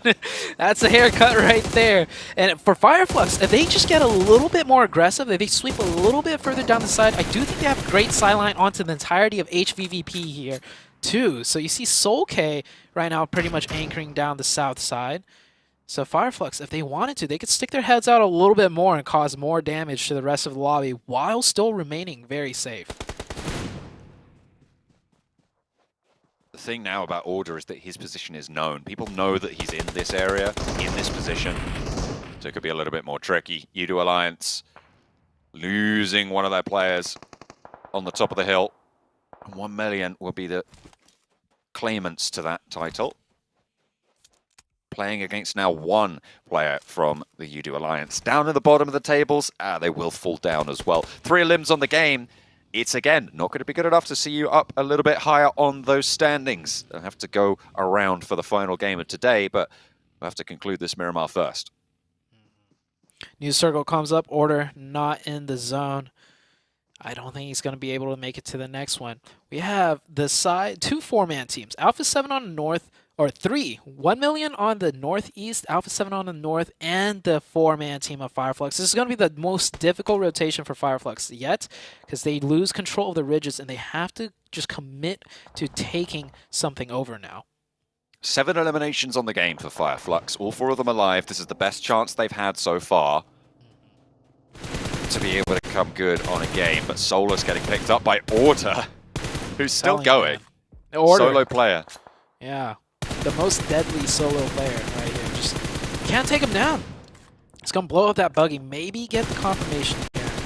Look Smokes at the go arrows. down. The arrows from HVVP, they're turning that way. And over up on the northeast side, Alpha 7 are clashing with 1 million at the moment. They're falling short of the mark. 2 players falling, and Alpha 7 getting torn asunder here. Nova will be finally eliminated as Order falls to... I didn't quite catch who was able to pick that one up. Oh, it was an Orm shot coming through from Fireflux. Yeah. Alpha 7 on 2. Soulcase spotted. Matic picks it up. This is looking really good for HVVP. Like I said, if they have to move north, they have these ridges to work with. That puts them in a great advantage over everyone on the high ground. Alpha 7 not done and dusted yet. I thought they were done for, but they're turning it right back onto 1 million. It's actually Revo and his partner Carrillo. 2v4 situation here, John?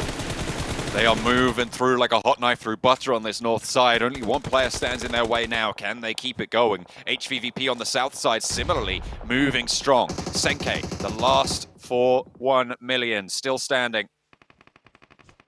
As the flush comes through, Alpha 7 getting that flush. Nade over towards Ketch, just short of the vehicle. HVVP swing down south. On the side of the Alpha 7 fight, they did get traded back, so now it's down to 1v1. I think they're going to go for a revive on that northeastern side. HVVP right now just sitting pretty. Down to 3, but they have a lot of control, and no one's taking shots at them, and they know everyone else is busy fighting. That is Catch out to the play zone. We still got a solo out of Damwon Gaming Forest right there, just laying low, and this fight is still continuing to slug on. Revo finds the re-knock, and now it's just Marshall playing backstop for 1 million. Can look for this flush, but the shots might come through from Marshall. We saw him be a sneaky solo player before over on Sanhok, but yeah, here they go. Oh, I thought they were going to break out wide, go for the wide swing. They know he's there. They catch an ankle, look for the shots. Carrillo taken low, actually has to hit the deck. Revo has the goods though, and will come up good with them.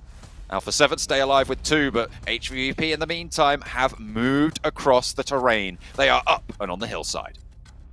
This is a perfect chance for Evos, the third party. If Alpha 7 could get a knock onto HVVP, I feel like HVVP is kind of exposing themselves down the middle. No, actually, that ridge line and slope is so steep. It's actually a great spot for them to just be in. When is Evos going to make a play, or are they just going to wait for these two to fight first? Tixie Matic open to the side swipe from Evos, but they're not going to land the spray. Alpha 7 will have to move south first. The next circle, of course, will just close right to the center. And at the moment, HVVP have the best angle on it.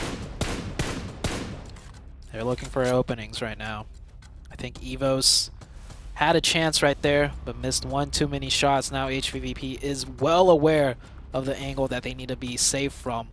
Alpha 7 doing a great job, just working their way in from the north. I thought they were done for, but they pull out a 2v4 against the side of 1 million. This is Alpha 7 looking to try and chase down Nova's position in second. Of course, with Nova going down earlier, they will have that in their sights, and if they can take down HVVP early, maybe even move a little bit further forwards. They've managed to rack up quite an impressive elimination count.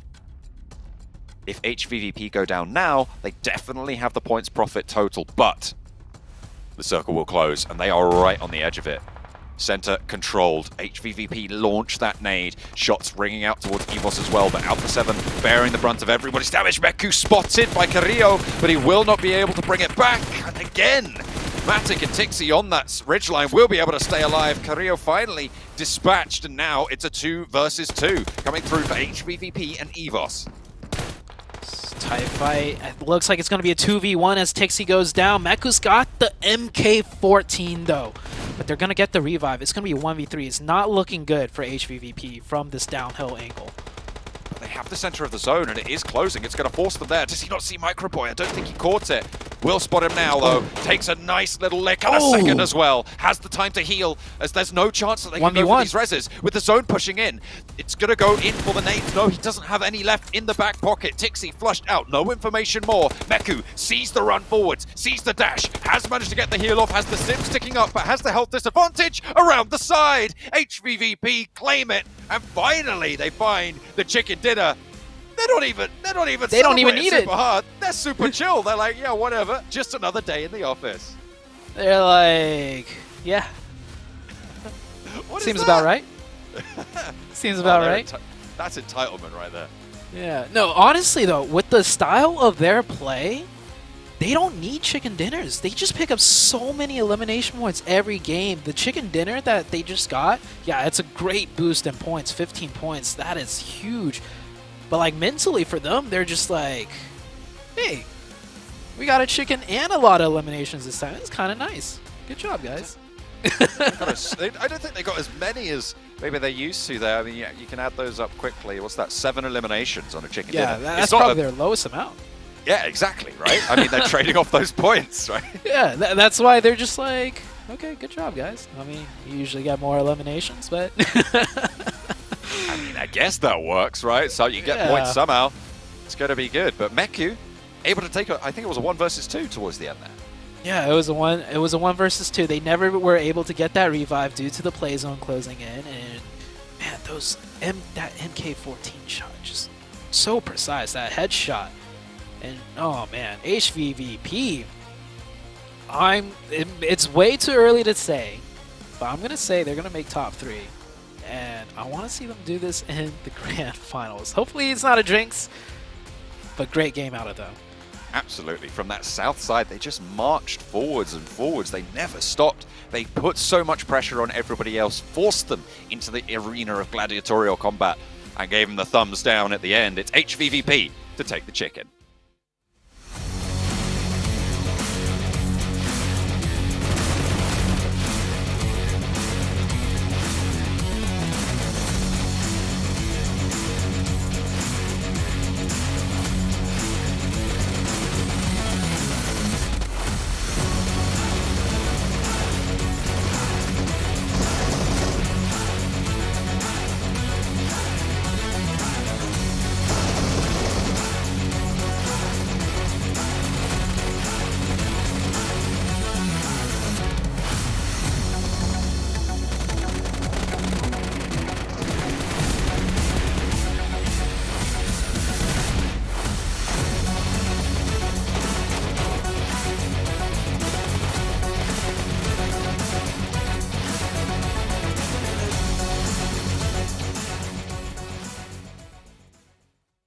HVVP with the second chicken dinner here on the first day of the PUBG Mobile Global Championships Group Green.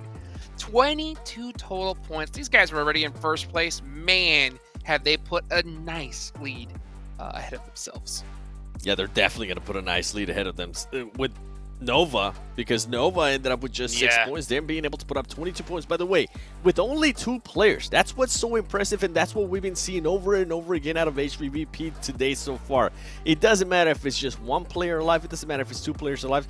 It's so hard to actually eliminate them, Imperium. It is, and arguably, look, all of these games that we played today, I don't think we've seen so much of a complete performance bar, maybe the Godlike Stalwart Chicken Dinner, right? But again, like you said, it's what makes HVVP so dangerous is that even when they're down to a trio, they play as a full squad. Looking at the top performers, though, once again, Micro Boy with 6 eliminations. His team performed a lot stronger this time around, getting, I believe, 12 eliminations in total on that game alone. They're on the rise, and honestly, I could see them challenging for one of those top 3 spots if they aren't already in that position. Micro Boy, the legend himself, dude, just coming in strong. That's what we like to see. We got 1 match left today. Aaron Gale, all right? How long is Power surviving in this one? I knew that was coming. I don't. They're not gonna hot drop Nova. They can't. This is the point where I would, not to sound too harsh, but I would say it's really really silly, like really silly I don't know. to hot drop. I don't know. Really silly. Hey, have you ever heard of the saying, third time's a charm? Yeah, but what Have you is heard that that also that saying when you try the same thing over and over again and expect a different Something result? insanity? You know, yeah. So it's a coin toss. know. It's a coin toss. Let us know what you guys think, of course, by using that hashtag PMGC 2022. You think, hot drop being the previous champions is a good idea or not? It's something I want to hear from you guys. But you know what? With this last era gale going on, we have seen HVVP dominate so far. They're already starting to get on that point. Even though it's only day one, right? You don't want a team like them getting a very thick lead going into this here. A lot of these teams need to bounce back. Seven, which squad are you really looking at to bounce back here in the final game today? There's so many. I mean, honestly, I know, right? There's so many. I'll give you three, right? I'll give you one. Vampire Esports. I feel like this is a team that I've been looking at closely, right? A lot of people expect a lot out of them because of what they did in PMWI. So far, they really haven't shown us some of the stuff that we saw in PMWI. And that was always the big question mark with me with Vampire Esports. Now, when we looked at some of the other teams that don't really need to bounce back, but I would hope they finish the day on an exclamation mark point, it's gonna be EVOS. I feel like EVOS has performed so well. I mean, I think they're currently with the performance, they're definitely within the top 3. And same alongside with HVVPV, they just got the win. I want EVOS to also finish off the day great by getting a win. Like Indonesia as a region has been extremely strong over the years, and yeah, it would be great for that audience to see EVOS grab a chicken dinner in the first day. I'm not even worried about the audience. I'm worried about the team. I want the team to get a win. That's right. Let's go. Come on, make it happen here. One last match. You have to rally. And this is what I so love about seeing these LANs. You get to see the players. You get to see what they look like. The anger, the frustration after a bad game, the joy of a good game. And, for HVVP, after a good game of chicken dinner, it's just like this. Good job. Yeah. This is how you do it. That's how you get it done. But let's see how EVOS is about to do right here, because we got a great interview with them. Let's go ahead and I'll take it on over to Choo Choo. Hi everyone, you guys are back with me, Chuchu. I'm here again for you, but this time we have the very tall, handsome, and amazing micro boy, as always, come out from EVOS. So we do have a couple of questions for him and for EVOS as well. So how do you feel after 5 matches? Out of 10, what would you rate the state of your team right now? Dari 5 pertandingan yang tadi sudah dilakukan, jadi dari 1 sampai 10 kira-kira berapa angka yang mau kamu kasih? Setelah menjalani 5 match tadi, sekarang jadi lebih pede sih untuk ngelawan tim-tim lain, dan rate untuk timku di PMGC ini ya mungkin kita di angka 8 lah. Ya aku bangga juga dengan anak-anak timku. Semoga harapannya mereka bisa tetap konsisten dan kita bisa lolos PMGC di tahun ini.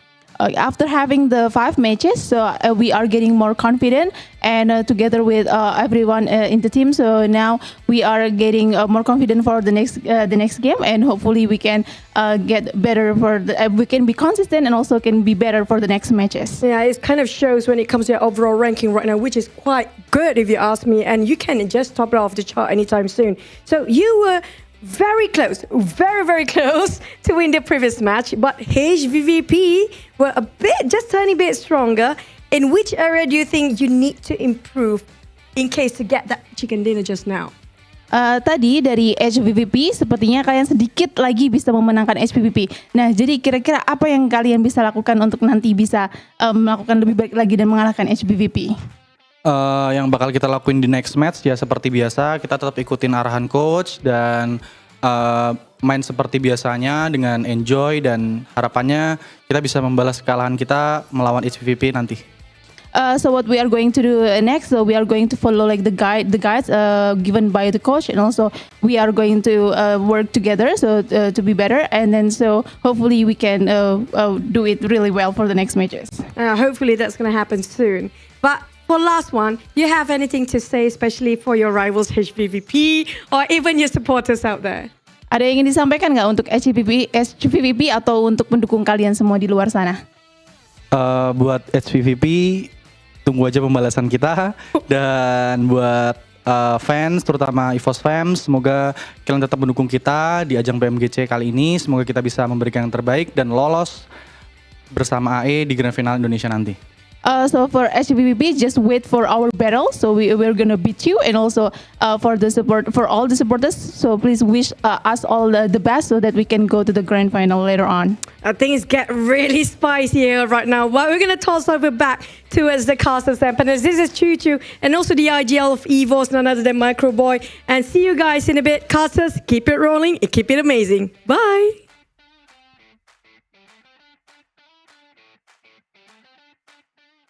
You said bye, we say hi. We are back, and you know what? It's time to say hello to our best solo performers. And of course, it's none other than the legend Microboy. We just saw him talk to us right here. And by the way, this is from whenever a player dies on your team and you're able to play by yourself. And Microboy put up 12 points as a solo 7.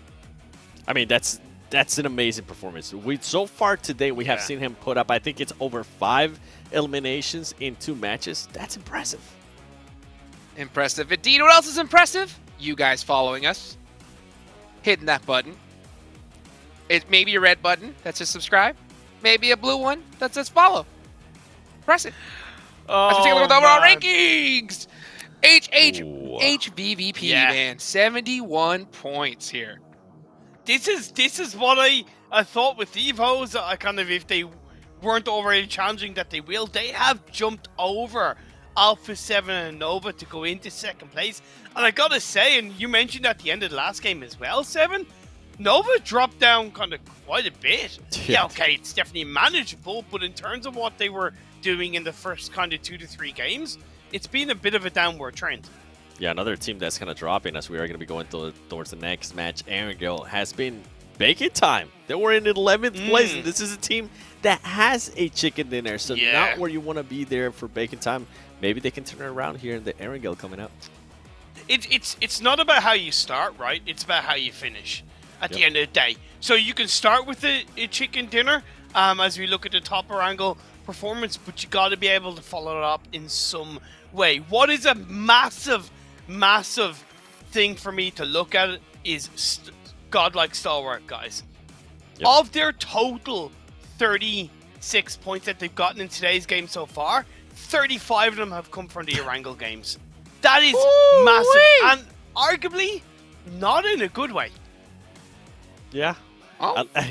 At least right now they're performing in the map that we do play the most, right? So that's kind of going their way, but everything else, not the stats that you want to have. Hey, teams to watch. 7 with the really tough pick of HVVP right there. EVOS as well, and Nova. Hey, I gotta admit, those are some really serious big boy players to watch here, 7. Yeah, and I mean with HVVP, I actually picked that before they won the last match, and I transferred it to EVOS. And now I want EVOS to actually be able to get a chicken dinner because these teams have just been performing so well that if they can get that just out of the way in day 1, you love to see it. And then with Nova, with the performance that we saw, with the overall that we saw, you're starting to see a bit of a gap there. Not something you want to see at the end of the day. Hopefully they can pick it up. I went for 3 teams. Yeah, I went for kind of the other direction where I wanted to kind of give a little bit of a highlight of the teams that realistically haven't performed that well or enough that obviously they're in their current position. Power, yeah, they've suffered their own fault due to hot dropping. That's up to fix or not fix. For U-Duo Alliance, there's just a little bit of higgledy-piggledy play from them. They show tiny sparkles of brilliance, but not enough as a full team, not enough in the longevity of the game. And yeah, for Bacon Time, they got to get back up to find a crispiness. Yep. Well, higgledy dirt, it's time to go to our casters. We're coming over here. We'll hopefully look at a little less higgledy-piggledy and more straight and narrow as we head into our final game of the day. We haven't gone crazy just yet. We'll save that for day 4 of this week of Group Red, or Group Green even, sorry. Group Red was last week. That was a whole other ball game. Can you imagine, John, the last day of this group? Just like it's like these teams, like the hardest hitting teams, if they're not in that top 3, they're gonna do whatever they can. We saw in the first week, LGD, targeted a team to try and break into the top 3. Can you imagine this group when you have so many heavy hitters and only 3 can be in the top 3? How hard they're gonna go all out on the last day to get themselves there. Yeah, I think we could see sparks start to fly, but we've yet to see that top really emerge. At the moment, we're looking at 5 teams who are really in that top pack, and the spread on those is 21 points. I mean, first down to 5th is 21 points difference. 71 to 50 points is the difference there, but we're looking at 1 million, Nova, Alpha 7, EVOS, and HVVP as those 5 teams at the moment in that front-running pack. But we've not even played a quarter of the games yet, so there's definitely time to change that completely. Definitely not. We still got a lot of games, like you said, and also I just want to throw this out there. Nova is in 4th place overall, but that's with 2 very bad Erangel games where they only got 4 points, right? And Erangel, in my opinion, is their best map. So if it were not for the hot drops, right, maybe tomorrow, they won't be as contested. We might see Nova start doing, Nova things on Erangel, which is their strongest map. So that's something to think about. They're in 4th place overall with 2 bad games on their best map. Gatka is absolutely available on this drop. It looks like we are going to see both Power and Nova heading out that direction already. I feel like we might be seeing this again. I feel like we have another hot drop on the cards. I'm wondering if this is a little bit of a we're not going to make an adjustment on the fly call. Like we're going to stick to our guns here and just try and go for it and not readjust. Because we're going to wait for the day to end to try and change that. But it looks like maybe Power are drawing a little bit short of Gatka this time. Yeah, they have. It is very difficult to stretch all the way to Gatka, and maybe after losing 2 hot drops in a row in a very disastrous manner, they might have decided to just give it up. Sure, if the plane path flew right over Gatka, we might have seen the hot drop, but this in a way is kind of like showing them all right, we don't have to take Gatka, we could drop somewhere else, and they'll probably have a better game than statistically, right? Unless if they get eliminated immediately by a different team, they'll do better than they have dropping against Nova for this match. So that might just play into things coming up to tomorrow and the rest of the days where the hot drop will no longer happen. What I'm interested in now is, do Nova try and move further north? We're going to see Nova's rotations unleashed, right, in this early game because we're 2.5 minutes in and they're not fighting. So they have those opportunities to make decisions. Yeah. They might be in a collision course right now, though, as, I'm seeing that on the minimap. Hopefully the camera will pan over before the fight starts happening. Okay. So they're not diverting. Yeah, it looks like they got close, and now they're subverting. It's Nova's just doing a little bit of a split loot, and Power doing the same, just basically mirroring each other, not necessarily clashing, though. And, yeah, there's that Power. Those 2 Power players that are turning back to the way that they came from. Looks like Power is struggling to figure out where to go, though. I thought they would just grab the buggy or maybe they're looking for more vehicles because all they have is just 1 buggy. I mean, it would make sense. It's likely that you're going to want to head somewhere like South George, maybe even breaching over towards North George on this sort of a circle. Yeah, I think they just only managed to find the 1 buggy, so they were looking for another vehicle, not able to find it.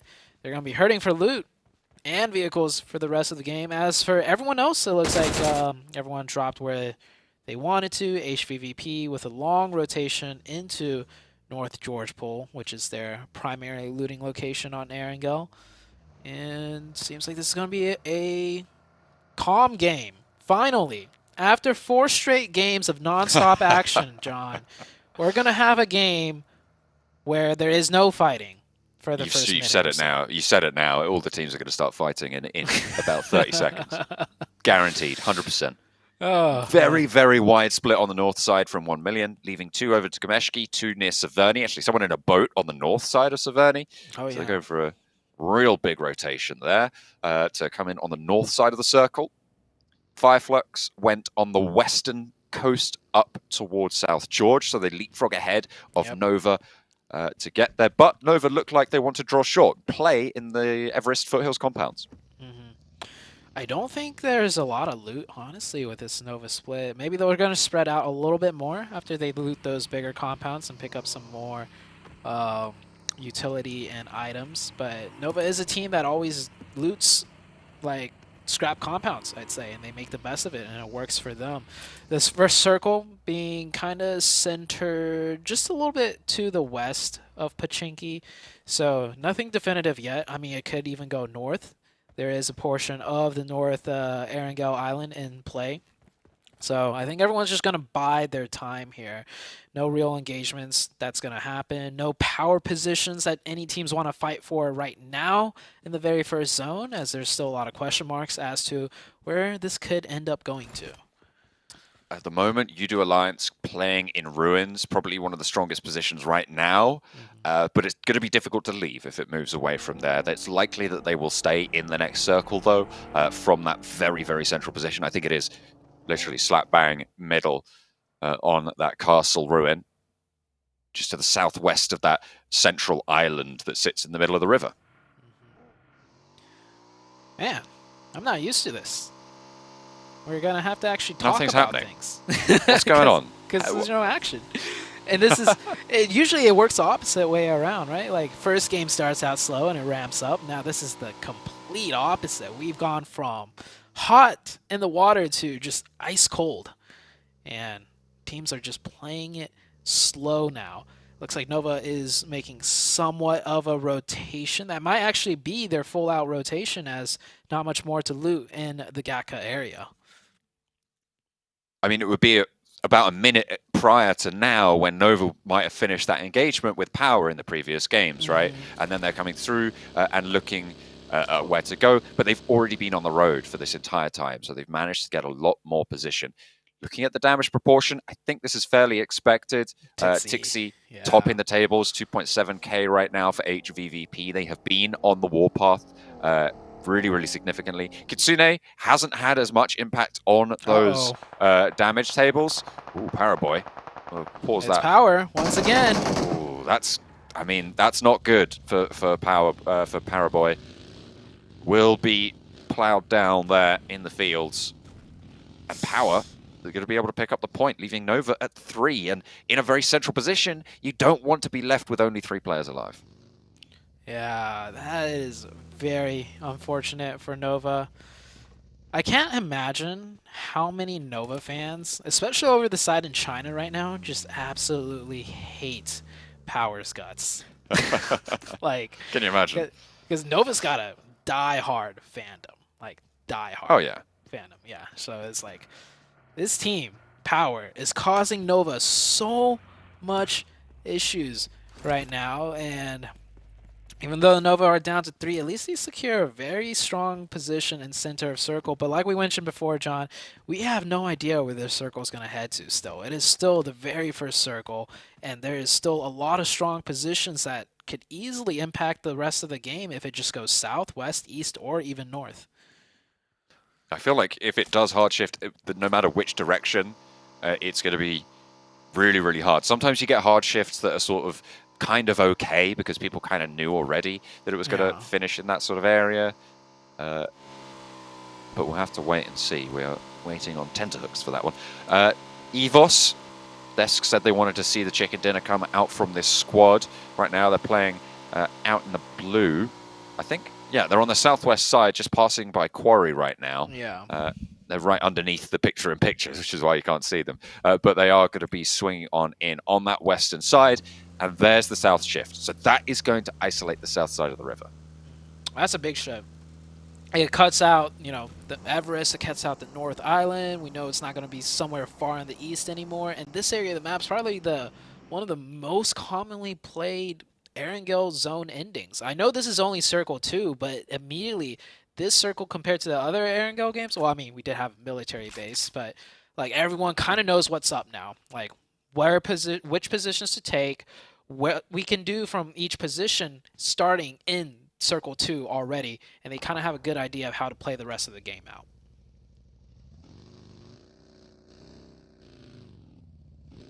Pittsburgh Knights been having a fairly difficult day so far. Currently in 12th position. They have picked up an elimination so far on the game, finding a player from... Actually, who have they found a player from? I can only spot Nova, who've lost a player. Stalwarts, actually. Oh, yeah, there they are. Of course. Sneaking little bar, getting away from me. Yeah, Godlike Stalwart. I mean, you know, why not?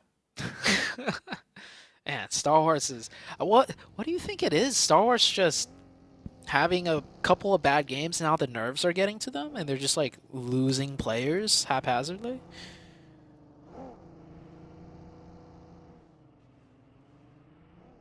Not entirely sure, but we'll have to double check. U2 Alliance playing on the sunken south side. They've going to have to play with 3, though, after losing Repo Boy on the southwest. HVVP have moved down south. They're playing in the powerful compound in the foothills of Everest on the eastern side of it. Fireflux a little bit further to their west. And 1 Million taken up residency in the top of the ruins. Everyone posturing up now. A lot of strong positions to be taken, and I think they're all taken, honestly. Everybody's in a good spot. It just comes down to how they play it out in the subsequent circle shift. We have power here. I think this is one of the positions that Nova wanted, which was why Paraboy, you know, drove so close to that position. And I've seen in the PEL, Nova plays that position quite a lot, and they're quite comfortable with it. They were just a little bit too slow. Alpha 7 coming in from the edge of the map. Same with HVVP on the northwest. So, like, something I'm noticing with HVVP, right? If the circle shifts away from them, they don't go more center. If it shifts in a way where they can move more center, they'll stay on the edge and block out everyone on the backside. That's what they did on Miramar. That's what they did on Miramar. Or, did I say Miramar? That's what they did. You said it, yeah. Oh, okay. Yeah, because they did do that twice on Miramar. I thought of the last game, and so I said Miramar.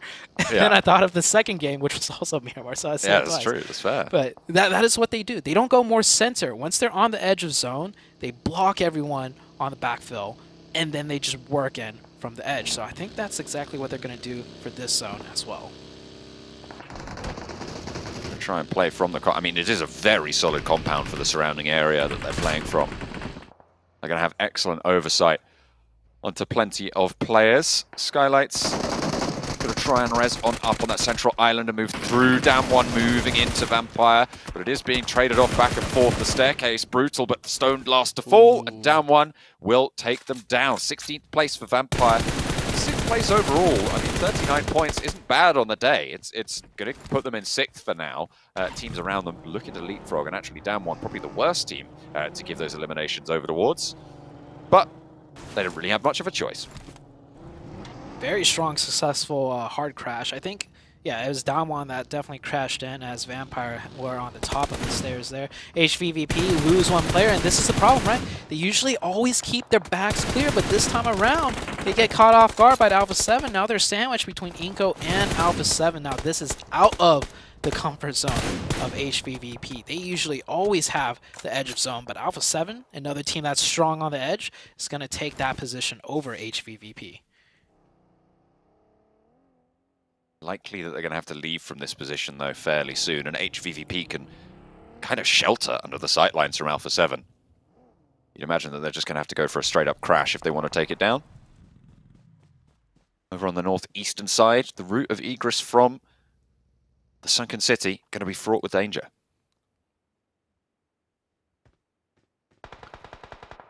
Bacon time.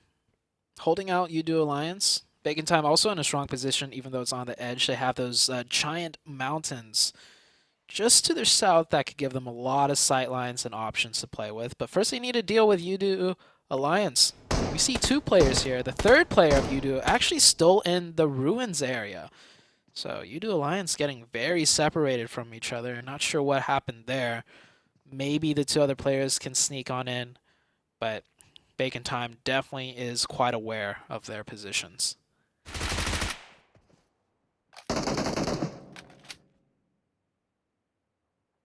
Shots over the top, 1 Million. Bombarded on the north side. Suppressed, under siege. The next circle could prove to be troublesome. Hard southwest shift. Wow, over towards Evos. I mean, this is their chance now.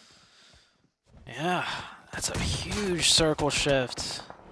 You know, I was saying earlier at the beginning of the day, you know, with the circle sizing differences, the shifts won't be as bad, but I think that's the biggest hard shift we've seen yet. As Bacon Time, yep, Udo Alliance forced to make the push. Bacon Time right now with the man advantage, but one player goes down, and actually with the support from way deep in Ruins actually comes into play, but it's still down to the two members here to finish off the 2v2.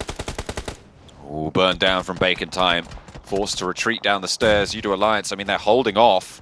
They're doing okay and actually doing fairly successful now as the tides start to turn. Ice down, player also falling on the ground floor. Another shot, but it's traded off finally, leaving Noise alone for Bacon Time. This is a team that has been quiet since the first game, where they were able to frag out and control the round. Udo Alliance holding them in Sunken. They do have this blue zone right on their doorstep, but the push has to come through. It will sweep in, and Noise falls. Udo Alliance alive with 2, potential to res up to 3. Yeah, this blue zone's really ticking. I think he's just going to have to go. He's going to have to leave that teammate behind because none of them are in zone either. This area of the map, by the way, all the hard cover is pretty much more or less taken, and you have the field finished. We have chopsticks in play, and that giant hayfield pretty much covers the majority of the map. Going to be a lot of open ground, and the fact that Fireflux have sequestered themselves in the middle could be quite valuable already. Alpha 7 moving down. HVVP yet to make that lead in. Power playing in a strong position, actually. A little bit closer to Gatka. And the chopsticks providing sanctuary for Evos. A lot of teams fighting right now for the control on this eastern side. That hillside is partially in zone, so we see Star Wars right there trying to take control of it. Nova right now forced to give that spot up. They're trying to reconvene to rotate somewhere. They're not in zone here. USG also not in zone.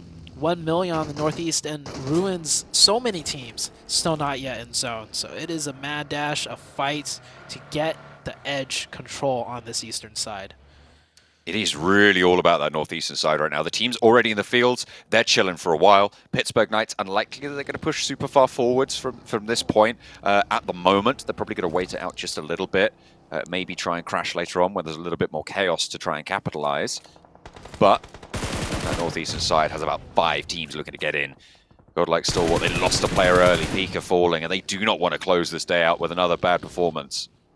They've had the one. And the Erangel, as the desk was saying, is 35 of their 36 points. So they do need these. They do need these Erangels to go well for them. So if you're going to not play essentially in 50% of your games, then you're going to have to figure it out. Yeah, 35 of the... That's crazy to think about.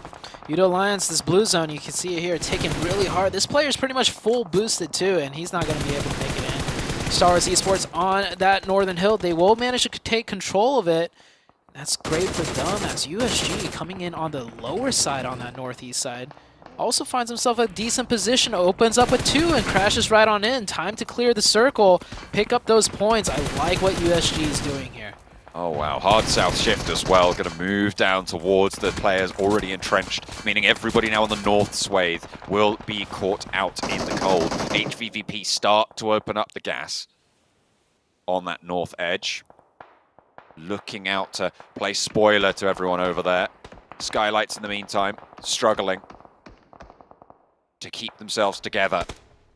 They're not even solidly into this next circle. They're all the way out on the northeastern side. They're going to have to figure out how to move yet again if they survive this reign of terror. Long range shots coming out for STE.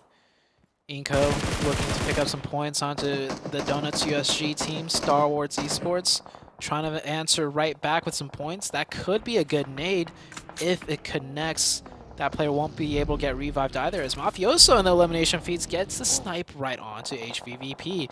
And Order, is he the last up again? I think he is. Yeah, Order once again, the last player remaining alive for the side of Nova.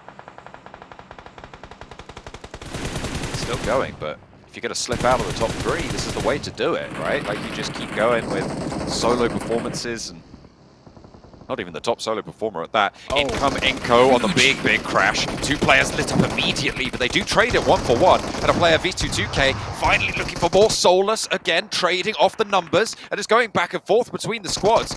Squash is low, is losing Nenebeti on the forefront, leaves Inko in a 1 versus 2 right now. Solke and Lutz trying to hold it together. Squash puts the bullet through the window, but needs to try and force the heal. There's a wide flank coming through, should be on the broadside, but just gets back to cover. They're picking up these flushes in the meantime, and Lutz playing from the inside leaves them alone. Squash still trying to pop this medkit, trying to get himself back in the fight. Lutz lets him get past the window, floods all the way around the side. Now still in this 2 versus 1, as another player looking to get flushed, trades around, but finally put to the juicer. Squash eliminated. Fireflux stay up as 4, but they need these reses fast.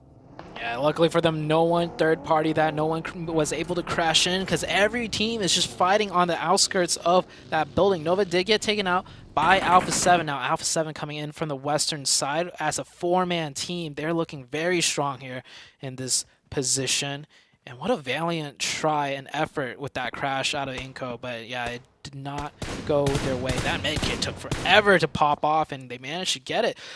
All the meanwhile, Power has been sitting there chilling. They've racked up 5 elimination points for themselves.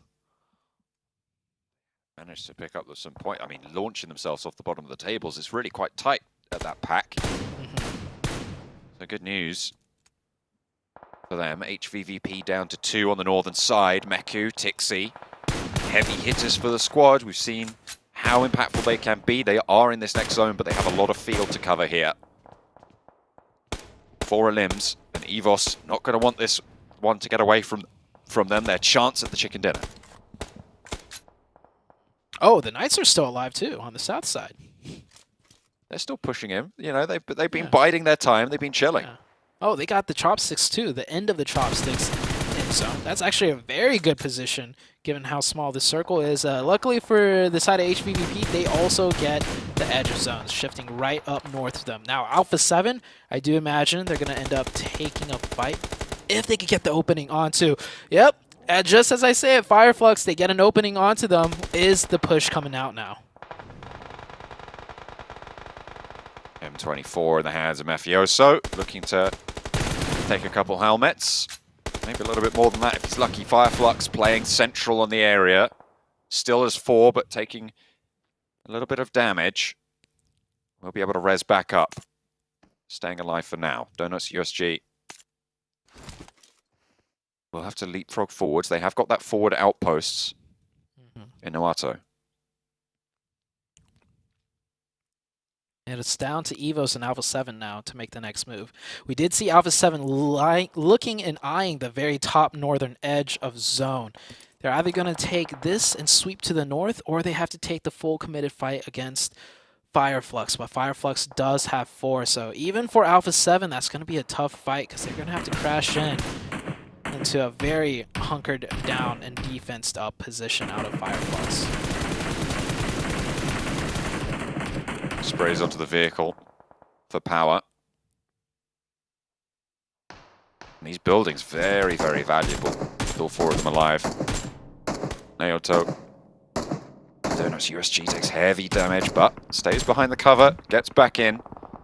Wants to pop some healing. Coops spotted out by Evos there on the southwest side, and it's going to move away from them. We'll have to leave the chopstick finally. The Alpha 7 tried to do a sneak play to get closer, but that did not work. And now Spec also knocked. I think the Knights are okay though. They're just, trying to play a little bit louder, peeking their heads up and over the chopsticks to find some damage. And here's Alpha 7 play now. They are going to go ahead and still continue with that push. It's a 3v4 as more and more Alpha 7 players get taken out. Teams out in the open field starting to get cut down, scythed through by the sightlines available. Tixi spotted. Really solid spray there from top coming through. Surprising that he was able to manage to pull that one off. Should be resable in the position for HVVP, but still a slowdown. It might allow Godlike Stalwart to get a little bit more of a better position on this north side. Knights hold strong. Still with 4 up. Evos forced out of their side of the chopstick will go down to 1 member. Redface, last one up. Power still looking good, picking up another point, up to 6 now with 4 people up with the strongest position and Compound left in the zone.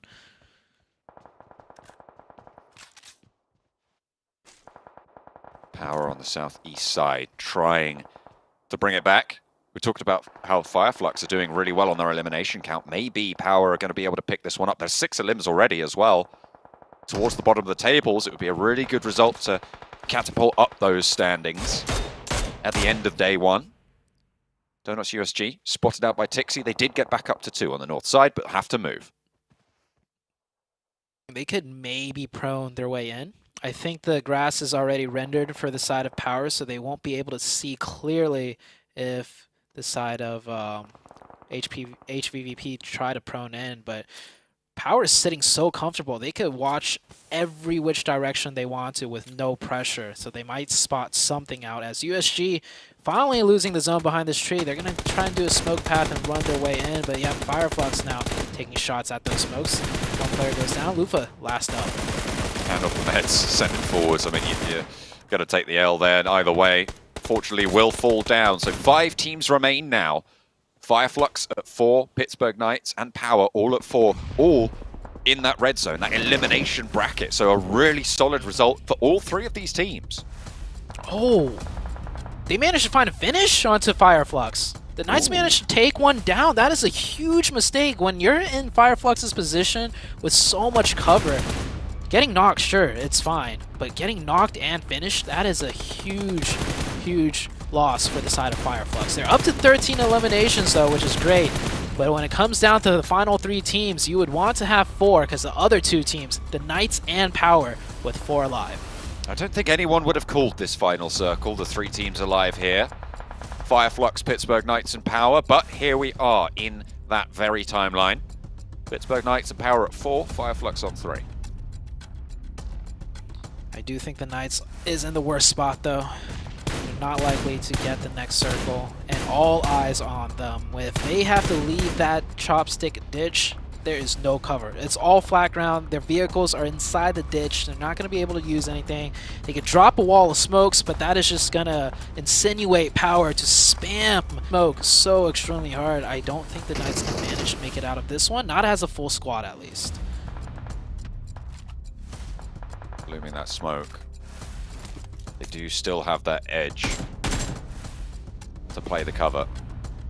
The backlines of Power will have to move potentially a little bit faster on this next circle. So might be a little bit of an issue for their sight lines, but they do have those buildings to move towards. Good zone for Power here. Majority control. Fireflux will have to move out of cover. They do have like maybe a few ridges just close to them, but easily in nade range, especially with that watchtower position that one of the Power member has. This is the game for Power. If they lose this, I would have to say it's because it was a throw. And Coops, if anyone can get an opening, it would be Coops. Is the Knights going to make a move off that? They kind of have to. Zone is starting to close. Kante has the sight line. Swapping the weapons back and forth. Can't quite decide what he wants to go for. M4 is the selection in the end. Spots Xenox. Move up and hit the deck behind the buggy. Jumps into the vehicle. Oh, clipping the roof there with the bullets is really going to hamper them. Not able to land the shots over towards Fireflux either. And Power's position is slipping just that little bit. That crate that could be moved forward to by the Pittsburgh Knights could be very, very valuable. They're out in the open now. Spec hits the deck. What's the drop shot? But Solus is on the ball for Fireflux. And again, in the watchtower, Power rain down bullets. And it looked like it was a little bit ropey for a while, but now they're starting to put the pieces together. The puzzle is taking shape, and the Power is starting to turn up to 11 here. All 4 of them still alive. They will wipe out the Pittsburgh Knights with 5 eliminations, and Fireflux now have the full attention of Power. Oh, the nade's raining in. It's getting close. We've got 2 more people pushing up. Another nade hit. It is all but said and done. They will get the revive, but I think this is it. Power will end up taking this game. Catch, the last standing for the squad. A fearsome player in his own right will be able to find one, but position is now known and a sliver of HP is there. Last shots land, and it's Power to end the day with a chicken dinner. Wow. Just wow. You don't take a hot drop with Nova and you end up getting a chicken dinner. Look at that. What a drastic difference in performance for the power team on Erangel. No hot drop, no going out first, and you end up getting the chicken now, albeit they got so heavily zone blessed. They made one rotation, and that's where the zone ended. All the way through, it just kept closing and closing on that compound, which, by the way, is such a strong compound. And with the way the zone played out, they had full control of every single team. No pressure on them whatsoever. So great win for them, and I'm glad they took the win because I don't think any team is going to get that lucky again. So hopefully they'll take this and run with it and manage to bring themselves out of the bottom rankings. They got a whole host of eliminations to go with it. I mean, look at that. What's that? Like 15 elims, something like that? Yeah, 15 will be the total for them on that chicken dinner. So they're able to get 30 points on the game, and that is massive. I mean, currently, I think the bubble sits at around 30 points on the overall standings. So the fact that you're able to, with one game, put yourself towards that line, if not over it, I imagine they are over it now after that, is really, really solid. Yeah, great game out of Power. We've seen teams like that get zone blessed and they, mess up somehow. So they at least executed that well. Good game for the Knights too. Not an easy one, but they managed to, show signs of life on the last one. HVVP, this is probably their worst game, but still picked up points. Yeah, doing quite a lot of work there. Power obviously getting massive points on board. Fireflux as well, with huge elimination count in the bottom spots. It seemed like it was the bottom of the tables to close out the day for us in style, with Power taking the chicken dinner.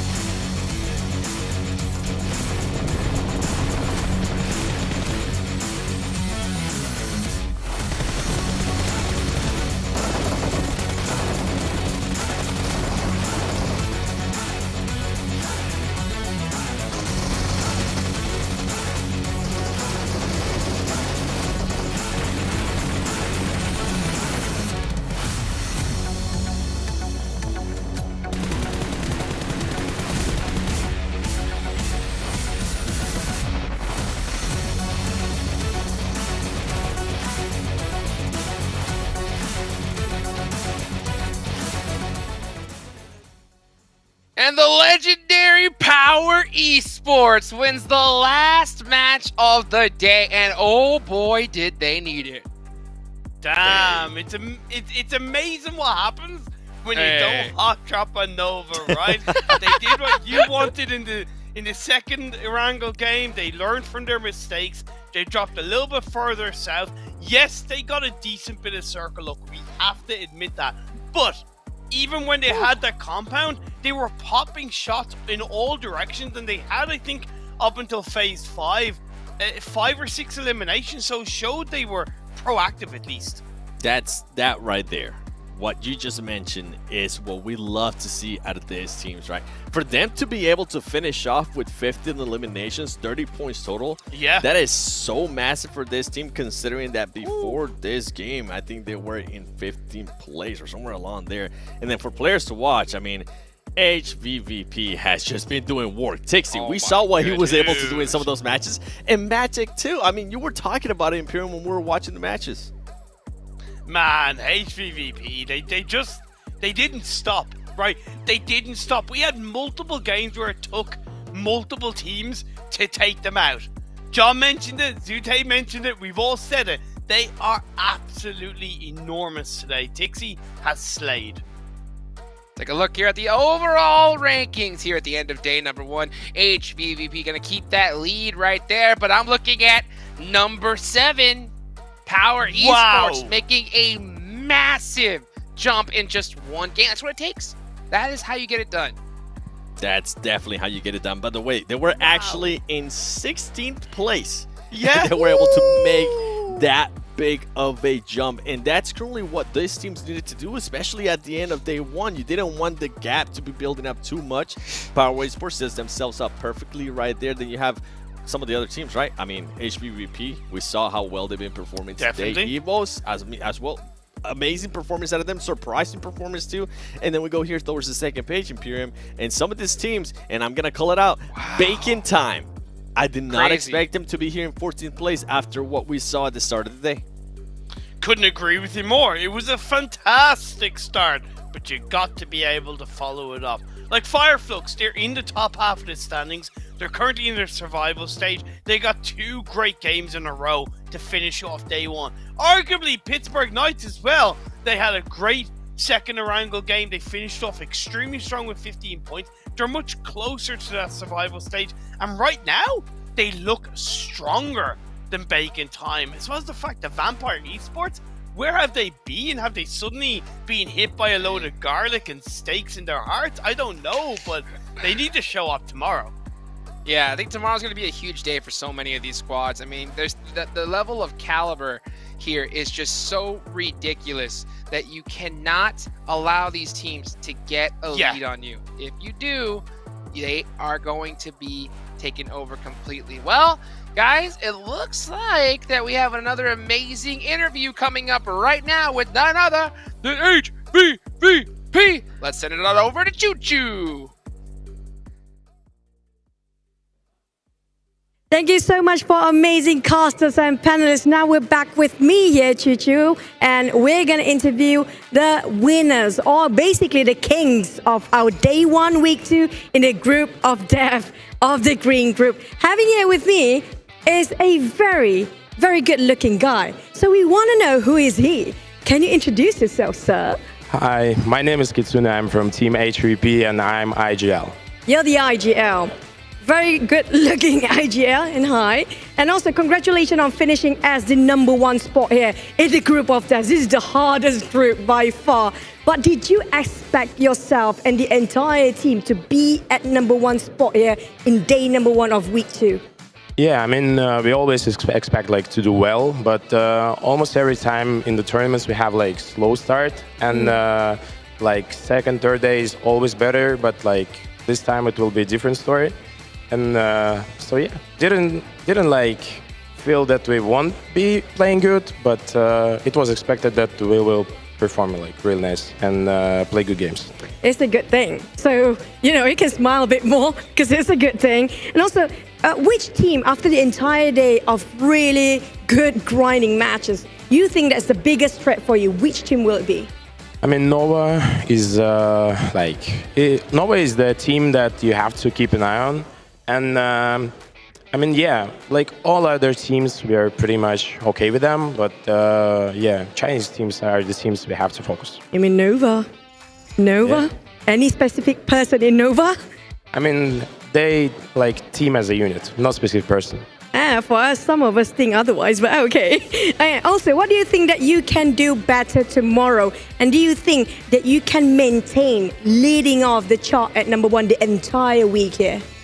I mean, today we'll do what we do the best. We will analyze other teams and prepare for the next days.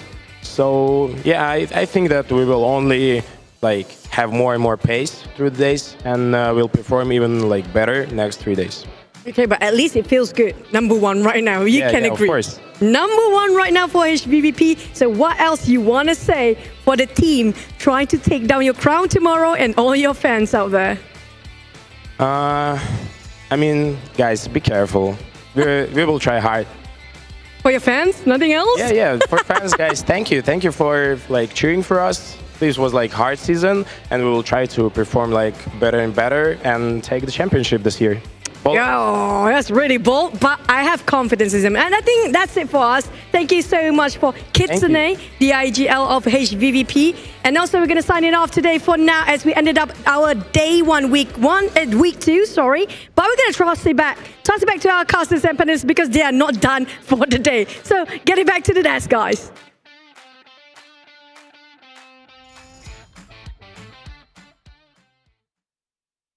Handsome IGL indeed right there. Great interview. Good to see the legendary Kitsune and hear that voice of his, you know, and man, they have to be so hyped after leading here today in day number 1. The always problem though is when you lead on the first day, that does put a heck of a target on your back. Get that right, Seven? It is, but I mean, I loved what he was able to say there in the interview. They want to be able to win. this season. Yes. They want to be able to continue on the Yeah. performance that they've been having here. And I mean, if we go with consistency, so far today, yeah, they did have good performances. Tomorrow, though, even though this is crazy, I still want to see better consistency in regards to how they finish the games as well. Today, they had a 10th place finish and an 11th place finish. I feel like they can definitely improve on that and create a bit of a gap there to cushion themselves. And even just the factors around kind of losing a player early on is something that they can look to clean up. And even Kutsune himself said like they'll do what they do best, which is analyze the other teams coming into tomorrow. It's such an important factor when you're going from day to day of this kind of caliber of tournament. You got to watch what the other teams did on that day and learn from it. Gotta learn from it. Hopefully they'll come stronger tomorrow. Everybody, again, I'm Hot Jukes here with 7WG. None other than the Imperium himself here on the desk. Thank you guys so much for watching. This is the PUBG Mobile Global Championships. Mark your calendars, tell your friends, and we will see you guys tomorrow.